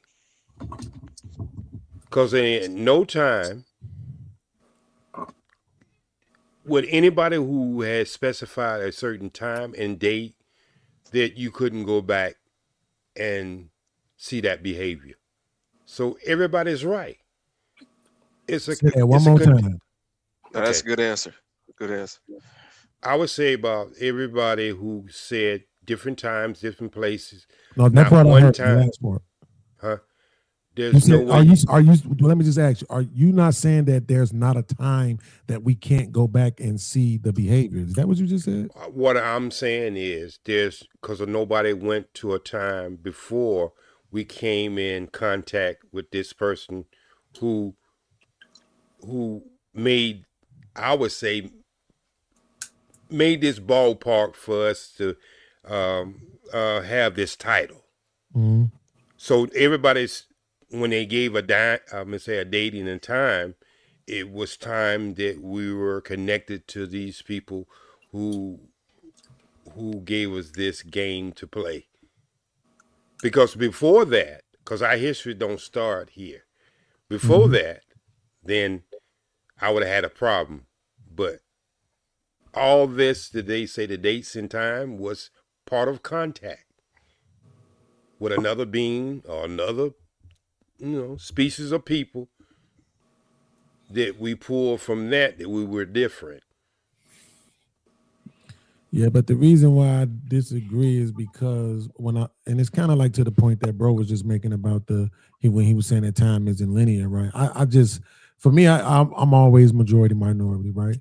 So if we had a minority of people who, like when they talk about the 1964, 1965, right, with the welfare issuance, right, that was about 20% of people. So that's not who we were. Right. But somehow you fast forward and you get to this idea where you think it's 50, 60, 70%. And now it becomes, oh, that's who y'all are. Same thing with the crime. Same thing with the gun violence. Same thing with the absentee fathers. When you believe or you perceive it as the majority, then the narrative can be placed like, oh, well, this is who y'all are because it's applicable to the majority. But prior to 1981, there's no time where any of that was applicable. Dysfunctional, deviant behavior. We don't have to stay here. We can move past it. I'm just saying, as a majority, Mr. B. Not the majority for us, right? Okay, so my question was not if it was a majority or minority. It's about the construct. Yes, but that's the only thing that makes it logical. You're saying you asked when did we become the N-word? Right. When I say in order for it to be none is absolute, right? And on none of these panels, nothing is absolute, right? Right, which is why I'm saying the majority, not absolute, right? Well, but if I could though, because I think I get what OG's saying. I feel like he thinks that it's linear. It is linear. He think that it's like almost like an addition problem, like this plus this plus this plus this is equaling where we're at now. Like I mean, I get what you're saying, being that specifically we talk about either the crack epidemic or just single homes or the baby mama epidemic and stuff like that today. Then I get what you're saying, but he's talking about the bigger picture, as in like, why are we here in the first place? Like, to even have a crack epidemic, to even have a baby mama epidemic, to even have all this stuff to even happen is what I'm kind of hearing. That wouldn't have been true in 1920, 1930, 1940, 1950. We weren't having those issues. Yes, we were. No, That's why. That's why the March on Washington was called the. No, March. he's saying in the majority. OG Beans is Well, I saying. understand. Yeah, But he's saying in the majority we did not have those issues. Wait, stop right here. Then I'm how to use this mechanic analogy or body shop man analogy. Do rush starts off as the majority? No. Well, if you just leave it there, and what usually happens? It continue to spread. It spreads. Okay, so that was really my question. I understand. No, I was just saying at the Beans point in the 20s and 30s and the 40s, you still didn't have that. Even if the rust was there, right? There was a counter agent, which would be the dominant of Black society then, that held the standard. No, there was still a Negro or a nigger, as y'all would say, in the 1920s. There was still a version of that. Keon, you're trying to win a point. I didn't say it didn't exist, right? Like I'm well versed with the Jones brothers. I'm well versed with the Policy Kings and the Bumpy Johnsons of our society back then. That's not what I'm saying. What I'm saying is you still had good, decent, which what Beans was saying. In the 20s, 30s, 40s, maybe even 50s, It was in the 50s. Yeah, even in the 50s.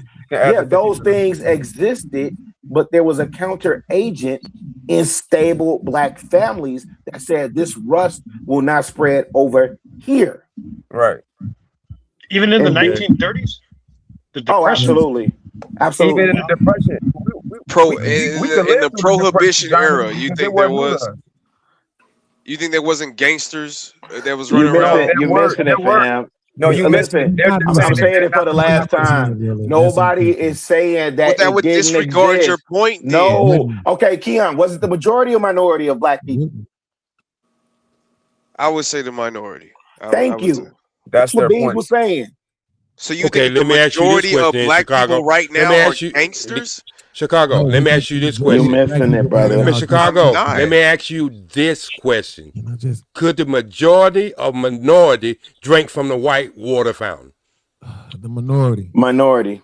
Okay, then what are we really talking about? Thank you. That don't make what else? No. This is what I'm saying, Beans. If you're a boss, hey. Because you led with niggas. Beans. I'm talking to Beans now. Okay. Go ahead, sir. Beans.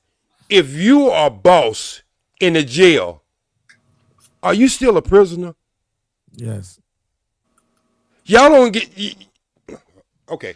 Now go ahead. I'd rather be a boss in the jail than be broke outside. I ain't gonna lie to you. My bad. Okay. I was just confused with the analogy that OG was using about water fountains. Y'all can switch you can switch the analogies as much as you want to, right? Again, and this is what I'm saying. What I'm never gonna do, OG, is dumb myself down. I'm just please don't do that. You said when did we? That's a us thing, right? Yes. That's applicable to the entire demographic, right? Become the N-word, right? That's a behavior thing. That's not a title. Or is it? Wait a minute. OG define the N-word. Because if we're just come on, can somebody have a land, bro? So if we just going off, when did people start saying that to you? Right? That was even before we ever got over here, right? But that's what I'm saying. When you say that, I'm thinking like, so you're saying when did we come to this particular behavioral problem, right? Because I know you don't like saying the N-word. So what I'm saying is, even if I couldn't drink from that fountain over there, it didn't change my behavior. It didn't make me goofy. It didn't make me not want to be married. It didn't make me not want to care about my kids. It didn't make me abandon nobody. I wasn't robbing nobody. I still wasn't doing none of that other dysfunctional stuff that we see happening to the majority of us today. So even when Keon tries to say, so you're saying the majority of us are gangsters? No, we're saying the majority of us are dysfunctional in some way, form, or fashion. That's false. Wasn't the case back then. That's bullshit. That's right. That wasn't the case back then. That's the point. But that's why I got confused with the water analogy, because Thurgood Marshall couldn't drink from that water fountain either. That was making my point. I couldn't drink from that fountain. It make me. Look. This. The state of the Black family. Wait. I'm gonna use anger, man. You think the majority of Black people are dysfunctional? Absolutely. We would say as a whole. Lost your cotton picking mind, brother. If you think that, man. The state of the Black family at this very junction is probably the worst it's ever been. And It's still the most we've ever been too. So that's the Mr. Bean's point. Serious? Because we're talking about percentage-wise. Percentage-wise is majority. If we're talking about majority, well, you don't have no evidence to prove your percentage just either. because wait a minute. Just because you say it's the most it's ever been doesn't mean that the percentage is different from what it was in the 1960s. What I was going to say is everyone is estimating. I'm the one that said that there were certain peaks and valleys at times. You said it was linear. I said that there were peaks and valleys at times when we were low morale and times when we got built ourselves up and dug ourselves out of that and even came up to build different communities. And I'm not just talking Toaster, the one that everybody likes to regurgitate. They go that regurgitate thing, Mr. Beans. I'm talking about like we can mention multiple times where we build up multiple communities and then it was attacked. And then we build up again and then they attack us. So the common denominator, Sir Keon, I would love to land. The common denominator is that every time we do build ourselves up from being in that low morale state or mental state, it gets attacked by the United States government. But people like Keon will act like that didn't happen. Shout out to Bronzeville and Peel Hill. Watch this. Y'all love to build narratives. I love it. I never said nothing like that. Most of the time, it's internally infiltrated. I'll say it again. Most of the time, it's internally infiltrated. Y'all love to build narratives. Yeah, I'm definitely CIA. Anyway, at the end of the day, all I'm saying is that in the black community, we should have a agent in the house. We should have a. You gotta have a certain comprehension level to get in the CIA. Okay, so now I'm not that smart. Y'all just built this whole narrative. But not you. I'm not building a narrative. I'm talking directly to you. You wouldn't be in the CIA, and I didn't imply that you were in the CIA when I made that statement. When you made that, he implied himself. Snickety comment. You said that, not me. I was not insinuating. But you was responding to that after I spoke. You were clearly speaking in context to me. You never said you said it though. I'm just saying. It doesn't matter. We're not dumb up here at all. I'm not either. That's why I'm saying I'm not CIA. You don't gotta be dumb. You ain't sleep, you're not CIA. Anger man, I want to ask you something. I'm over here playing a game, nigga. Okay, anger man. I want to ask you something because you the movie buff. There was a movie, and Denzel Washington was in it, and he was talking. I don't know if he was talking to Morgan Freeman or he was talking to this other guy.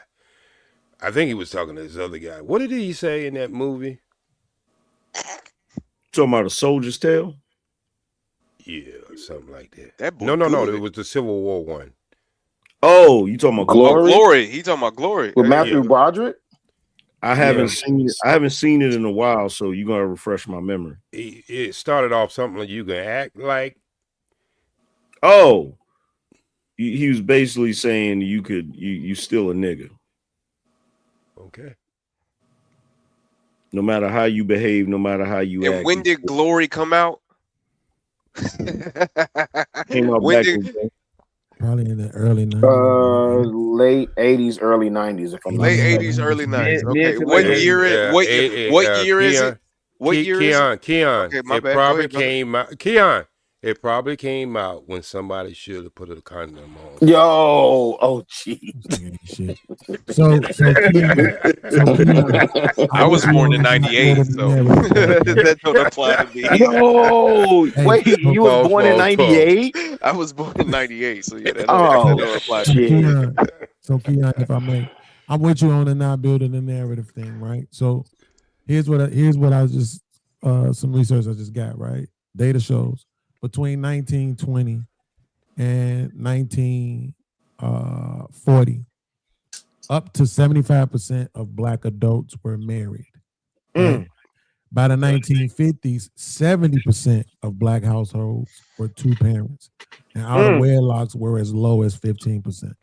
Out of wedlock birth were as low as 15%. And why you think that is? So you see how we wait before we go down. No, see this we got to acknowledge things first. Yeah. So you see how that flipped, and now it's 70% of kids born out of wedlock, 30% of two-parent household. Like you see how the numbers have flipped, right? So that's why I'm saying the majority of us, even if we just start right there with the family structure, right? The majority of us don't know how to farm. Don't know how to grow food. Don't know how to raise animals. But even But here's a point I gotta say. Hold on. even with what y'all been saying this whole time, Beans is not wrong. Okay, my grandmother, who was born in 1920, used to tell me all the time about how black folk did not act like that back in the day. And she was referring to the 80s. She was referring to the 80s and the 90s. So it's way worse now. So I even remember her getting offended by the movie The Color Purple. And I asked her why she was offended. She said, because that's not how black people act. That's not how black people act. Right? So Beans is not wrong. He's not wrong at all. But the only thing I have a problem with is that the statistics is like me saying that, oh, since we had less light-skinned motherfuckers back in the 1920s and we have 100% growth in light-skinned people in the 2026, now all of a sudden that probably is the reason why we have worse or less marriages, why we have less production in the black community. That's what I look at it as. That's the whole comparison. That's the whole comparison. We've been having a great conversation. I don't understand why you feel the need to be disrespectful. It's crazy. We haven't discussed the reasons. We just talking about the numbers and what is. Yeah, but it's just ridiculous. I just feel like it's ridiculous, but he just proved his point right.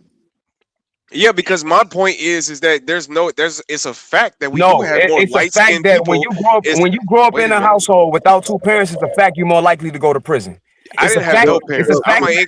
You're an anomaly. It's a fact that you're more likely. That doesn't mean it's 100%, but it's more than 50%. I'm a two baby, so I ain't got no problem with that. I understand you were born in '98, but the numbers say, regardless of race, I was born from a two. If you don't grow up in a two-parent household, you're more likely to go to prison. You're more likely not to succeed. These are facts. So you comparing light skin and dark skin to the dysfunction of the family that Mr. Bean. Going to prison is not succeeding. Going to prison is not succeeding. Dying early is not succeeding.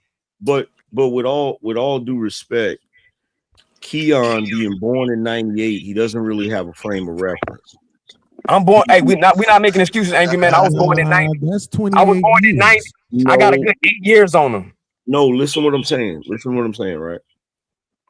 Even for me, I saw the black community. By the time you get to the 90s and shit, you barely have a black community. Not the way it was. Angry Man, I was born in 1990. So what's his excuse? That's 28 years. Tupac died at 25. I'm not giving him no excuse. Man, forget the black community. Nobody cares about it. Like, stop it. Nobody cares. You don't care about it. Nobody really cares. Y'all don't care. Even as soon as a black man sits up here and doesn't agree with what you agree with, you're gonna excommunicate his ass out. You don't care about the black community. You the first time to talk. As soon as a black man that was raised in a white community in a Catholic school, who was raised on punk rock and everything opposite of rap, now all of a sudden he's not black no more. You don't care about no black people.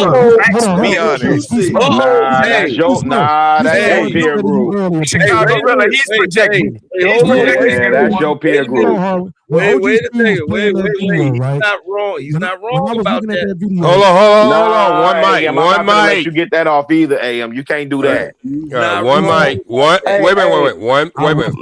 I gotta ask AM this. Okay, but one mic. All that to dodge the fact that he was just proven wrong with facts. Now he want to cry. So what is DGK?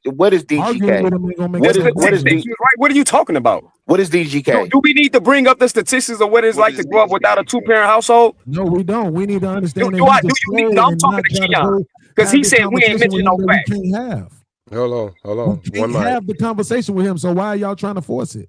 You can have any conversation with me, brother. I'm here for you, man. I love black people. I love y'all. That's wild. I'm not trying to force it. It's 3 in the morning. Ain't nobody sending no super chats. Here we go with the narratives. All right, you don't like narratives. Hold on. Everybody, hold on. It's 155 some people, and the likes button is just ridiculous. It's an abomination. So let's get the likes up, share the video. You're enjoying this.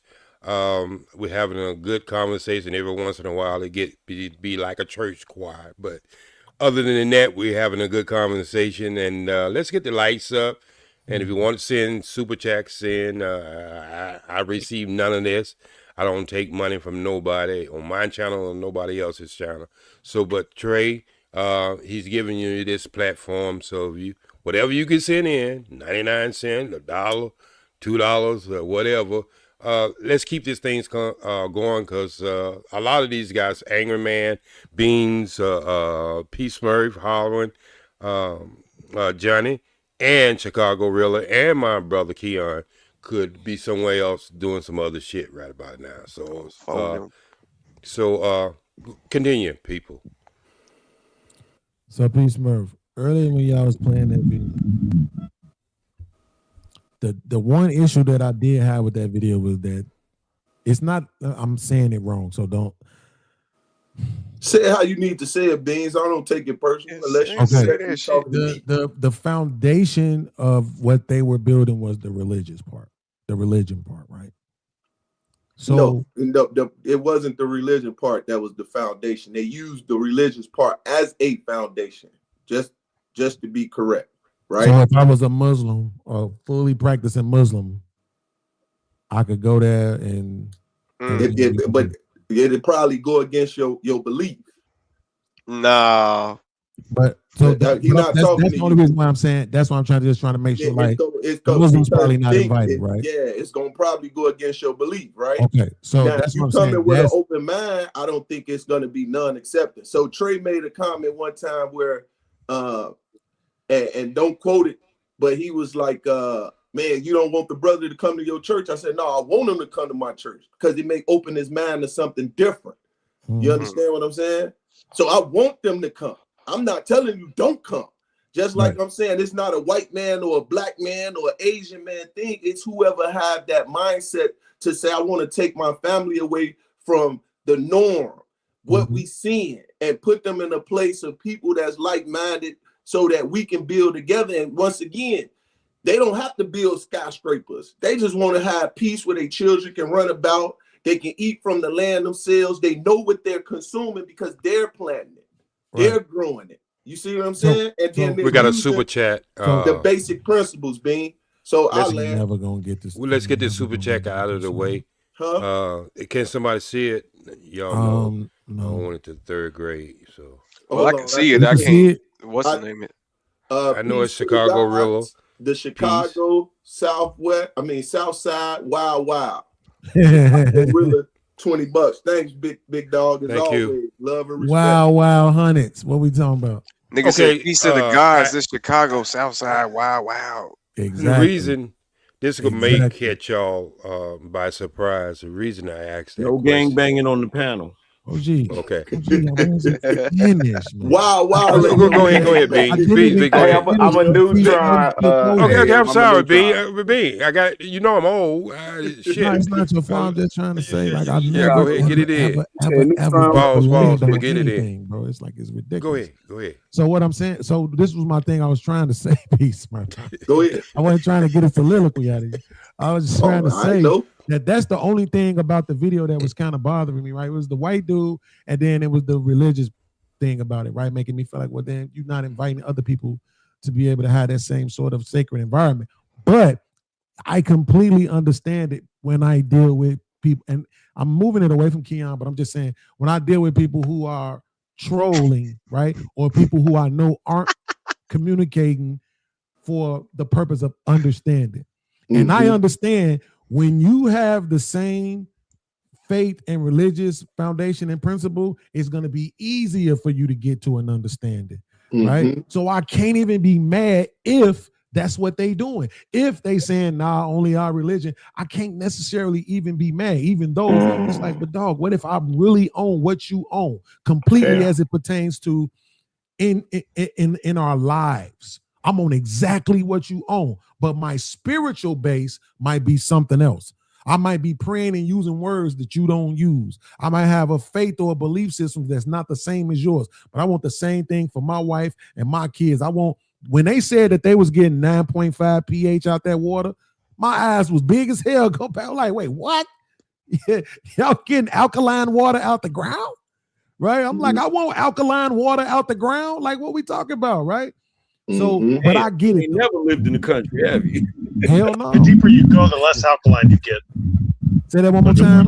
You gotta have the bigger pump. You gotta have to bump it up from the deeper you go. Yeah, that blew my mind. I'm like, but also that's a biblical principle, Beans.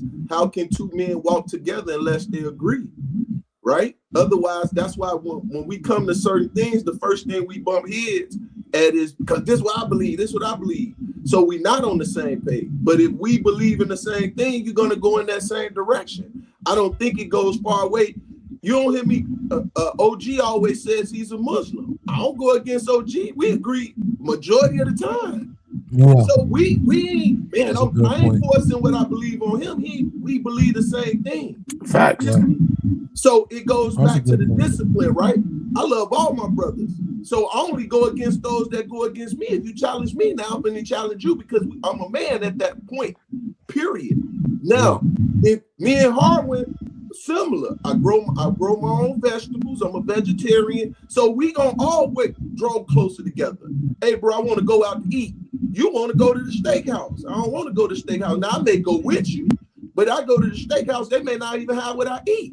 But I know if I go with Harwin, they got exactly what I want to eat. So I'm going to go with him 9 times out of 10 before I go with you. I'm going to go with you out of being my brother. I'm going to go with him because that's what we eat. You see what I'm saying? Yeah. And I ain't going to say, well, that's not invite Beans. I'm going to invite Beans. Beans, you want to come? We going here to eat. Oh, no, they eat vegetarian. I don't eat that. Okay, cool. I just asked, did you want to go?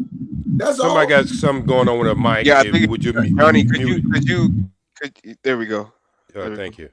Yeah, you build with alikes, fam. Like that's not, I don't know why that's become a foreign concept in these circles. That we think, everybody is invited. I just think the only foreign concept is why go backwards. That is really my only criticism. It's not really just but Keon, you're supposed to be building on top of what's already been laid down. Wait a minute. I'm not trying to be a troll or be contrarian on purpose. I'm not trying to do none of that. It's just why in the hell would I get away from my AC rented out home just to go back to trying to pump up some water from the ground? Why the hell would I do that? Who said they didn't have AC? Wait. Let's stop this right now. Let's stop this right now. So I guess it's a narrative. That was a joke Anger Man said, but with AC. I guess that's the narrative. So here go the reason why you want to get away from it. Right now in Detroit, they're pumping these people for toxic water, right? Bro, these people. No, they straighten out. 9.6 pH balanced water themselves. They ain't waiting for the city or the government to get them clean water and pipes. They got it, and we can see it. Okay. Right. So let me ask Rilla, because he had the mic and I cut you off, Rilla. I apologize. I was just trying to throw a question. I wasn't trying to take it or make anybody else jump in. But thanks for the super chat too, my brother. Even if I understand what you're saying about that building with the air lights, what exactly was the chairman trying to do? So you talking about Fred Hampton. So Fred Hampton, but that's still air-like, Dean. So Fred Hampton was bringing in, his campaign was towards all people who had a shared identity around poverty, right? Who had the same plight. That's still building with air-lights. Just on a different tier. Listen, we have a shared identity around. We share the same oppressor. Y'all so intimidated by white people, bro. It's so sad. It's okay. Wait. Okay, wait. I hate when y'all do this. Wait, let me ask Keon this. Wait, I just gotta ask Keon this. You the only person thinking about white people. Wait, I gotta ask Keon this. I gotta ask Keon this. Keon, because I think I asked him this on another channel too. Keon, remind us of what you're building again. And I'm not saying that in a funky way. No, I see you said nothing that. At all. I know, but you actually did.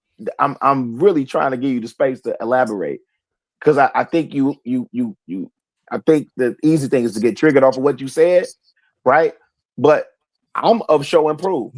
Show us so my what you accomplishments will make you think No. differently about what I'm saying. No, not accomplishments. I just need to know my what accolades will make you think differently however you about what want I'm to turn saying. it. It would give So validity. just because I have things and done things, it will make you think differently about what you morally I'm believe talking in. about for the audience, and it actually would give validity and credibility to what you're saying. So tell us what you built again.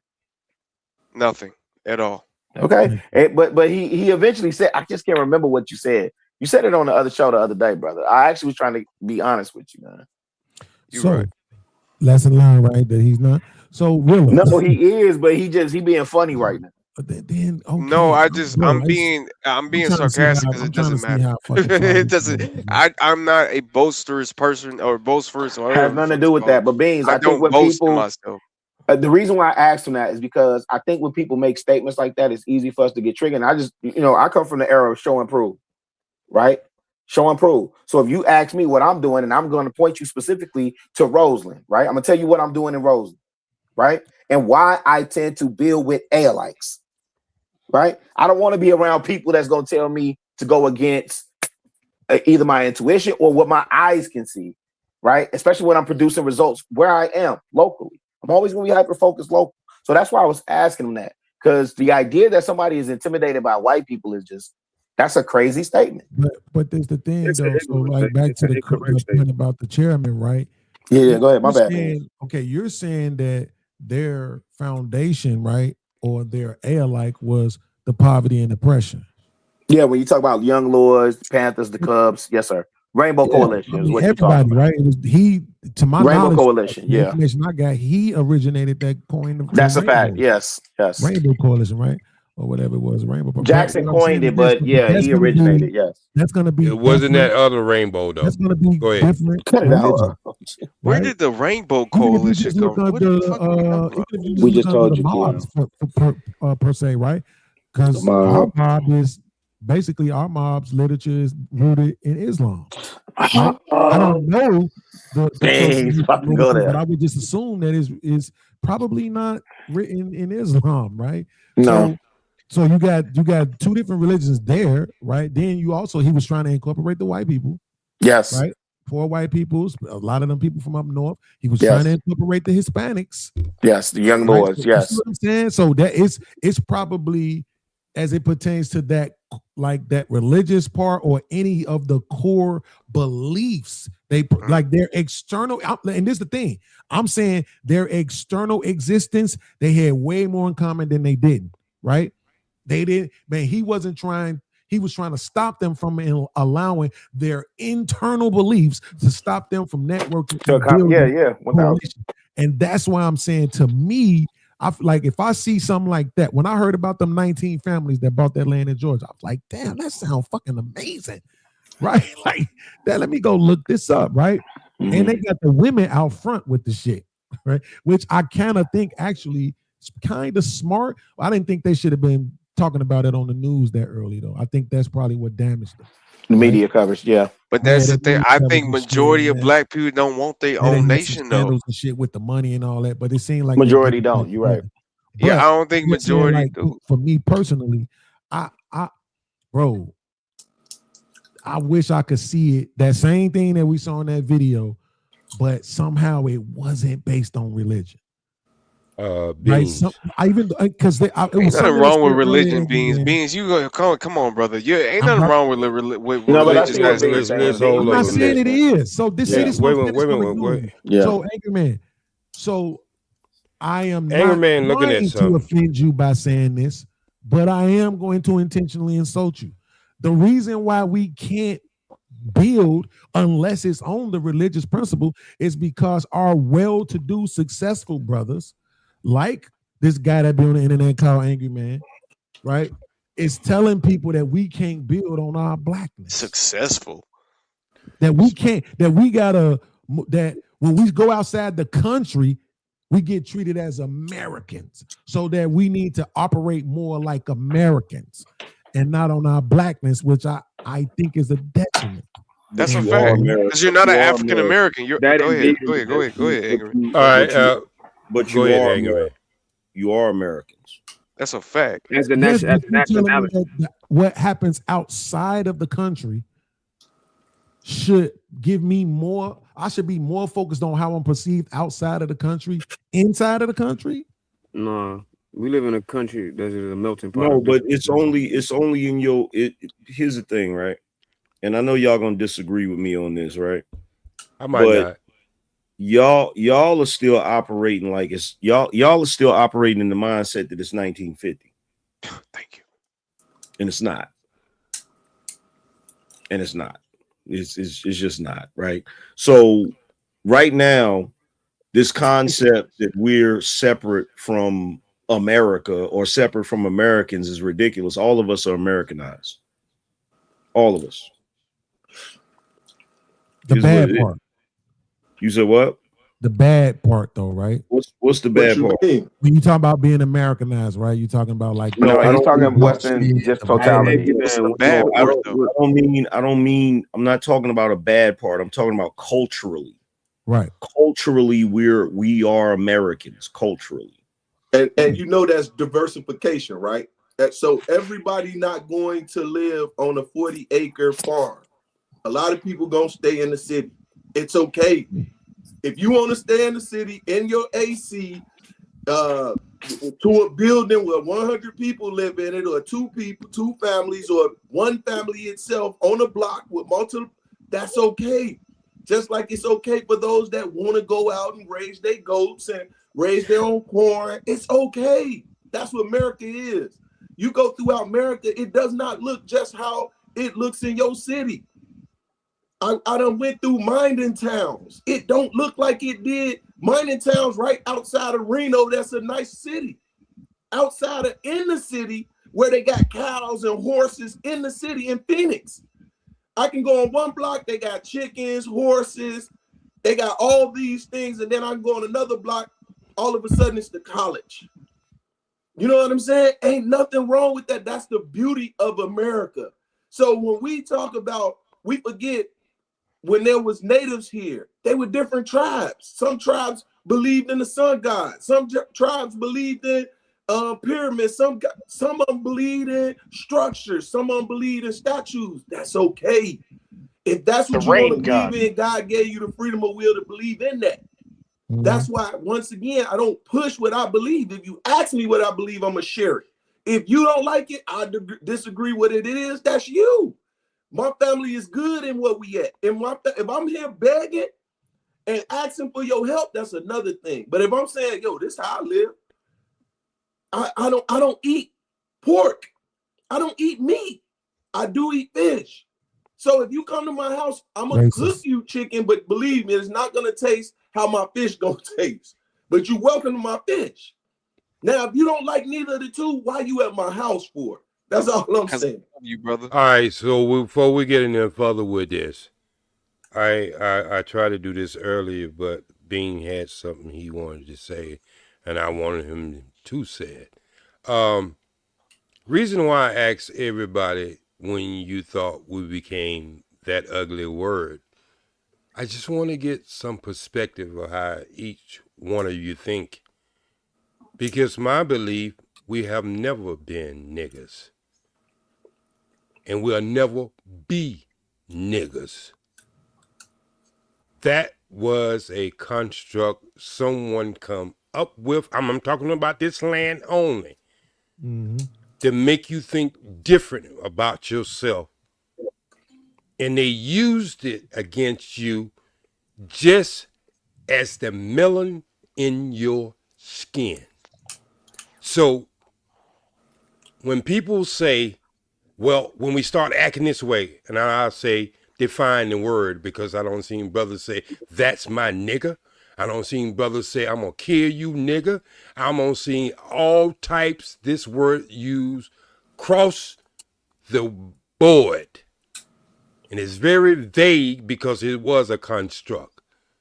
So I never believe, and I never will believe, that we are that. Yeah, I completely disagree with that. So why do you have a problem with us saying nigga then? If you never believe that we same way if I could call you an ass kisser or anything else, or the F word or anything else, that's why I have a problem with, because that's not who I am.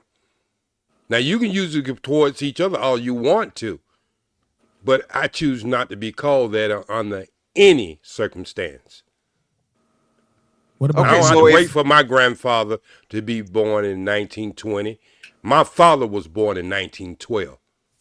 So I think you're portraying a contradict. I think you're contradicting yourself because you're saying that it doesn't mean nothing to you, but yet for some reason you don't want us to say it. No, listen. This is from my perspective. I just told you have the right to call each other whatever you want to call each other. This is from my perspective. It's not a word I choose to use. It's not a word I choose to welcome.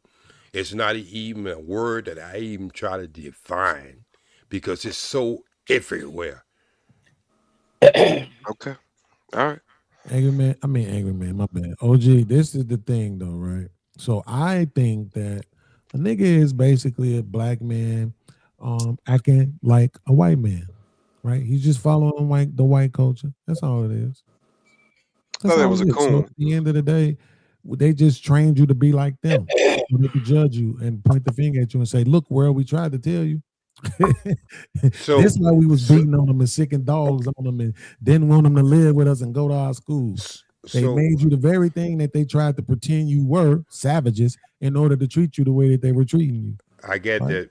Beans, so it is what it is. But then we also Beans. What I just said. Accomplished. What I'm trying to say, Bing, is they didn't need the behavior to call you that word. Yeah, I know. Okay, so all that you just said, it might be things came afterwards, but they didn't need a behavior to call you that word. They needed a skin color. Yes, but see now, if you go there, I really wish y'all would find. I really wish y'all would go. The point that you make, because that I really wish really don't have a meaning.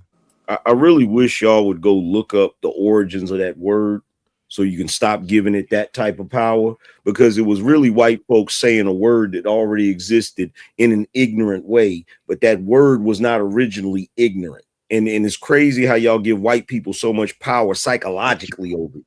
Thank you. Well, my thing is, wait, slow down. I got this, Beans. I got this. I got this. I got this. And that's the reason I said to don't go back and try to say somebody was mispronouncing a word biblically, because we're going to have an argument with that one too. Okay? I'm talking about the definition they put on that word on us right here in America.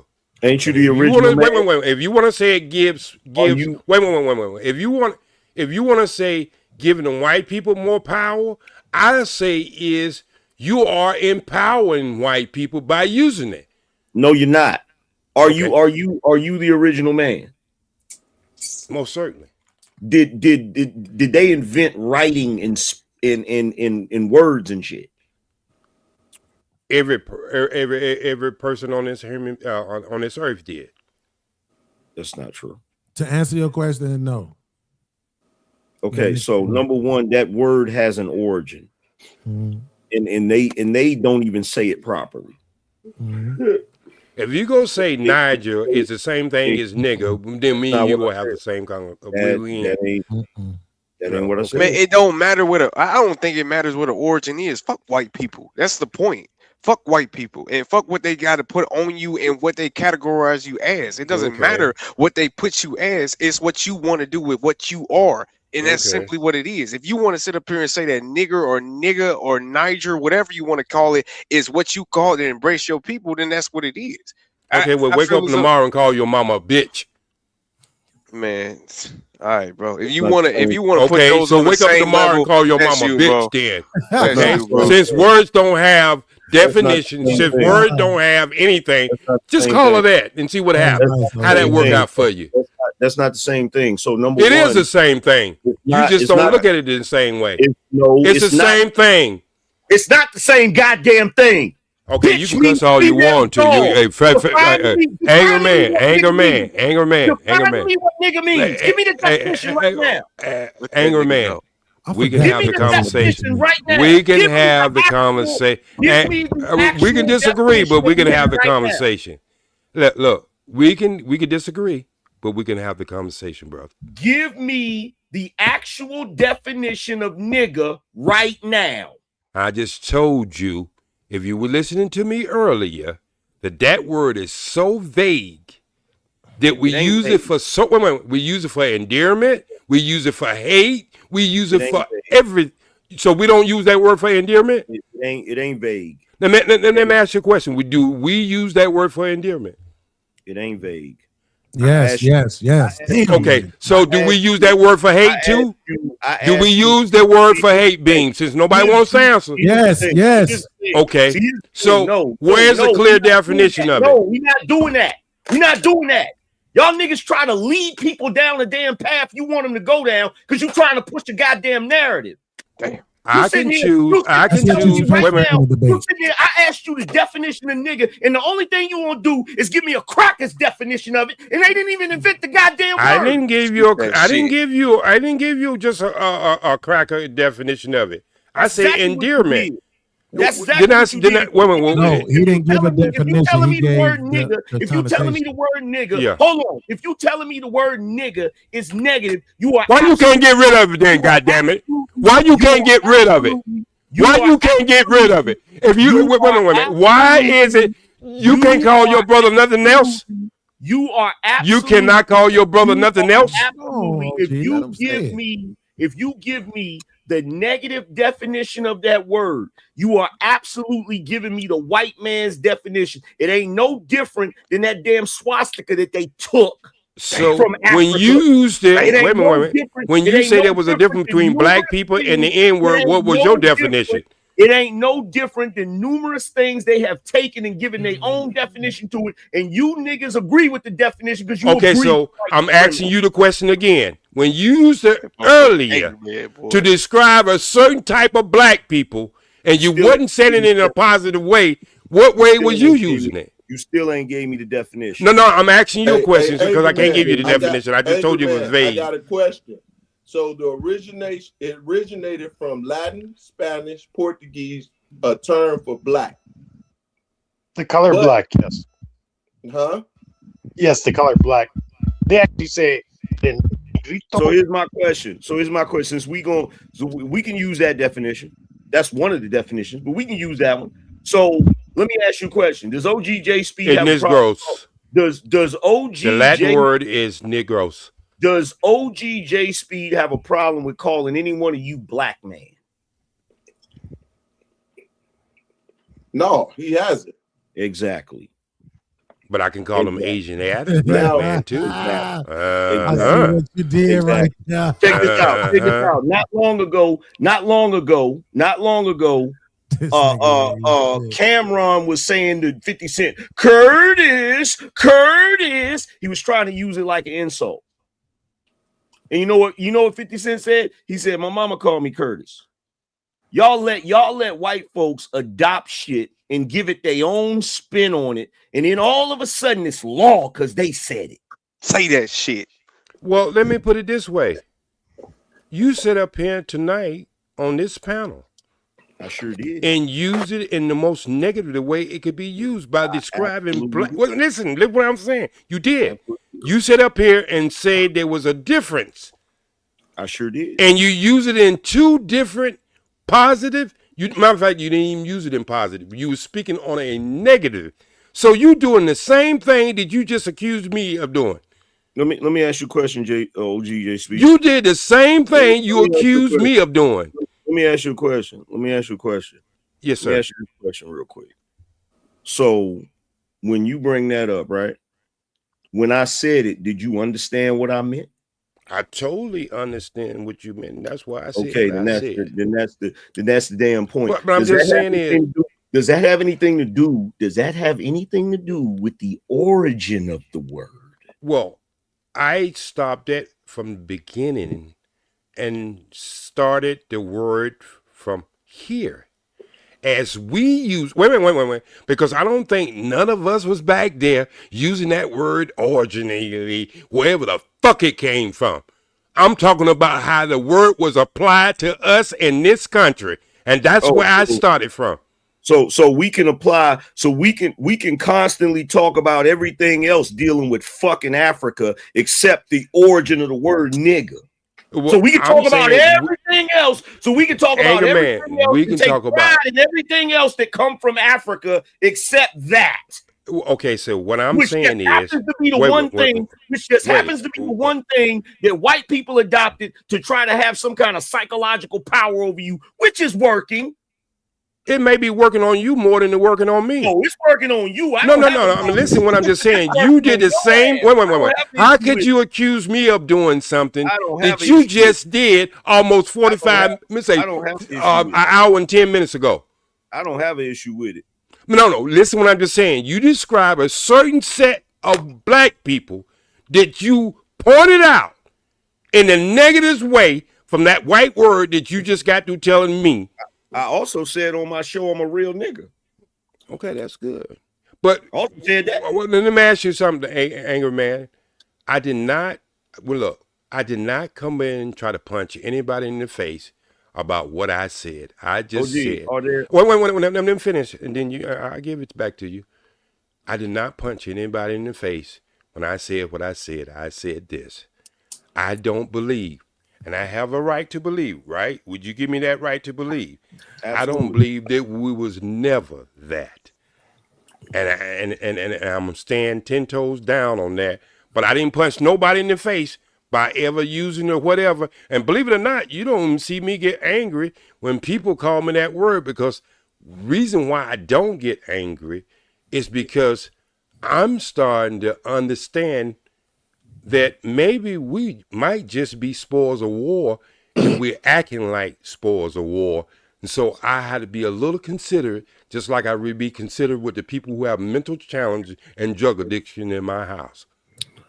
In your house? Damn. I got 30 of them. Angry Man, I looked it up. I hate the world. Hey, Peace Murph, I hate Earth, bro.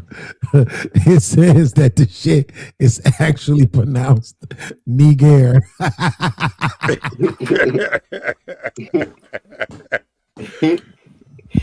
That's the French way. It's from the Latin, Niger, nigga. Niger, that is crazy, bro. Okay, so shit you learn, boy. Hey, Beans, let me tell you something. Me being married to a Latino woman at one time, they don't use the word of color to explain a individual. They use that for things like car or paper or whatever. And see, this is this is a true understanding. And you know me, I have never came on nobody's platform and say, don't use the word. I just ask people not to call me that. Yeah, I feel that. I wouldn't call you that. But I, like when you explain it that way, then that makes it make sense on why it's derogatory, right? Because you're pointing out that, well, they don't use this word for people. They use it for inanimate objects, right?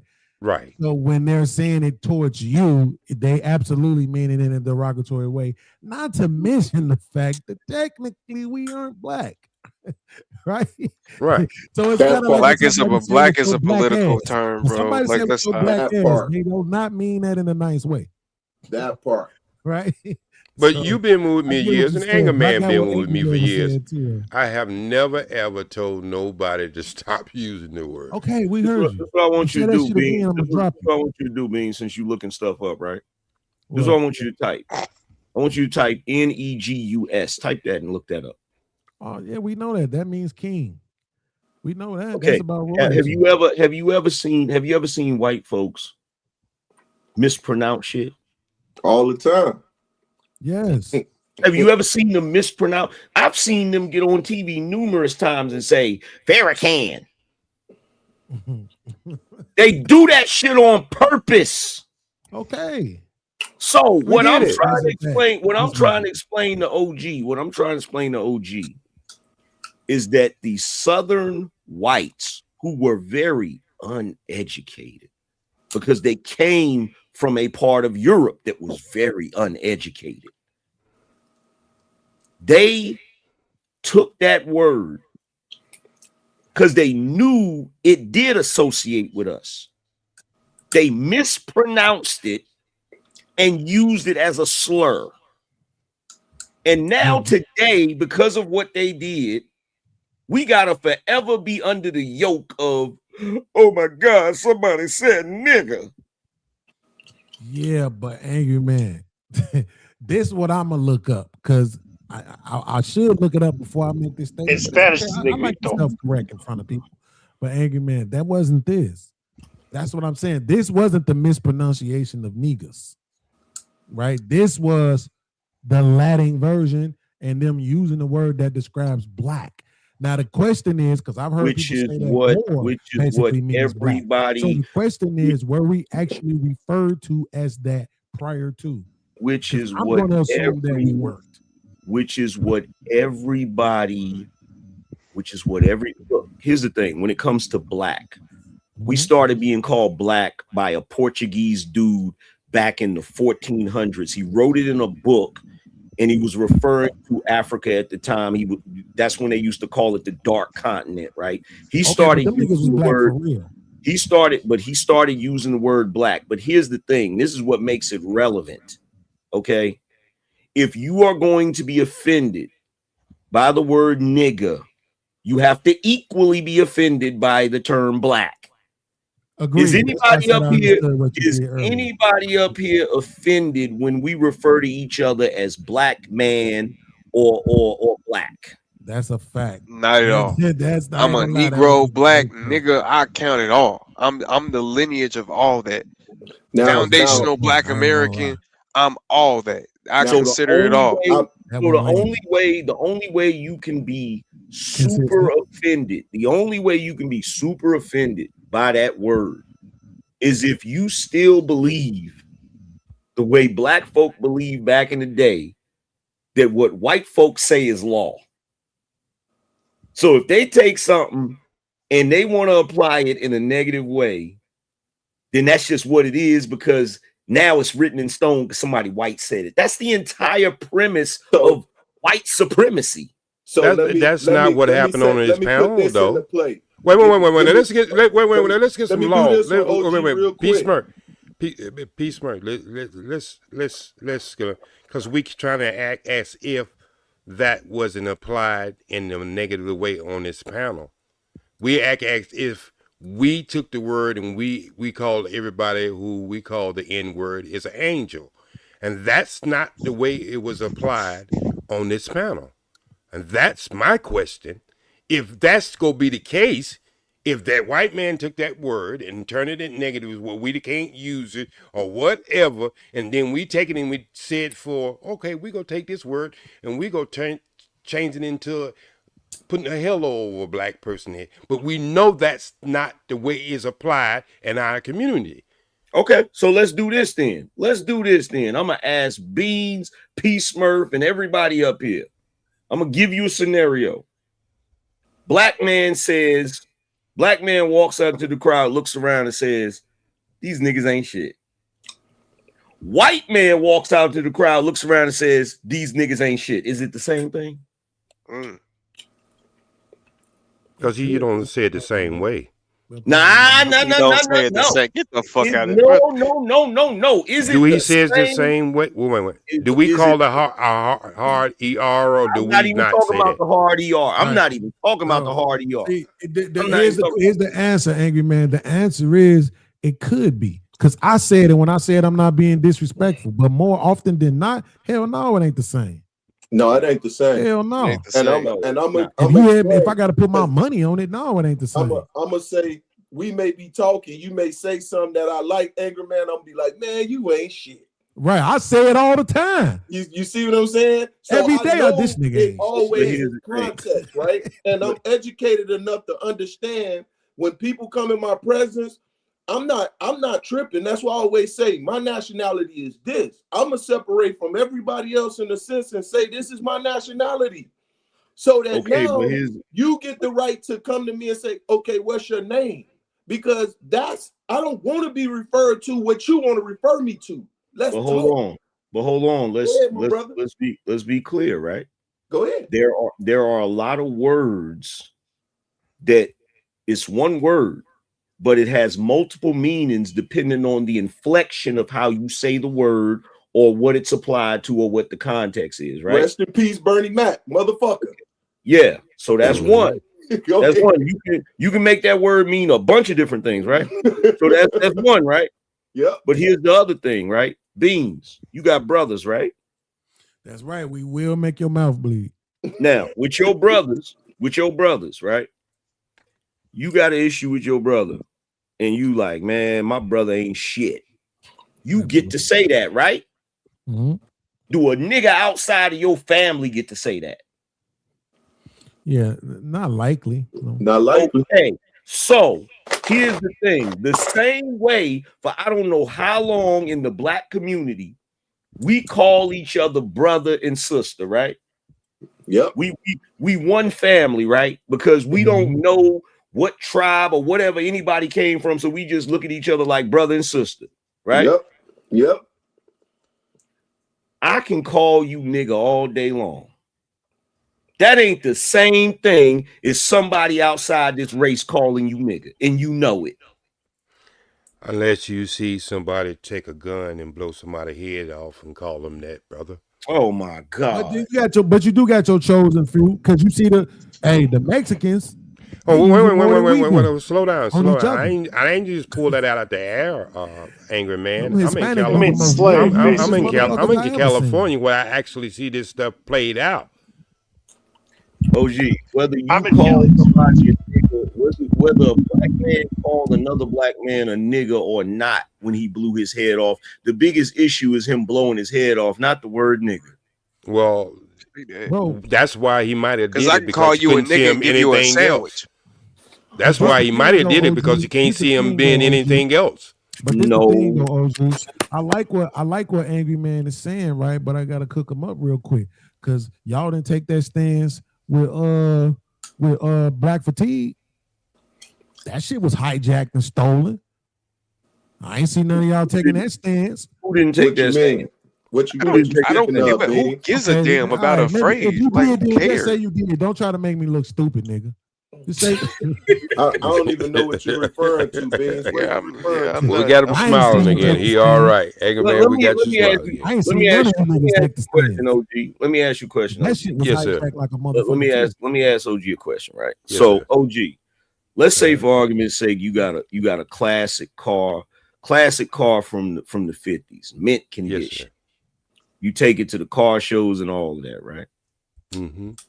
So one day I come through and I say, hey man, let me hold your car real quick. And reluctantly you let me hold it, right? So I take the car. When I bring it back, the paint is messed up, the interior is messed up, all kinds of shit, right? And you done saw the car, you done jumped on me and beat me up because I done messed up your damn mint condition classic car, right? Yes, sir. So after everything's said and done, you restore it again. You get it back to mint condition, right? Mm-hmm. You gonna let me borrow that car again? No, sir. You're not, right? No, sir. Okay, so check this out. Whenever these white folks is using words to describe us, words they didn't invent, that's them taking something from us and dirtying it up and messing it up. And then we get it back and we use it a different way. We're not going to allow them to use the shit again, right? Facts. Right? Facts. We're not going to allow them to use the shit again. So here's the thing. Even if we... In mindset, we might say that. Yeah, in mindset. But even if we decide that we going to use that word, right? That's an agreement. That's a social agreement amongst us. That ain't got nothing to do with them. That ain't got nothing to do with their power. They ain't got nothing to do with the history of what they did. That ain't got shit to do with it. Because right now, whether you know it or not, they mad that we won't let them use it because we done made it cool. Facts. But they're using it. Well, wait. Before you go, they're not using it. They're not using it like they're not using it. Welcome to the movie coming around the corner very soon. They're getting very bold. Wait. Somebody gotta. Okay, we good. We good. Go ahead. Do a lot of times though, because again, off what I'm reading and what I'm studying, that's a bad analogy because you can't say we used it because we didn't use it. We didn't never use nigger, right? We use it now. So yeah, to your point. Okay. No, we don't use nigger. We use nigga. I'm begging you, don't make me start. So what I'm saying is this though, angry man. But even if I follow along with the bottom, the back end of your premise, the slippery slope is trying to tell people that they could use certain words, right? Because then now, guess what? You end up on the internet saying small hats. So let me ask you a question. Right? Let me ask you a question. So I don't hear black folk running all across the internet talking about we was kangs. Yeah, but that's niggas. That's not nigger. That's not nigger from the Latin. That's what I'm trying to say. Those ain't the same words. I'll just did the research myself.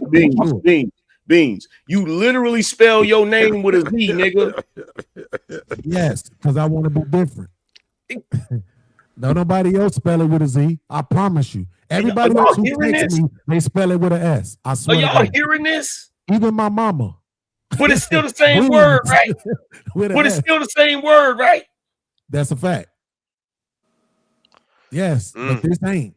Nigger and niggas is two different things. That's what I'm trying to tell you. They not remotely the same. Say nigga plural real quick for me. Say nigga plural real quick for me. Just say it. No. Just say nigga plural real quick. Okay. No, because I told you it ain't that. Exactly. It ain't. Nigger.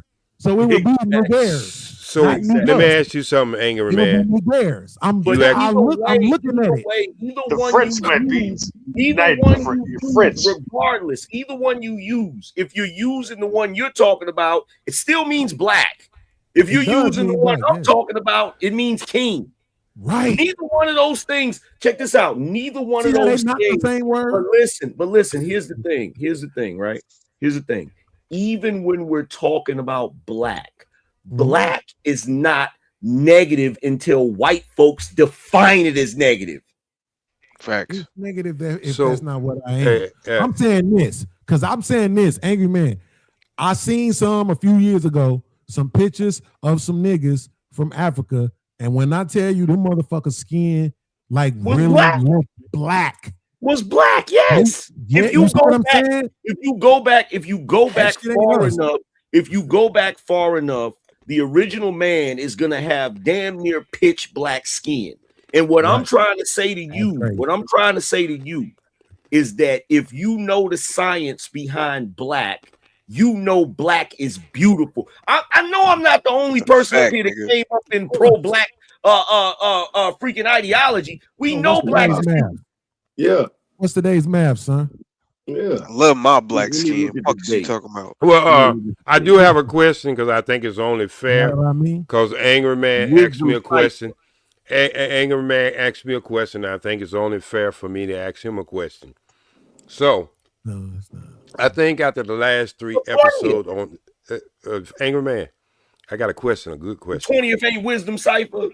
No. I was talking to OG. Oh, my bad. I got Angry Man. All right. About 3 episodes back, I think they looked up the word cis. All right. So if a person came up and said you was a cis male, would you welcome that word?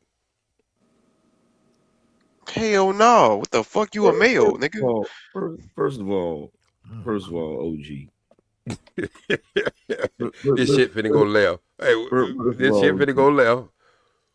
First of all, OG, I don't even know how to answer that shit. I'm just gonna take it as disrespect. I don't. No. Hey man, no. They define women. Puff, Peace, Smurf would agree with this. They looked up the word. It's an old ancient word. that was used for males and females.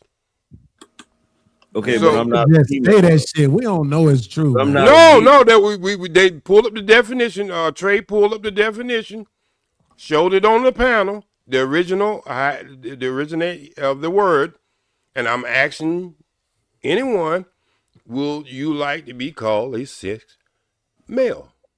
I get what he's saying. Angry man, he's saying since the origin of that word means women and male, niggas doesn't mean he's basically trying to do the niggas thing. The origin of niggas is garbage. Basically. Well, first of all, that wouldn't apply to me because my pronouns is God or Viking. Say that. I got it, but I'm just saying, in a world that we're moving for me. Right? I'm sorry, bro. I can't do but y'all understand when I only use what Angry Man used because I learned from him. But I'm not going to be. I'm not. If somebody said that, if somebody referred to me as a cis male, I'm not going to lose my shit over it. I'm not going to wig out because they said that shit. I'm just going to look at them crazy. Angry Man, I seen you wig out. Yeah, it depends though. Hold on. It depends. It depends though, Angry Man, because if it's one of them motherfuckers that's trying to force me to call them by their preferred pronouns, then you don't get to call me that cis shit. Now there's two forms of the word. Point. One is an abbreviation to sister. The other one is used to express disappointment, disgust, and contempt. Which one is that? The original form, it comes from South African English. Mm-hmm. And the South American African, form, they don't and count. American comes from the Oxford our people language. was from the East before we trekked over to America. Well, you had two slave You're an trades. You Egyptian had too? one East and one the Western. So don't be Oh my bullshitting, God, bro. I told you, Keon, we was kings. Oh my kings. We So, kings. We got a word that literally means king, and these niggas want it to mean some bullshit. That is okay. crazy, So let's look bro. up the word with the original word king and queen, where it came from, and I think you might be surprised. Yeah, that queen shit is trash. I know what that is. You might be surprised. But that's one of the definitions of it. That's one of the definitions. But I'm just saying, look, y'all can call yourself flowers, dogs, I mean, whatever fuck you want to call yourself. I just ask you not to call me that word. I ain't saying you can't call each other that word. What about cool, colored? man. Can I say colored? Oh no, please don't say that, because white people are the only people color. They're the only people can turn different colors, so they should be called color. I used to say that all the time. As a man, if you say to me, look, I don't like that term, I'm gonna respect you as a man and not say that the same way as if your name was Chuck and I said Charles and you say, well, I don't like being called Charles, I like being called Chuck, and I'm like, okay, cool, it is what it is. But my thing is, you feel me? And I think I said this before, man. Y'all got to stop trying to take shit from us. Y'all got to stop trying to. Niggas always try to take shit. You feel what I'm saying? Like, I get you. But hold on, OG, because P. Smurf, guess what? In real whole life, though, right? So in Africa, Steph Curry ass niggas, they call them niggas coloreds. I'm not making that up. That's a fact. Half breed, the people we call mutts and all that. I'm talking about 2026 in Africa. The word for them is coloreds. Ain't that funny as hell? But it makes sense. Once again, they do turn different colors. This thing. That's what I said earlier. There's also darkies too. Darkies. My colored brother. Is that dude Johnny Panderosa? Is he a colored? But my thing is, man, y'all looking at black people, y'all looking at Negroes, y'all looking at coloreds, y'all looking at any of this as a problem. Like Angry Man said, it's white supremacy, and that's the only problem that we got here, brother. It's not white supremacy. It's our history. Period. Goddamn dot, nigga. When you look into that mirror and you see that beautiful black skin, damn it, you should be proud, nigga. You should laugh, nigga. Be happy. And when you see that shit, not say that you know damn Indian, Asiatic. Well, you don't have that problem because when you look in the mirror, you don't have. Wait, hold on, Beans. He don't have that damn problem. See, he a mutt, so he don't have that problem. Oh my God. Hey, hold up. Wait a minute. Wait, that's what you said, and you got that dog picture. What the hell else am I supposed to say? Yeah, I forgot I'm Filipino. I forgot. Yeah, you got that. Yeah. Hold on for a second. So we just got through talking about the skin tone of the original man. So I'm gonna need you. I'm gonna need OGJ Speed and Beans to shut their light skinned asses up. Uh-oh. Well, you know they called me Little Red when I was little. Absolutely. That's why I say I ain't no kin to them niggas. Y'all know they called me Little Red. Fuck all that. We left a long time ago and came to America. My people, we was from there. I'm the lightest one in my family. Everybody else don't even have a shower. Moons and shit. Really? You say they don't even got a shower? They don't have a damn shower. Type shit. Fuck all that. Them niggas. Hey, if I didn't have this bright ass light on me, y'all could really see my color. I'm darker than Beans. But you know what's crazy, Beans? There's still some folks on the continent to this day that's that complexion.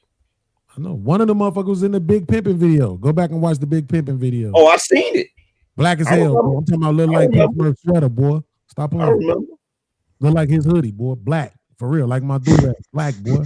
When you go to synagogue, you see a lot of blue black brothers. I be seeing these sisters. Yeah, but that ain't us, man. We got to delineate too, man. Y'all gotta leave them niggas alone, man. Them niggas eat cow, goat nuts and shit. Like we gotta stop leaving that. We gotta leave that shit alone, man. Y'all just can't look. Filipinos just start wearing shoes, motherfucker. What are you talking about? Oh, man. It's a got them on flat ass feet, flip flop wearing motherfucker. What are you talking about? That ain't right. Hell no, boy. He was but that other Filipino y'all don't like. He was gonna whip Floyd Mayweather's ass this time. Y'all better be glad Floyd pulled out. Oh no, that's a fact. You know, Floyd's soft anyway. You know, I'm always going for the Mexican. Anytime it's Mexican versus black, Mexican nigga. What you talking about? Brazilians. How about Brazilians? How about the Brazilians? He have proven this shit all night. That's fucked up. That too. What you talking about? His favorite basketball player, Manu Ginobili. Hell yeah. He's Argentinian. He's Argentinian. He's not Brazilian. Wait a minute. What do Filipinos? Wait a minute, Johnny. What you got going on? Y'all been co-opted with that Christianity shit? Johnny, yeah, I'm a Catholic. What you talking about? Straight Catholic, Pentecost, yeah, all that stuff. You know what I mean? John Luther and Martin Luther, whatever his name is, all that. Yeah. In the name of the Pope, the Saint Mary, Mother Mary. So you with that? Oh yeah, for sure. So you wore the uniform with the zipper in the back? I ain't wearing no zippers. I don't know about no zippers. That don't even sound right. You know, it ain't my style. Why y'all in the Twitter beef with the president and shit, though? Hey, Peaceburg. There's a reason why all of them Catholic boys that carry the candles have zippers in the back. Yeah, they got lawsuits out today.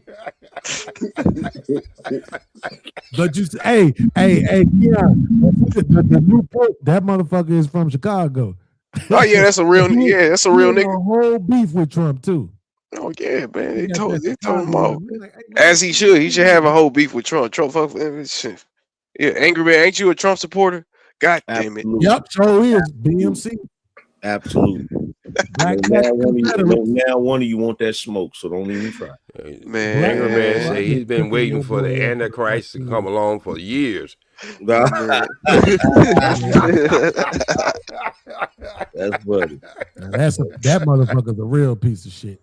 That's funny. Shit ass nigga. Even though I did see early on 8 in the table that the boy Ish was saying out there in I guess somewhere on the East Coast, maybe Jersey, that they just giving the Section 8 away. I'm like, what? Oh shit, we need to go to Jersey then. Shit, I need some Section 8. I don't see how, but let him tell it they was.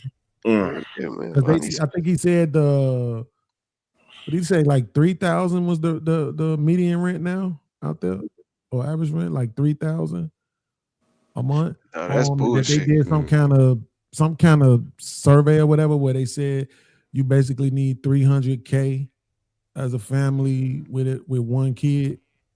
Yeah, that's why I'm gonna move to where Angry Man at, man. But it's still a lot of people there. That don't make sense to me. If you live in Orange County and you make under $190,000, you consider poverty.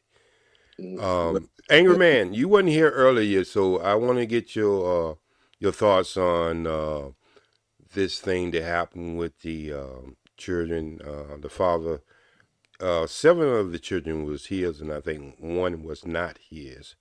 Did you hear about that incident? That Yeah, it was in Louisiana. Yes, he deleted 8 of his 8 kid children, and 7 of them was his, and 1 was not. What? This was a brother that did this? It was a brother, execution style. What the hell? From 1 to 14 years old. What was he? So did he have a mental break or something with it? See, Angry Man, no, he was just an evil, conniving, goofy motherfucker that needed to be dead. That's what he is. I don't like the mental disorder stuff. I really no, don't. I'm saying no. I'm not making no excuse for him. I'm not making no excuse for him. So don't get me mistaken. I'm just saying that black men don't typically do shit like that. Yeah, I mean, and that's MK Ultra. What you gotta understand, this nigga, man, is that what? Hey man, don't shake your head, man. Don't shake your head. Yo, listen. Y'all like going down rabbit holes all the time. Oh God, man. Truth be told, I think this motherfucker was a foreigner, and I think they did not see him. Could be a snake hole too.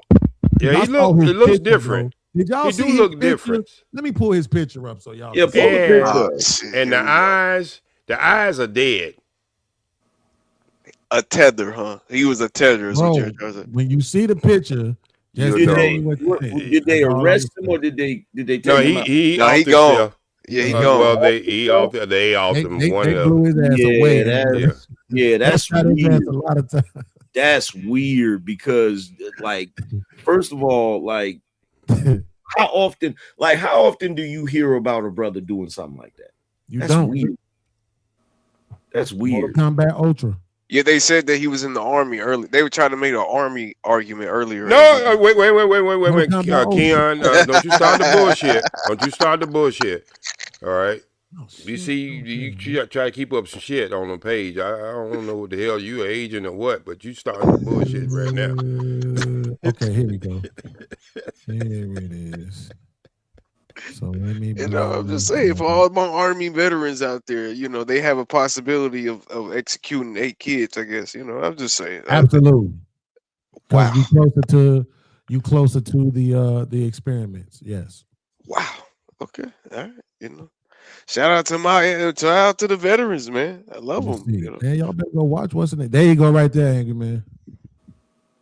Oh man, that ain't no brother. That dude is from. Look at the hell. That dude is definitely from the continent somewhere. Right. Middle of the jungle, nigga. You know what I'm saying? Definitely from the continent somewhere, bro. Right. Oh, man, he got them strong Asiatic features. Brothers. Oh no. We'll know a little bit more tomorrow. It just happened, so we'll know a lot more tomorrow. Word. The chair. If I don't hear the chair, I'm gonna be very disappointed. To be honest, they say he was. His father was from the Philippines, and.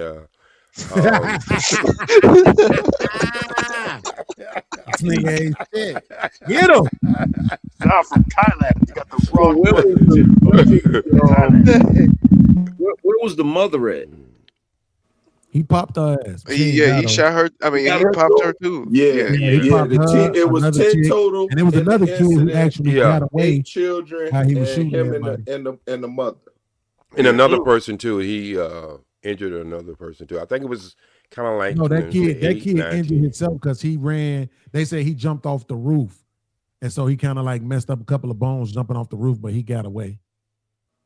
Oh, that's how they got the story. Easy death penalty. I don't even know what we talking about. Get him. He already got the death penalty. He is dead. Yeah. Good for that. Good for that. Damn, Rest in peace. you way behind. Let me show you how racist ChatGPT is, OG. When we first was talking about it, I said, ChatGPT, I said, give me the last 10 white mass shooters, right? And then I asked it, give me the what I say? No, I said, give me the last 10 mass shooters, right? Because I wanted to see if they were arrested, right? Right. Or if they were killed on the scene. This motherfucker gonna say, we don't have that data. Bitch, you lying. Yeah. Bitch, you lying. If they arrested the motherfuckers, you know what they race is. Get the fuck out of here. Right? Like this motherfucker ChatGPT racist as hell. I was telling it that, like, man, you racist as fuck. But I ain't gonna lie, if you talking about last 10, probably about 6 or 7 of them out of 10, it probably got up out of here. I ain't gonna lie to you. Like most of them got up out of here. Google said the last prominent, right? But we don't know how many that is. But it said 8 out of the last 9 prominent mass shooters were arrested. But I don't know that about could be that. from 2022. That could be from 2024. You see what I'm saying? Because it said prominent. So they're talking about the ones that got headlines. Because I read a report that said it's already been 100 this year. But the classification of mass shootings, they include like gang shootings and shit and all of that. You know what I'm saying? So it's a little bit different. Yeah, I don't know why they don't consider, you serial unalivers in the hood to be serial killers. I don't know why. That's weird to me. Like y'all gang members be popping like 5-6 different niggas every week, and for some reason they not considered serial killers or serial unalivers. Okay, well, you have to catch that individual and put them numbers on that individual. You just can't put it on a whole group. Well, that's usually what they do, so it's not considered a serial killer. Because I mean, they don't even consider women who have had more than 5 ABs a serial killer. Hey, yo, the New York Post. Hey, OG, the New York Post is crazy. These niggas ain't shit. Look what they wrote about the dude. They say on his Facebook page, he shared a picture of himself with his eldest daughter as she ate a burger. Hours before his rampage. Laugh out loud. I took my oldest on a little one-on-one date and had to catch her down bad. The killer wrote. Wow. Yeah. They ain't shit. The killer wrote. But hold on. See, this is what I'm saying, though. See, we ain't talk about this earlier, Angry Man, because these niggas just wanted to throw him under the crazy arc. They wanted to say it was all about simping, right? He just was such a simp that he just couldn't take it, right? But this is saying that this picture was hours before the shooting, that he took his daughter to get a burger.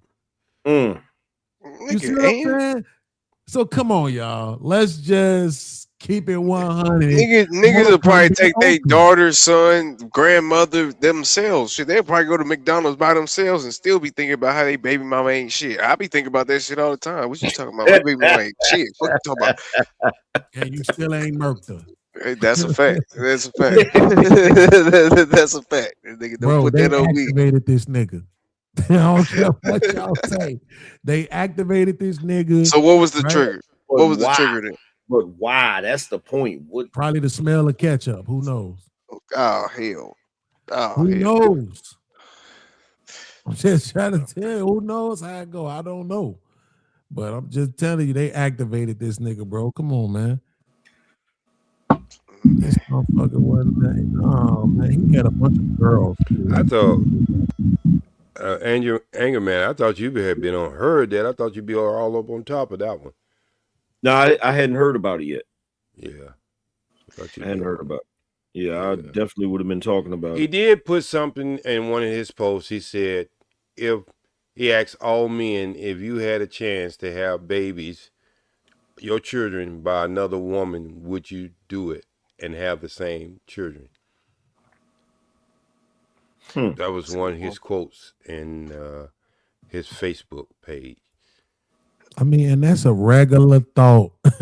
that too many men with black baby mamas have had. Like, that shit not even that far-fetched, bro. I've absolutely had that conversation several times across my life, bro. Like, it is not that deep. Yeah. It ain't that deep. But I tell you what is deep though, OG. Tell me what you think about this, okay? Because I saw this earlier and I was like, God damn. Right? I don't know how his woman would feel about this right here. So he says, she ain't the prettiest, but she's loyal. Damn. Damn. She ain't the prettiest. So the question is, should she be mad about that? Bro, that's not the question. Yeah, I know where you're going with this, Anger Man. That's not the question. The question ain't should she be mad. The question is, who is that nigga? Man. Who is he? That's what I want to know. What gave him the testicular fortitude to type that shit and got confidence. World. Like, Oh no, man. I hope his woman is very like he got I'm about to say, is this a married couple, or is this a what is? I tell you what, sure they probably married. Chicks her size usually be married. I tell you what, if he see her in that kitchen cooking some grits, he better run out that damn door as fast as he can. Well, if she hit him with an Anger Man, I don't believe his color gonna change. Damn. Because this the thing, right? When I saw it, OG, I immediately wanted to give him grace, but then I flipped it and was like, "What if she said, yeah, his dick ain't that big, but at least he loyal." But here's the crazy thing. Here's the crazy thing, and this is something that I peeped on the internet that's weird to me. She not an unattractive woman. Not to me at all. She just got weight on her. And I love that. Yeah, put her she through just a got match. weight on her. So you know she dropped that weight. She definitely got some cute features. And she not bad looking now. So yeah, she Jill Scott. She Jill Scott. Now he look like a Marilla.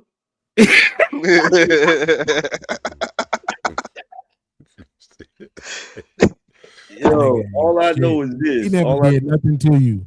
All I know is this. If she got any homegirls, they on his heels. They on his head. Like they as they should. Fuck you mean she ain't the prettiest? Did you look at the comment section? No, looking ass ain't talking. I know your Kimbo Slice looking ass ain't talking. Man. Did you look at the comments? I did not look at the comments because it you was posted on somebody else's. It was posted on somebody else's shit. I didn't try to find his shit. Bruh, I would have went to the comments so damn fast. I don't even want to see him, Angry Man. I know I'm it's trying to figure out how do you get a beard that look like Don King top of his head under your chin. It's funny because it's true. No, man. You shouldn't treat your girl like that, man. Hey, that's just wild, disrespectful. Did somebody just put that up there? Hey, he baby, did it. you see that? You see that? You see his profile picture? Mm-hmm. Pretty soon, Is it that's just him? Pretty soon, that's gonna be the next picture. It's that picture by his damn self. Wow. Man. That's fucked up, bro. Listen, man, I'm not a praying man, but I think I'm gonna have to pray for this nigga. And it's the thing, I get what he was trying to say. No, I don't. I get it. No, man, bro. You never disrespect your woman, man. That's off. No. Yep. That's some shit. But I get it though. That's some shit you can think, but you ain't never supposed to say no shit. And like documented. It's documented. Look what you showing us right now. It's like, documented. But I had to go back to I had to go back to what y'all said. You said, I mean, how do you say that about a woman and you look like a barrel? And she make him look good, and that's make him look good, the motherfucker. Yeah, damn. Well, I guess He probably took this motherfucking profile down, nigga. Nah. I'm looking for it right now. I'm looking for it. So you looking for it? Hell yeah. I'm looking for God. Yeah, because that's I crazy. started looking for it too, Angry Man. I don't see it. That's crazy work. Yeah. I see. Man, I feel bad for you, bro. But this how every nigga. But look, this is how what every nigga. I think this is what every settled nigga feel like when they settle. This is any not even a man, just a person. There's but Keon, there's no way on earth he can ever settle. Why you say he don't have that choice? He never did nothing to What you say? What you say? That's the crazy part about it. Like he never did nothing. How the hell can he settle? If I see him, I'm hoping I'm seeing a lady pushing a buggy with no shoes on behind him. How the hell can this motherfucker settle? Bro, this nigga got rid of that profile. Man. Oh no, I'm looking at his profile right now. Oh, you for sure it's him? That's unkept. That beard is unkept. It's him, but he know he ain't went to no barber for that. If he did, he shot him. It's him. Hold on, I think I'm getting close to finding this photo. I thought that was Shaq was doing a spoof or something. Damn.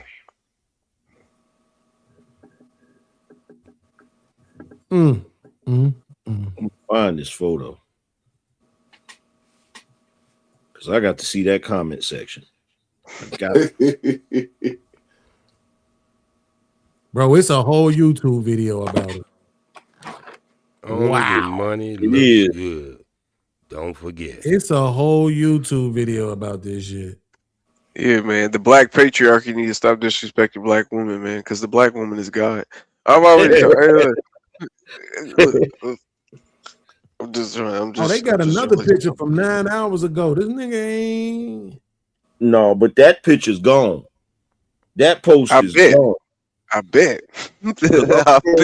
I'm scrolling through the photos. I don't see that photo nowhere. That nigga took that shit down. I bet. Oh, and what's so crazy? This shit actually old. That's crazy. This shit started circulating again. Niggas ain't shit. They won't let this nigga live. He might be somewhere downtown living in a tent. Yo, the video that he did about it is from fucking 2019.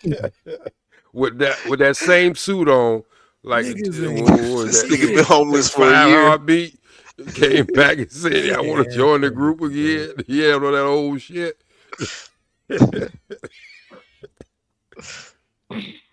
Yeah, boy. Yeah, you knew this was coming.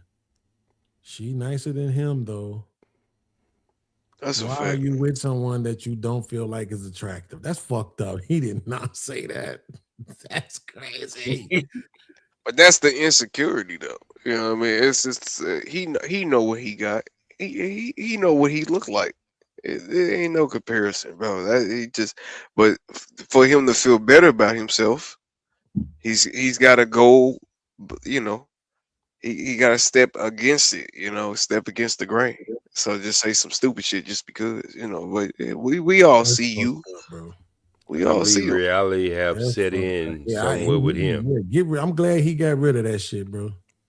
Definitely, because that is a beautiful woman. You lost your damn mind, boy. But anyway, these other niggas ain't gonna let you live it down, but at least it ain't on your profile.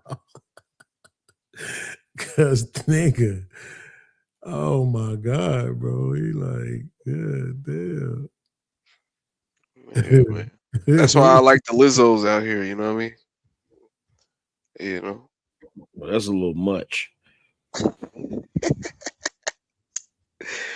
Nah, she lost weight, Angry Man. What you talking about? I seen her recently. She's still a little much. She's still a little much. So don't get me wrong. Don't get me wrong. I like the yams, but that's a little much. Too much. So since we're talking about the animal kingdom, she'll get the business, boy. Fuck, what? Oh, I found it. I found the photo. They trying to say they trying to say that it was intentional. Somebody spoofed that. Yeah, I don't believe that, but so what do y'all think about people in America having the right to marry their animal? Oh, that's a sin, nigga. To the depths of hell. That's crazy. Yeah, I don't agree with that at all. Oh, snap. So one chick said, I'm gonna need you to edit that caption. She is the prettiest, and you are the lucky one. They tearing his ass up in this chat. I mean, in this comments. One chick said, leave him, sis. Yeah, because people don't believe that it was a joke. Another chick said, I second this. But she ain't the prettiest. If we talking about in general, he ain't. I mean, shit. Is she? I mean, she cool, but at this point, that don't even matter, bro. You are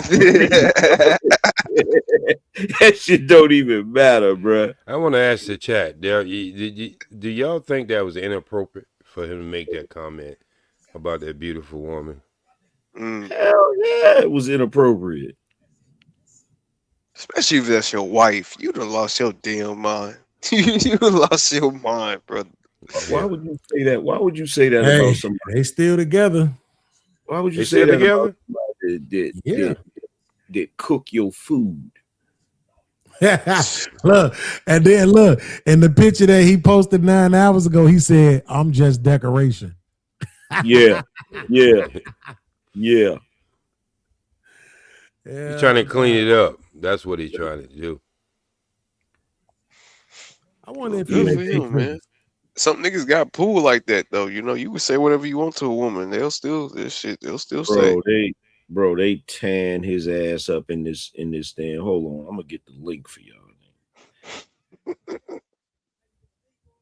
Let's see. How can I share this shit? He must make 6 figures and pay all the bills. Oh shit, his girl in the sorority? Yeah, that'll do it. AKA whichever one they be throwing up the rock. The Rock. Yeah, you got me on that one. Jay-Z now. Maybe he's cute. Maybe he's a cute dog. Hey, let me see if I can. I don't know if I can share it in the chat. Somebody was saying earlier about the trucking game is being hijacked by the Russians and somebody else. Well, somebody else. The hijacking, what you mean? Like take over or just getting all the jobs? Like they pretty much running it. The Hindus and the Saudis, not the Russians. Well, say this nigga from Dubai. They make black people in Dubai. Damn, that's a good question. Apparently. I'm sorry, they make niggas in Dubai. Oh, niggas. Hey, Beans, I put the link to that particular photo in the back. That comment section. Them black women tearing his ass up in that comment section.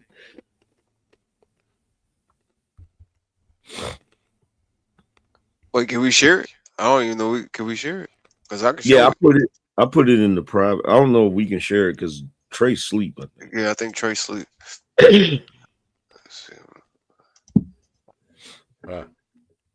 Well, the only thing I could do is just bring it up on screen. That's the most I could do.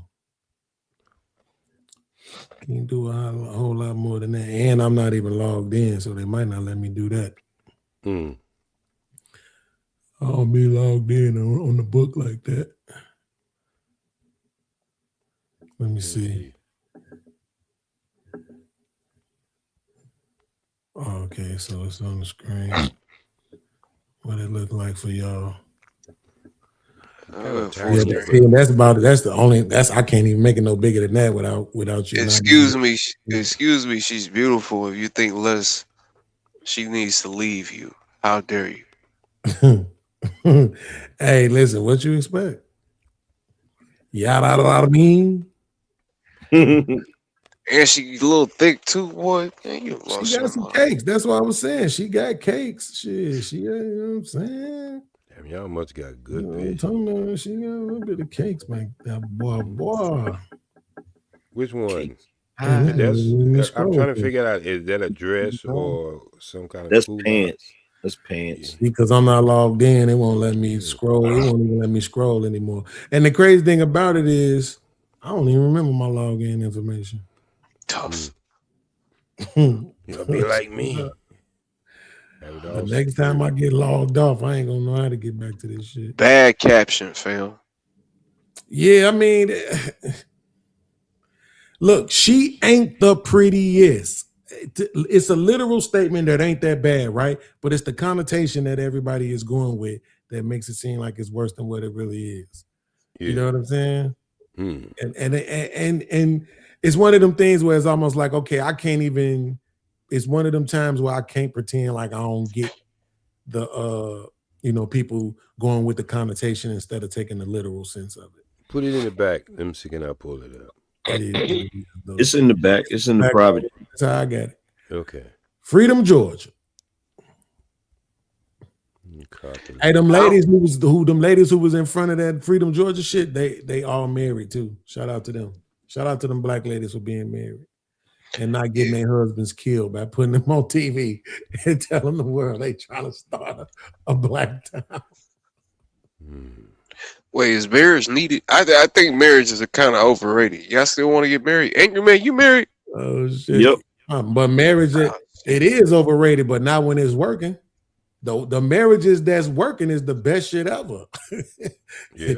It's just the fact that too many of them ain't working is the problem. Shit.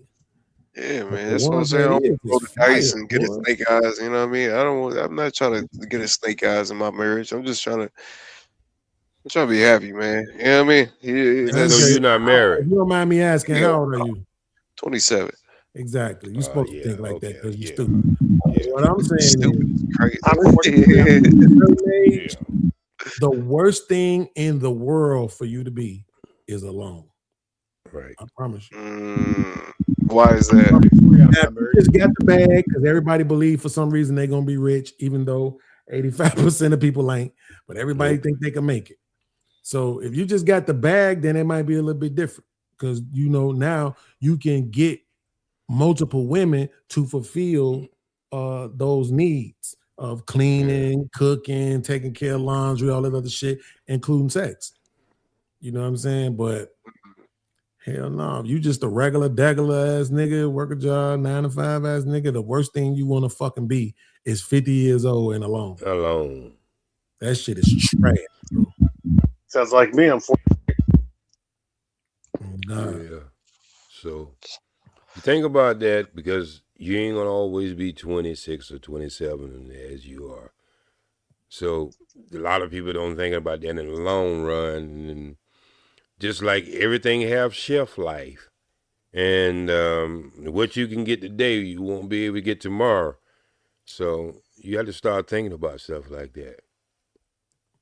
Yeah, like 27. If you make it to 30, which for men is not as problematic, right? I think women should probably have their first kid at least at 22. But for men, it's not as problematic to make it to 30, right? So let's just say you just make it to 30. Now, the reason why 30, even though I don't recommend it, I recommend 40 for men because most men are not going to get to the financial place where they need to be at until they're in their 40s.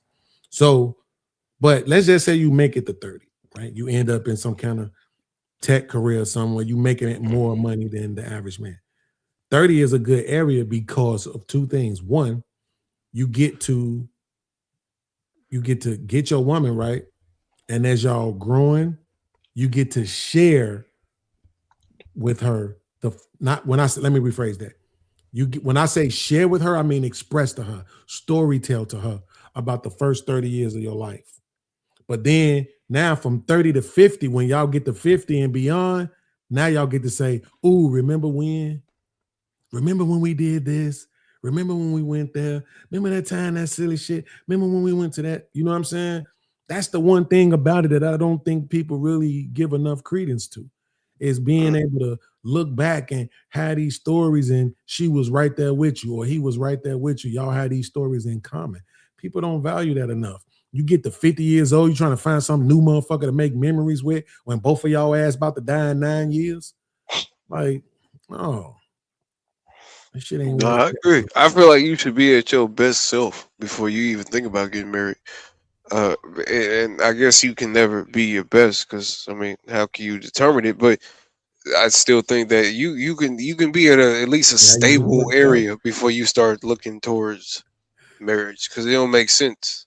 Yeah, and you'll be able to get what you want. You know, we always talk about women when they have to settle when they get a certain age, but we never talk about guys who settle when they have to get to a certain age too.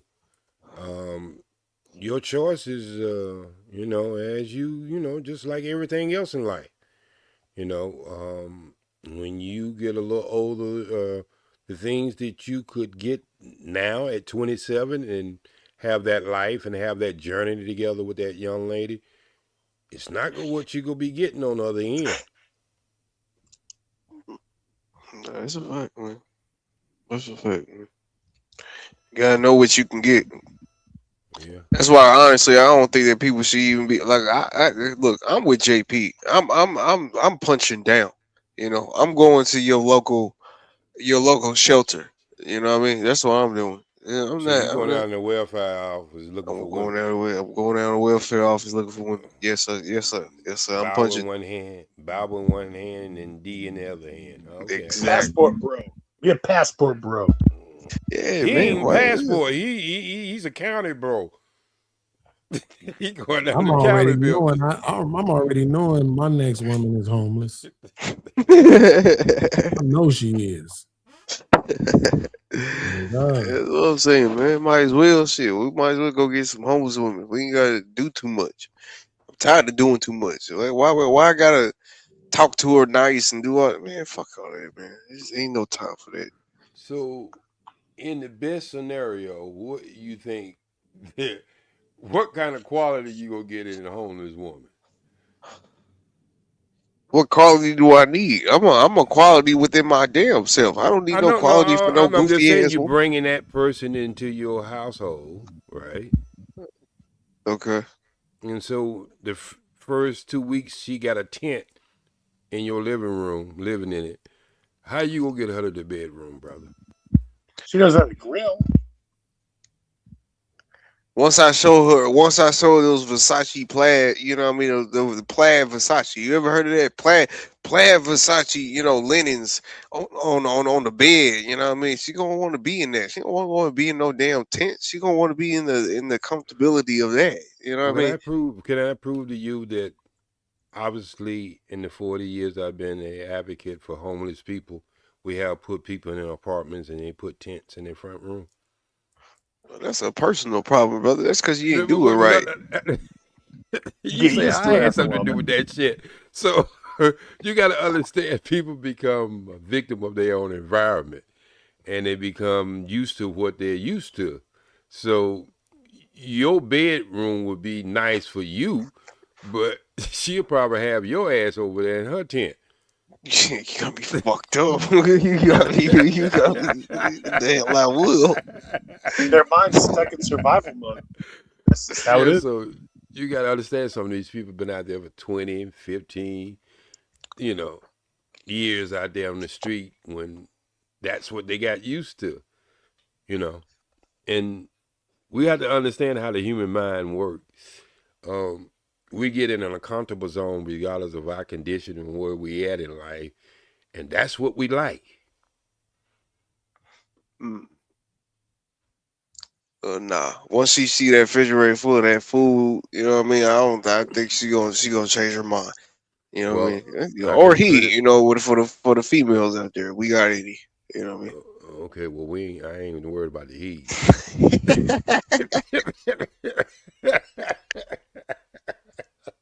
That's outside of this conversation right about that. We were talking about somebody for you. I don't think you want Big Bubba over there in your living room living in a tent. Nah, hell no. That would be Man, a look at me sight. at 19 years old. I look like this grass guy. They gotta watch out, man.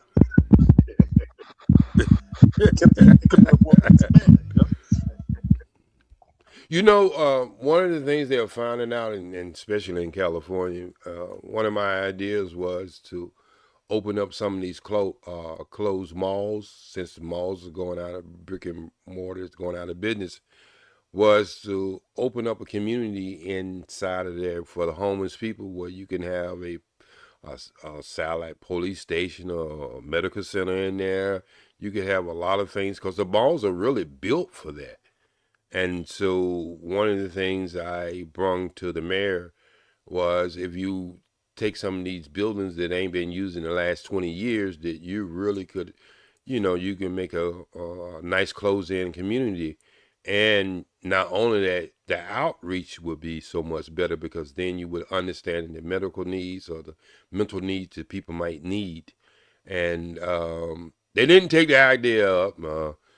I think there was a military base open, so there's so many other opportunities they could have. But I'm gonna tell you, when the Olympics come to LA, you're not gonna see these homeless people. I don't know where the hell they gonna put them at, but you're not gonna see them.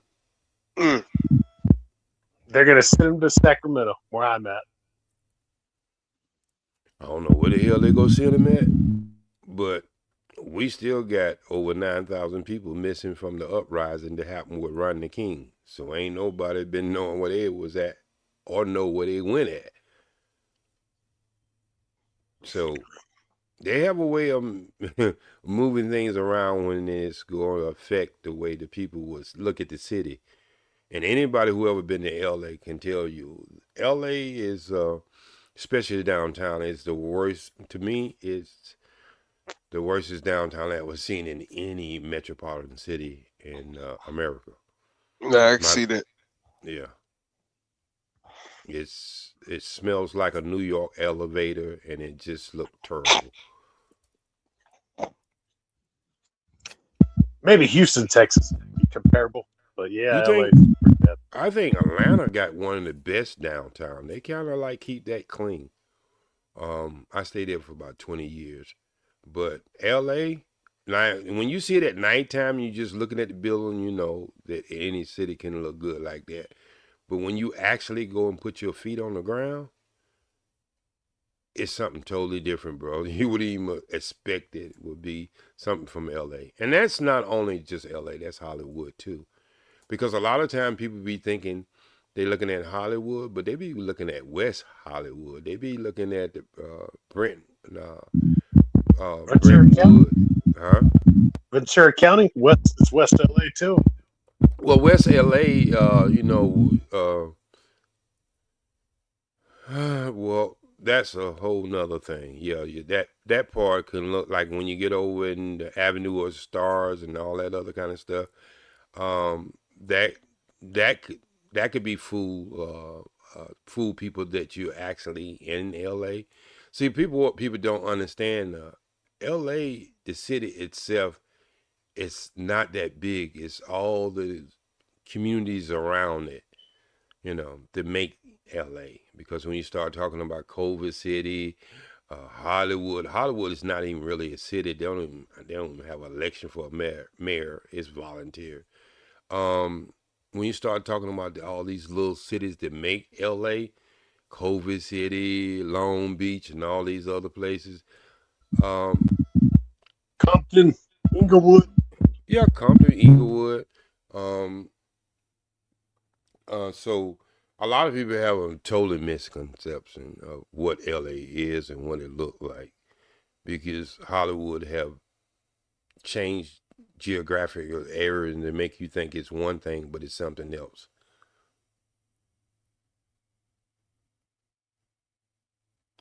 Stab City. Is that Stab City, California? No, I have never heard of that. Nah, Stockton's bad too, but Stockton, I heard of Stockton, but not Stab. Yeah, no, Stockton, man, it's overrated for its name.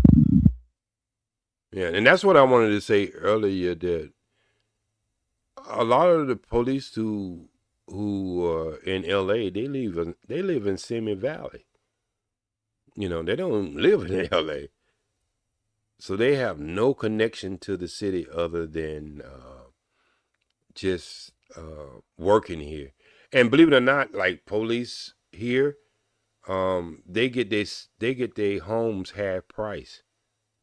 If you're an officer, work for LAPD, or I think it's the sheriff department too, you absolutely get your home half price.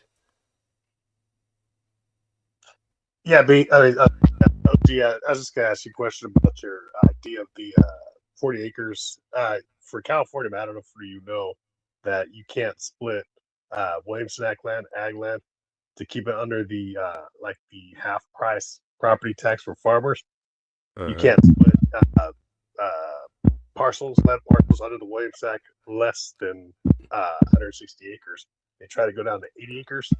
You would have to wait 10 years to take it out. It costs triple the property tax to take it out. To be able to split it down to 20-acre parcels. It's called AG 20s, AG 40s, AG 80, and AG 160. I believe they got an AG 320. So yeah, it's gonna be hard to be able to split even for California alone the land. Yeah, there's a lot of places, but look, you know as well as I know, you can buy land in California and can't even get water rights, and especially when you get out in Kern. Yes, Bakersfield. You know why? Because Pistachios, the wonderful company, bought up all the land, and they're the ones that are using water to not be able to ship to LA. It's just basically one company. Pretty much, it's kind of sad. That's why pistachios take 7 years to grow. It also raises the property tax of people like you guys, and they don't have to pay the property tax because under the Williamson Act, they should actually not have Williamson Act because it's a luxury food, and it takes 7 years to grow. It's kind of like tequila; it takes 7 years to grow. So it's just raising the food prices on real food that we eat. Right. That's the problem with that Kern County Bakersfield. I don't know if you know Fresno too. They've been trying to. Yeah, Fresno. See, I go camping a lot. Well, I used to go camping a lot before I started this business, and just going. There's another thing about California. A lot of people don't understand. You can be in California and you can go certain places. You won't even know the difference if you're in South Carolina or California. Everybody think, Los Angeles. Yeah, you got Los Angeles. You can get all the metropolitan area to make up. But once you get, you can get 20, 40 miles out and you won't even know you're in California. And I'm talking about east. When you start going east, or you can go in some of the northern places, like when you go into just go in Victorville, you go the other place a little further than Victorville, Hesperia, further on up, you got places. Imperial Valley, Bishop? Huh? Imperial Valley and Bishop? Yeah. Like when you go out in that area, man, one time I got lost in that area and then it took me almost 2 hours. It seemed like I was going around in a circle, and I was like, and you was at a place you'd have no street lights. Can you believe just riding around for like an hour, no street lights at all? So that's why people don't understand. There's a lot of land in California that's not even built up. It's just as country as it can be. A lot of that's public land, what do you call it, BLM land, to where they should take it out and then make it public so people could actually split it into 20 acres or 40 acres. That'd be actually a good thing. And another thing that's wrong with the high-speed rail train, it's going from Merced to Bakersfield. That train should actually be reversed and made, from San Diego to Laredo, Texas, to be able to connect South Texas to San Diego. And it would actually help the border patrol. I don't know how you feel about that, but it would actually also help the the electrical lines underneath the ground, right, at the border, to be able to transfer the Texas power to California power to lower the electric cost. But yeah, isn't it a shame that at the same amount of time we've been talking about this high rail train, in California, and they have already built one in Africa. The Chinese have. Yes, that's sad. Yeah, it's basically Gavin Newsom problem too. I mean, I don't know what's up with him. Why I think he's just trying to milk the federal money. But look at the price from the initial plan and everything. But look at the price today. I don't know.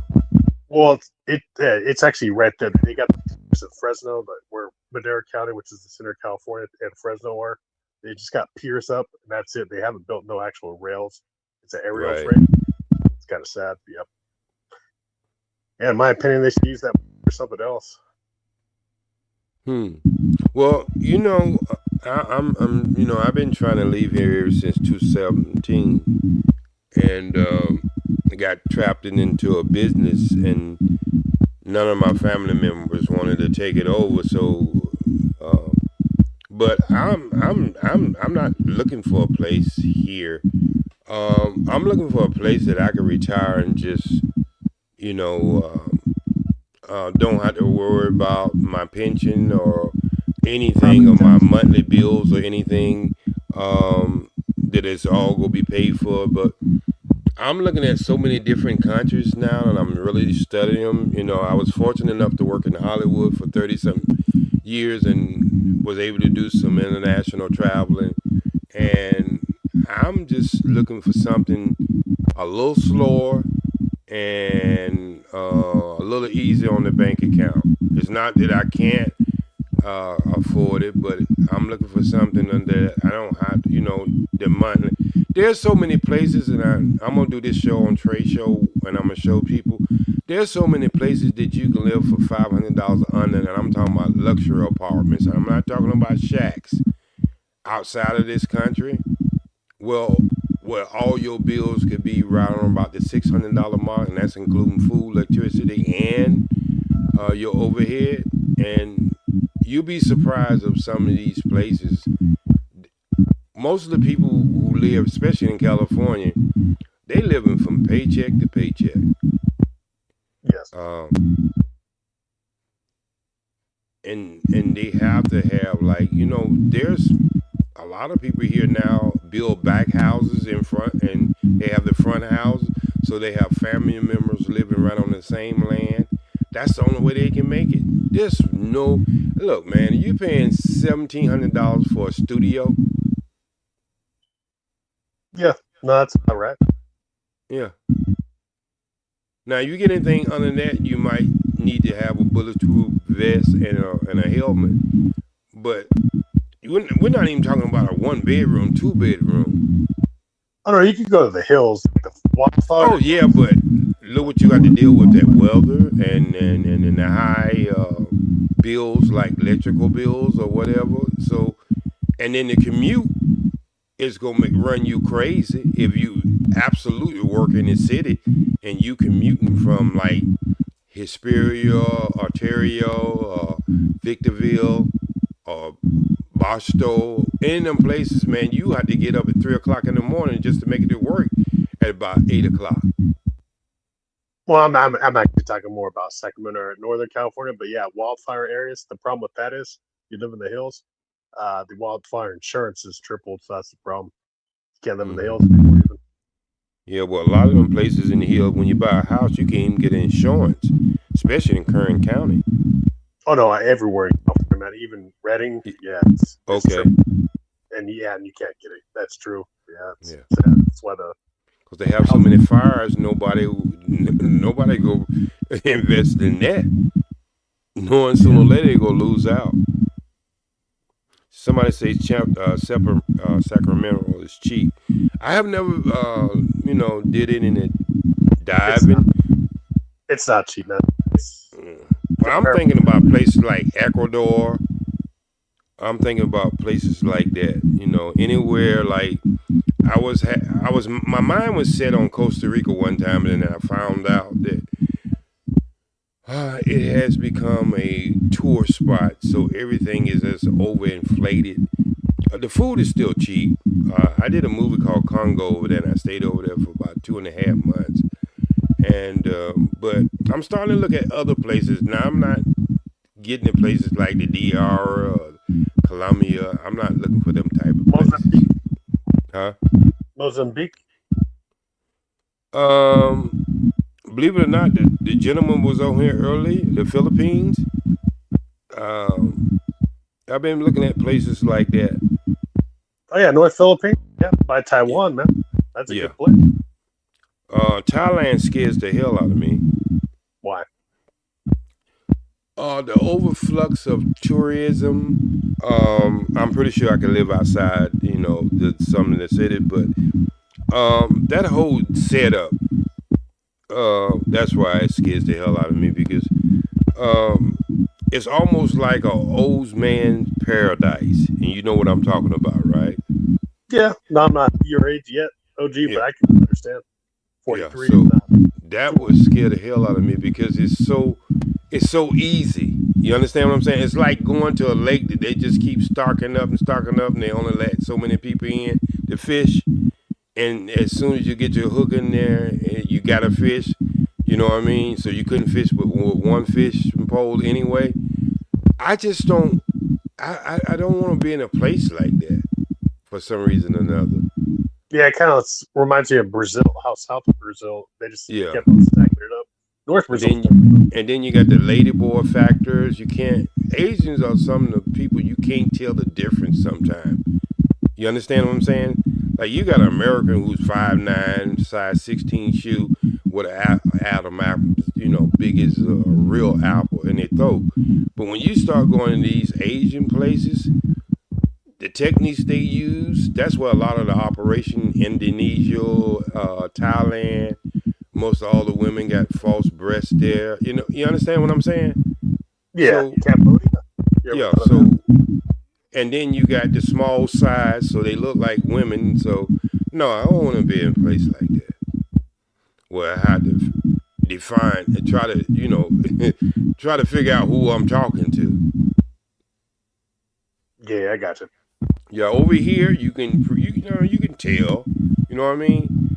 But when you go to places like that, man, number one, when you're dealing with a different cultural people, so your eyes are not focused, because if I'm around white people and I'm around black people, even Spanish, I could start to determine if they from El Salvador or they from Mexico or whatever, just by the way they speak or how they move.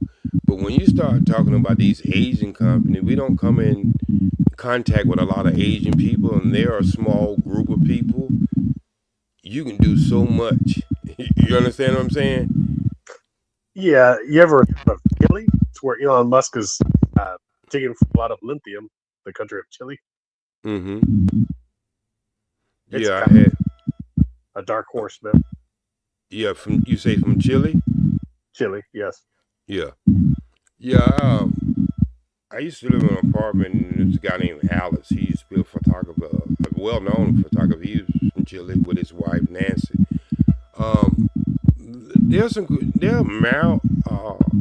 They are mild-mannered people. At least the ones I've met. They are totally different from people from Argentina. Wow. Nah, I would say North Brazil would probably be better than Chile or even Argentina. You think so? Yep. Fortaleza. How about the crime rate? It's more open. It's more farms, so it's gonna have less crime rate. Now, if you go to South Brazil, that's different. Yeah. I just don't want to. I just don't. I want a little laid back life. I want, like, ocean, but a little laid back. No hustle and bustle. If I choose to cook, there's no problem with that. But if I didn't choose to cook, I don't have to pay $25, $30 for a meal. You know what I mean? Yeah. You ever heard of? I don't know if you go to Europe, Bulgaria. It's by Greece. Bulgaria. That's where some of the most beautiful women. It's one of them countries with most beautiful women supposed to be on earth. Croatia, Bulgaria. It's one of them. I forget which one of them. It's by Italy, basically. Croatia Yeah. by Italy. I don't know. I'm looking towards more of either Latin or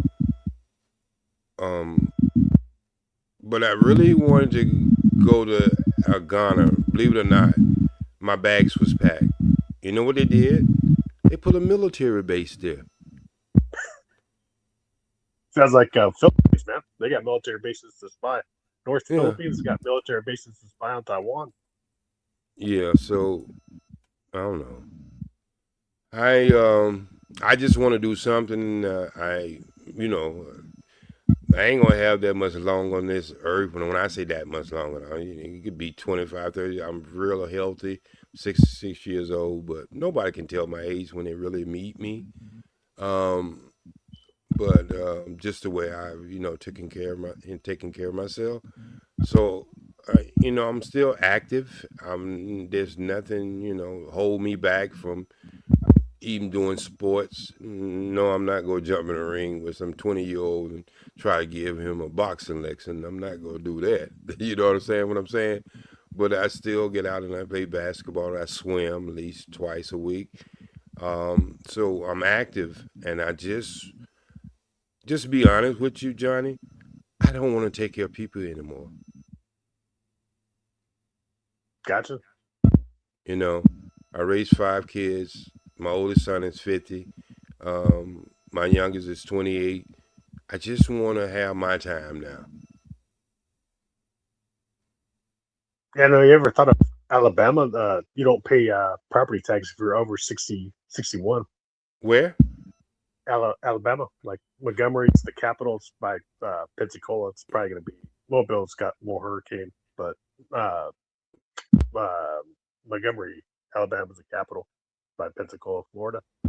Gonna have less. I don't mind tornadoes, but hurricanes is a little different. I was in one way back in the day in Hugo. You ever heard of that one? Hugo, the Hurricane Hugo? It's back in the 80s. Somewhere. No, I think it was in the 80s. It was in the 80s. Was it 88?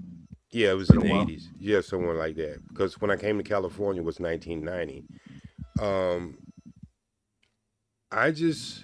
I don't know, and it's just been hard on my heart, and I'm talking to the people in the house that I run, and I don't know, if I can't give 100%, you know what I mean, when I start getting down to 80 and 75, and I'm losing interest, then I think I think when you're dealing with people and you're trying to help people, you got to be 100%. If you start wanting somewhere else and your mind start wanting somewhere, you go overlook something or you're just not there. So that's why I know it's my time up, And just like I said, I don't put in the work since 2016. It's 2026 now. Working with this many people, cooking 3 times a day, making sure they take their medicine, make sure they get up in the morning and go to class, group. Make sure they're making their medical appointments. It's a great responsibility. Most families don't even want to deal with one person like that, much, 30. So I just believe my time, I'm burnt out. I got like that with Hollywood too. I got burnt out with Hollywood too. And so I think it's when you start to feel like you're burnt out and you don't do about as much as you can do. And I've been just like a man. I've been a servant, And so there's no shame and some of my people have been with me for 5 and 6 years. They tell me, like, look, go and live your life. Why do you feel like you have to give this world so much when you've been constantly doing that all your life? When is it going to be just a time for you? Your children are grown. You're not married. I didn't even have a girlfriend. I've been celibate for 2 years, bro. And I'm saving myself for whoever that special person might be. And so my life is just different. My outlook is different, I'm just at a point in my life I want to be at peace, and I want people around me to be happy. The greatest thing I can do is put a smile and make people laugh. If you ever notice me when I'm on panels and stuff, I might get serious of, with certain things I do get serious with, but even with that, I'm trying to make people laugh. I'm trying to make people have a good time, And I've seen you on Amazing Lucas's panel. Chuck on Amazing Lucas. Yep. Yeah, I used to go over there and kick it over there a little bit. Yeah. So and that's just been me consistent since I've been doing this ever since 2010 on Facebook, I believe, and in 2016 on YouTube. And I never monetized none of my channels or anything. And I've been a communicator all my life. I mean, I ain't the best speaker in the world, but people don't understand my background. My background is in radio. And so when I kick in my radio voice, you can understand that a lot of things you hear with me when I'm comfortable and just talking to people, I don't have them problems, But I've been an entertainer all my life, man. And I just feel like now it's time for me to spread my wings and go somewhere where I can be at peace and don't have to worry about anyone else but myself to enjoy my days. Has to be good weather though, OG. You don't want to be in cold. Yeah, I don't want to go anywhere that's full season. There's a checkoff list for me. You know what I mean?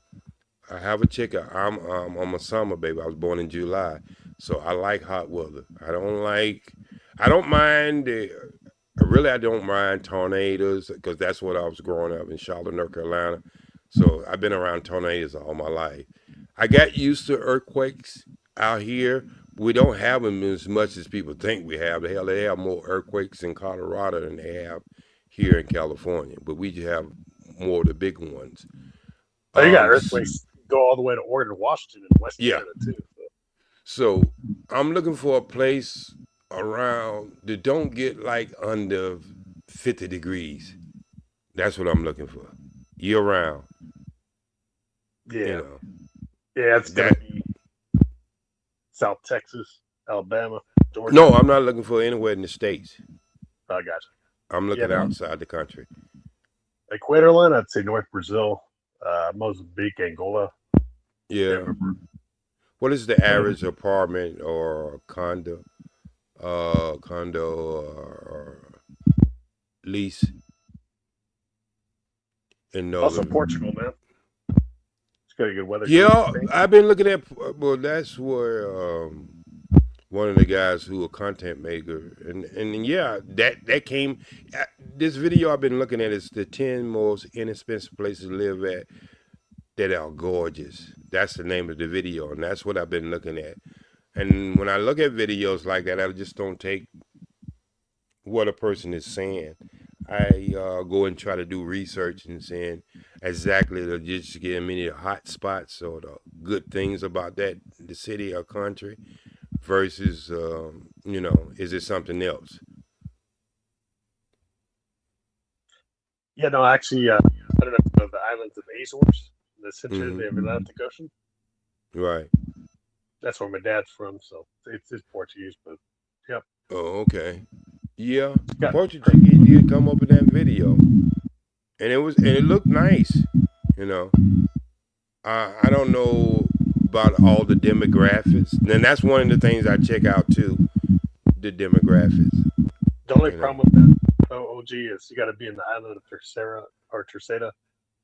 because there's really no hospital or city. Right. There's the Air Force Base to the island of Terceira of the 6 islands. So the other islands, there's no. You got to fly to do surgery. They're just going to give you an X-ray and say, "We're going to fly you out to either Portugal or Boston because it's right in the middle." That's the problem. Okay. But other than that, yeah, it's cheap. I mean, the gas is not cheap. It's like Hawaii. It's $7 a gallon, but you just take a bus for €2. Well, that's what we got out here now anyway. So our gas is never too far from $5, regardless of what's going on in the world. Once they stuck us with that $5 about 9 or 10 years ago, they figured we'll pay it, and we got the highest taxes. Registration for vehicle. I ride around on an electric bike now. I just parked my F-150. It was like not even worth driving it anymore because of all the taxes and all that other stuff. So I'm just probably going to end up getting into one of my sons or my daughter. I get around on electric bikes, man. And I got 2 of them. You'd be perfect for an island, man. You just take an electric bike to the bus stop, and you can take the whole bus around in 2 hours. And you're around the whole island, man. Yeah, and so a lot of these places I'm going to, that's some of their major transportation. They're either scooters or electric bikes or motorbikes. Yeah, or wheelchairs, diesel wheelchairs. If you get really old. To my electric wheelchair. Yep, they got diesel. I hope I never have to be in one of them.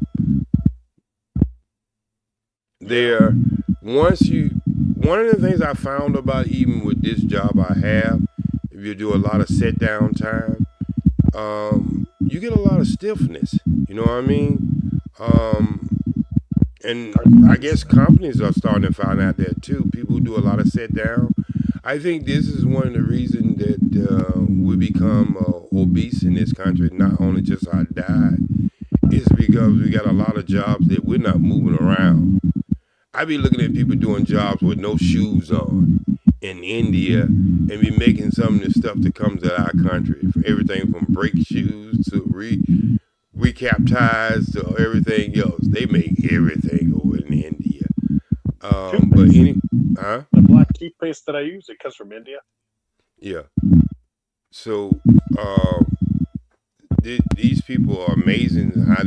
We know we always look at the Chinese, what they do, but most of the Chinese stuff they do is government supported, right? A lot of the stuff they do is government supported. But when you go to places like India and Pakistan, these are more like mom and pop operations. They get big corporate contracts because they're so efficient. Taiwan, man, look, that's another thing they're trying to separate. They make good hand tools in Taiwan. Okay. But anyway, we've been going on for 6 hours and 25 minutes. I think we'll go on to about to the 30 of the hour. But I like for all the people who's in the chat and all the people who are here with us, would you please, it costs you nothing to give a thumbs up. I know I know you've been entertained tonight. You know, it wasn't a regular night. Men against women or nothing like that. It was pretty much all guys. Or a matter of fact, I don't think no ladies came up. I don't know if they were scared of me or Mark wasn't here or whatever was going on.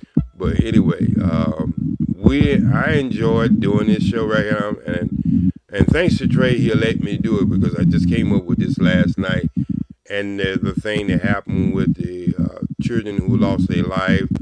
All prayers go out to their family, and my condolences for innocent children have to be involved with adult stuff where they have to lose their life and never have a chance to live their life from 1 to 14 years old. So, but please give a thumbs up, share the video. I know some of the guys who was here, they was able to stream as they were on the show. And so I think that's a good thing. And all thanks to Trey. You don't have to let somebody come on his platform and give their narrative because he's pretty much his own person. And he has the way he look at things, and he runs a good show over here.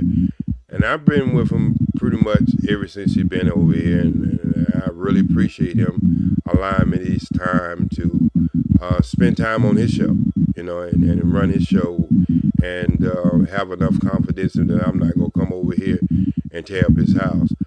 But for all the people out in the chat, just like I say, it costs you nothing to just go ahead and hit that thumbs up, even thumbs down, and that's what you want to choose. That's up to you. But don't forget, Trey's over here from 10 to wee hours in the morning time. So that's every night, same time, same place. And over here, one of the things he likes to do, he's not scared of any type of topic, you know. And this is not a channel over here where we bash women. I know y'all might come to that conclusion sometime, but it's not. Women have fair shot over here and have the conversation, and we disagree or we agree or whatever. But one of the things I respect about his channel is he gives everybody a voice to come up and you know, do their thing. And so for some of you people in the chat, you think you might have things you can offer his show, just come on up. I mean, hey, it's a lot of you spend time in the chat, and you keep the chat going, and that's good and that's fine. You participate, but if you have something to offer, don't be afraid, because this is this is a safe house where you can come up and believe it or not, it's more fun than anything. But there's some important things that are being discussed on this channel, and I'm just glad that I could share some of my thoughts. And my thoughts is my thoughts. I'm not trying to rain down on everybody the way they think. I'm just opening my head up and just putting the things on the table that maybe somebody there can help and see that it might be a different way of looking at things. I have always been the type of person who questioned things, so I have a different way of looking at life. Life for me is like a puzzle, and even though I might have the picture in my head, I want to see how I'm going to put it together. So I'm not one of these brothers that feel like you got to be my way. No. I'm way past that. I'm 20 years way past that, you know. So I just let people live, but I like sharing things, and I like learning things. And this is one of the greatest things people don't understand with me being in this space so long. I learn just as much as I share. And that's been one of the greatest things in my experience in this space. For a lot of people don't take it serious. But I run into a lot of people that I talk offline. I talk to people, help them with their problems, and sometimes people call me and they give me advice, you know. So I'm always open to learning, you know. So even some of my friends call me, and one of the first things, "How you doing today?" And I say, "I'm still learning," you know. So I enjoy being over here with the young people and see what y'all got to say, and just seeing what y'all future may be, and whatever little dust I can leave on the table for the buffet that you can take and you can use it, just do it. That's why I'm here. But peace, love, and always strive for the truth. And thank you, Johnny, for hanging out there, hanging in there longer than anybody. I'm gonna call Trey as I'm talking to you right about now. And did you enjoy yourself? I'm in the same time as you. It's 2:30 in California. We're in the same Pacific time, so. Yeah. Did you enjoy yourself? Oh yeah, I'm good, man. I mean, you actually brought up a kind of a crazy idea of the animals people marrying. What's your thoughts about people marrying animals? You know? Yeah, I seen that. I seen an article on that, and it like, that's got to be crazy. They haven't made it legal, but there's a lot of people who's willing to try to put it in place. Damn, the Trey, he just hang up. No, I'm listening. Hey Trey, can you play your music?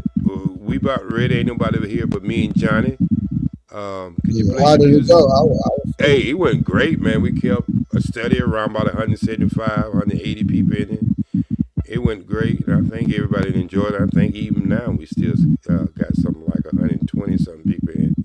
So it went great. So you say you want to play the music? Yeah, go ahead. You know, I always like for you to sign off with your sign off music.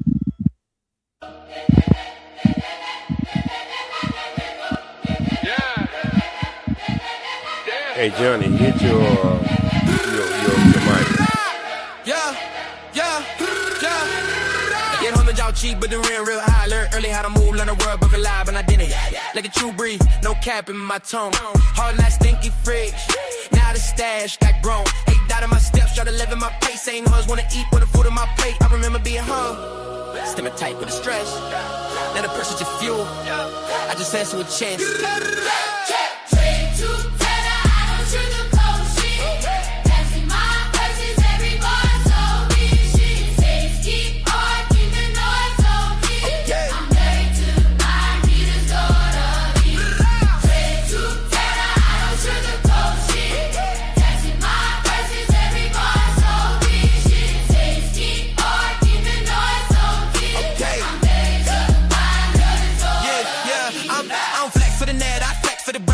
Got a spot, we in the star, got a time, they cloud juice and drinks. I'm brick by brick, body watching my moves. I'm sticking my shit. Truth costs pain, but lies cost more. I paid up front, now I'm up with 4. Street listens in, Kim, prominent pen. Hard work, talk back when you pushing in 10 toes in. I'm flex for the cameras, I move in the man. Stepping down the dirty, hit the win. Gotta restate, check, stain my take, silence and stacks. Why they talking my name? I'm dribbling back. Truth hurt dead, but lies get you back. Hit the thumbs up before you leave. SBWD Speed, bringing it to you. OG, this is Trey, the truth teller. Spread the news, share the video.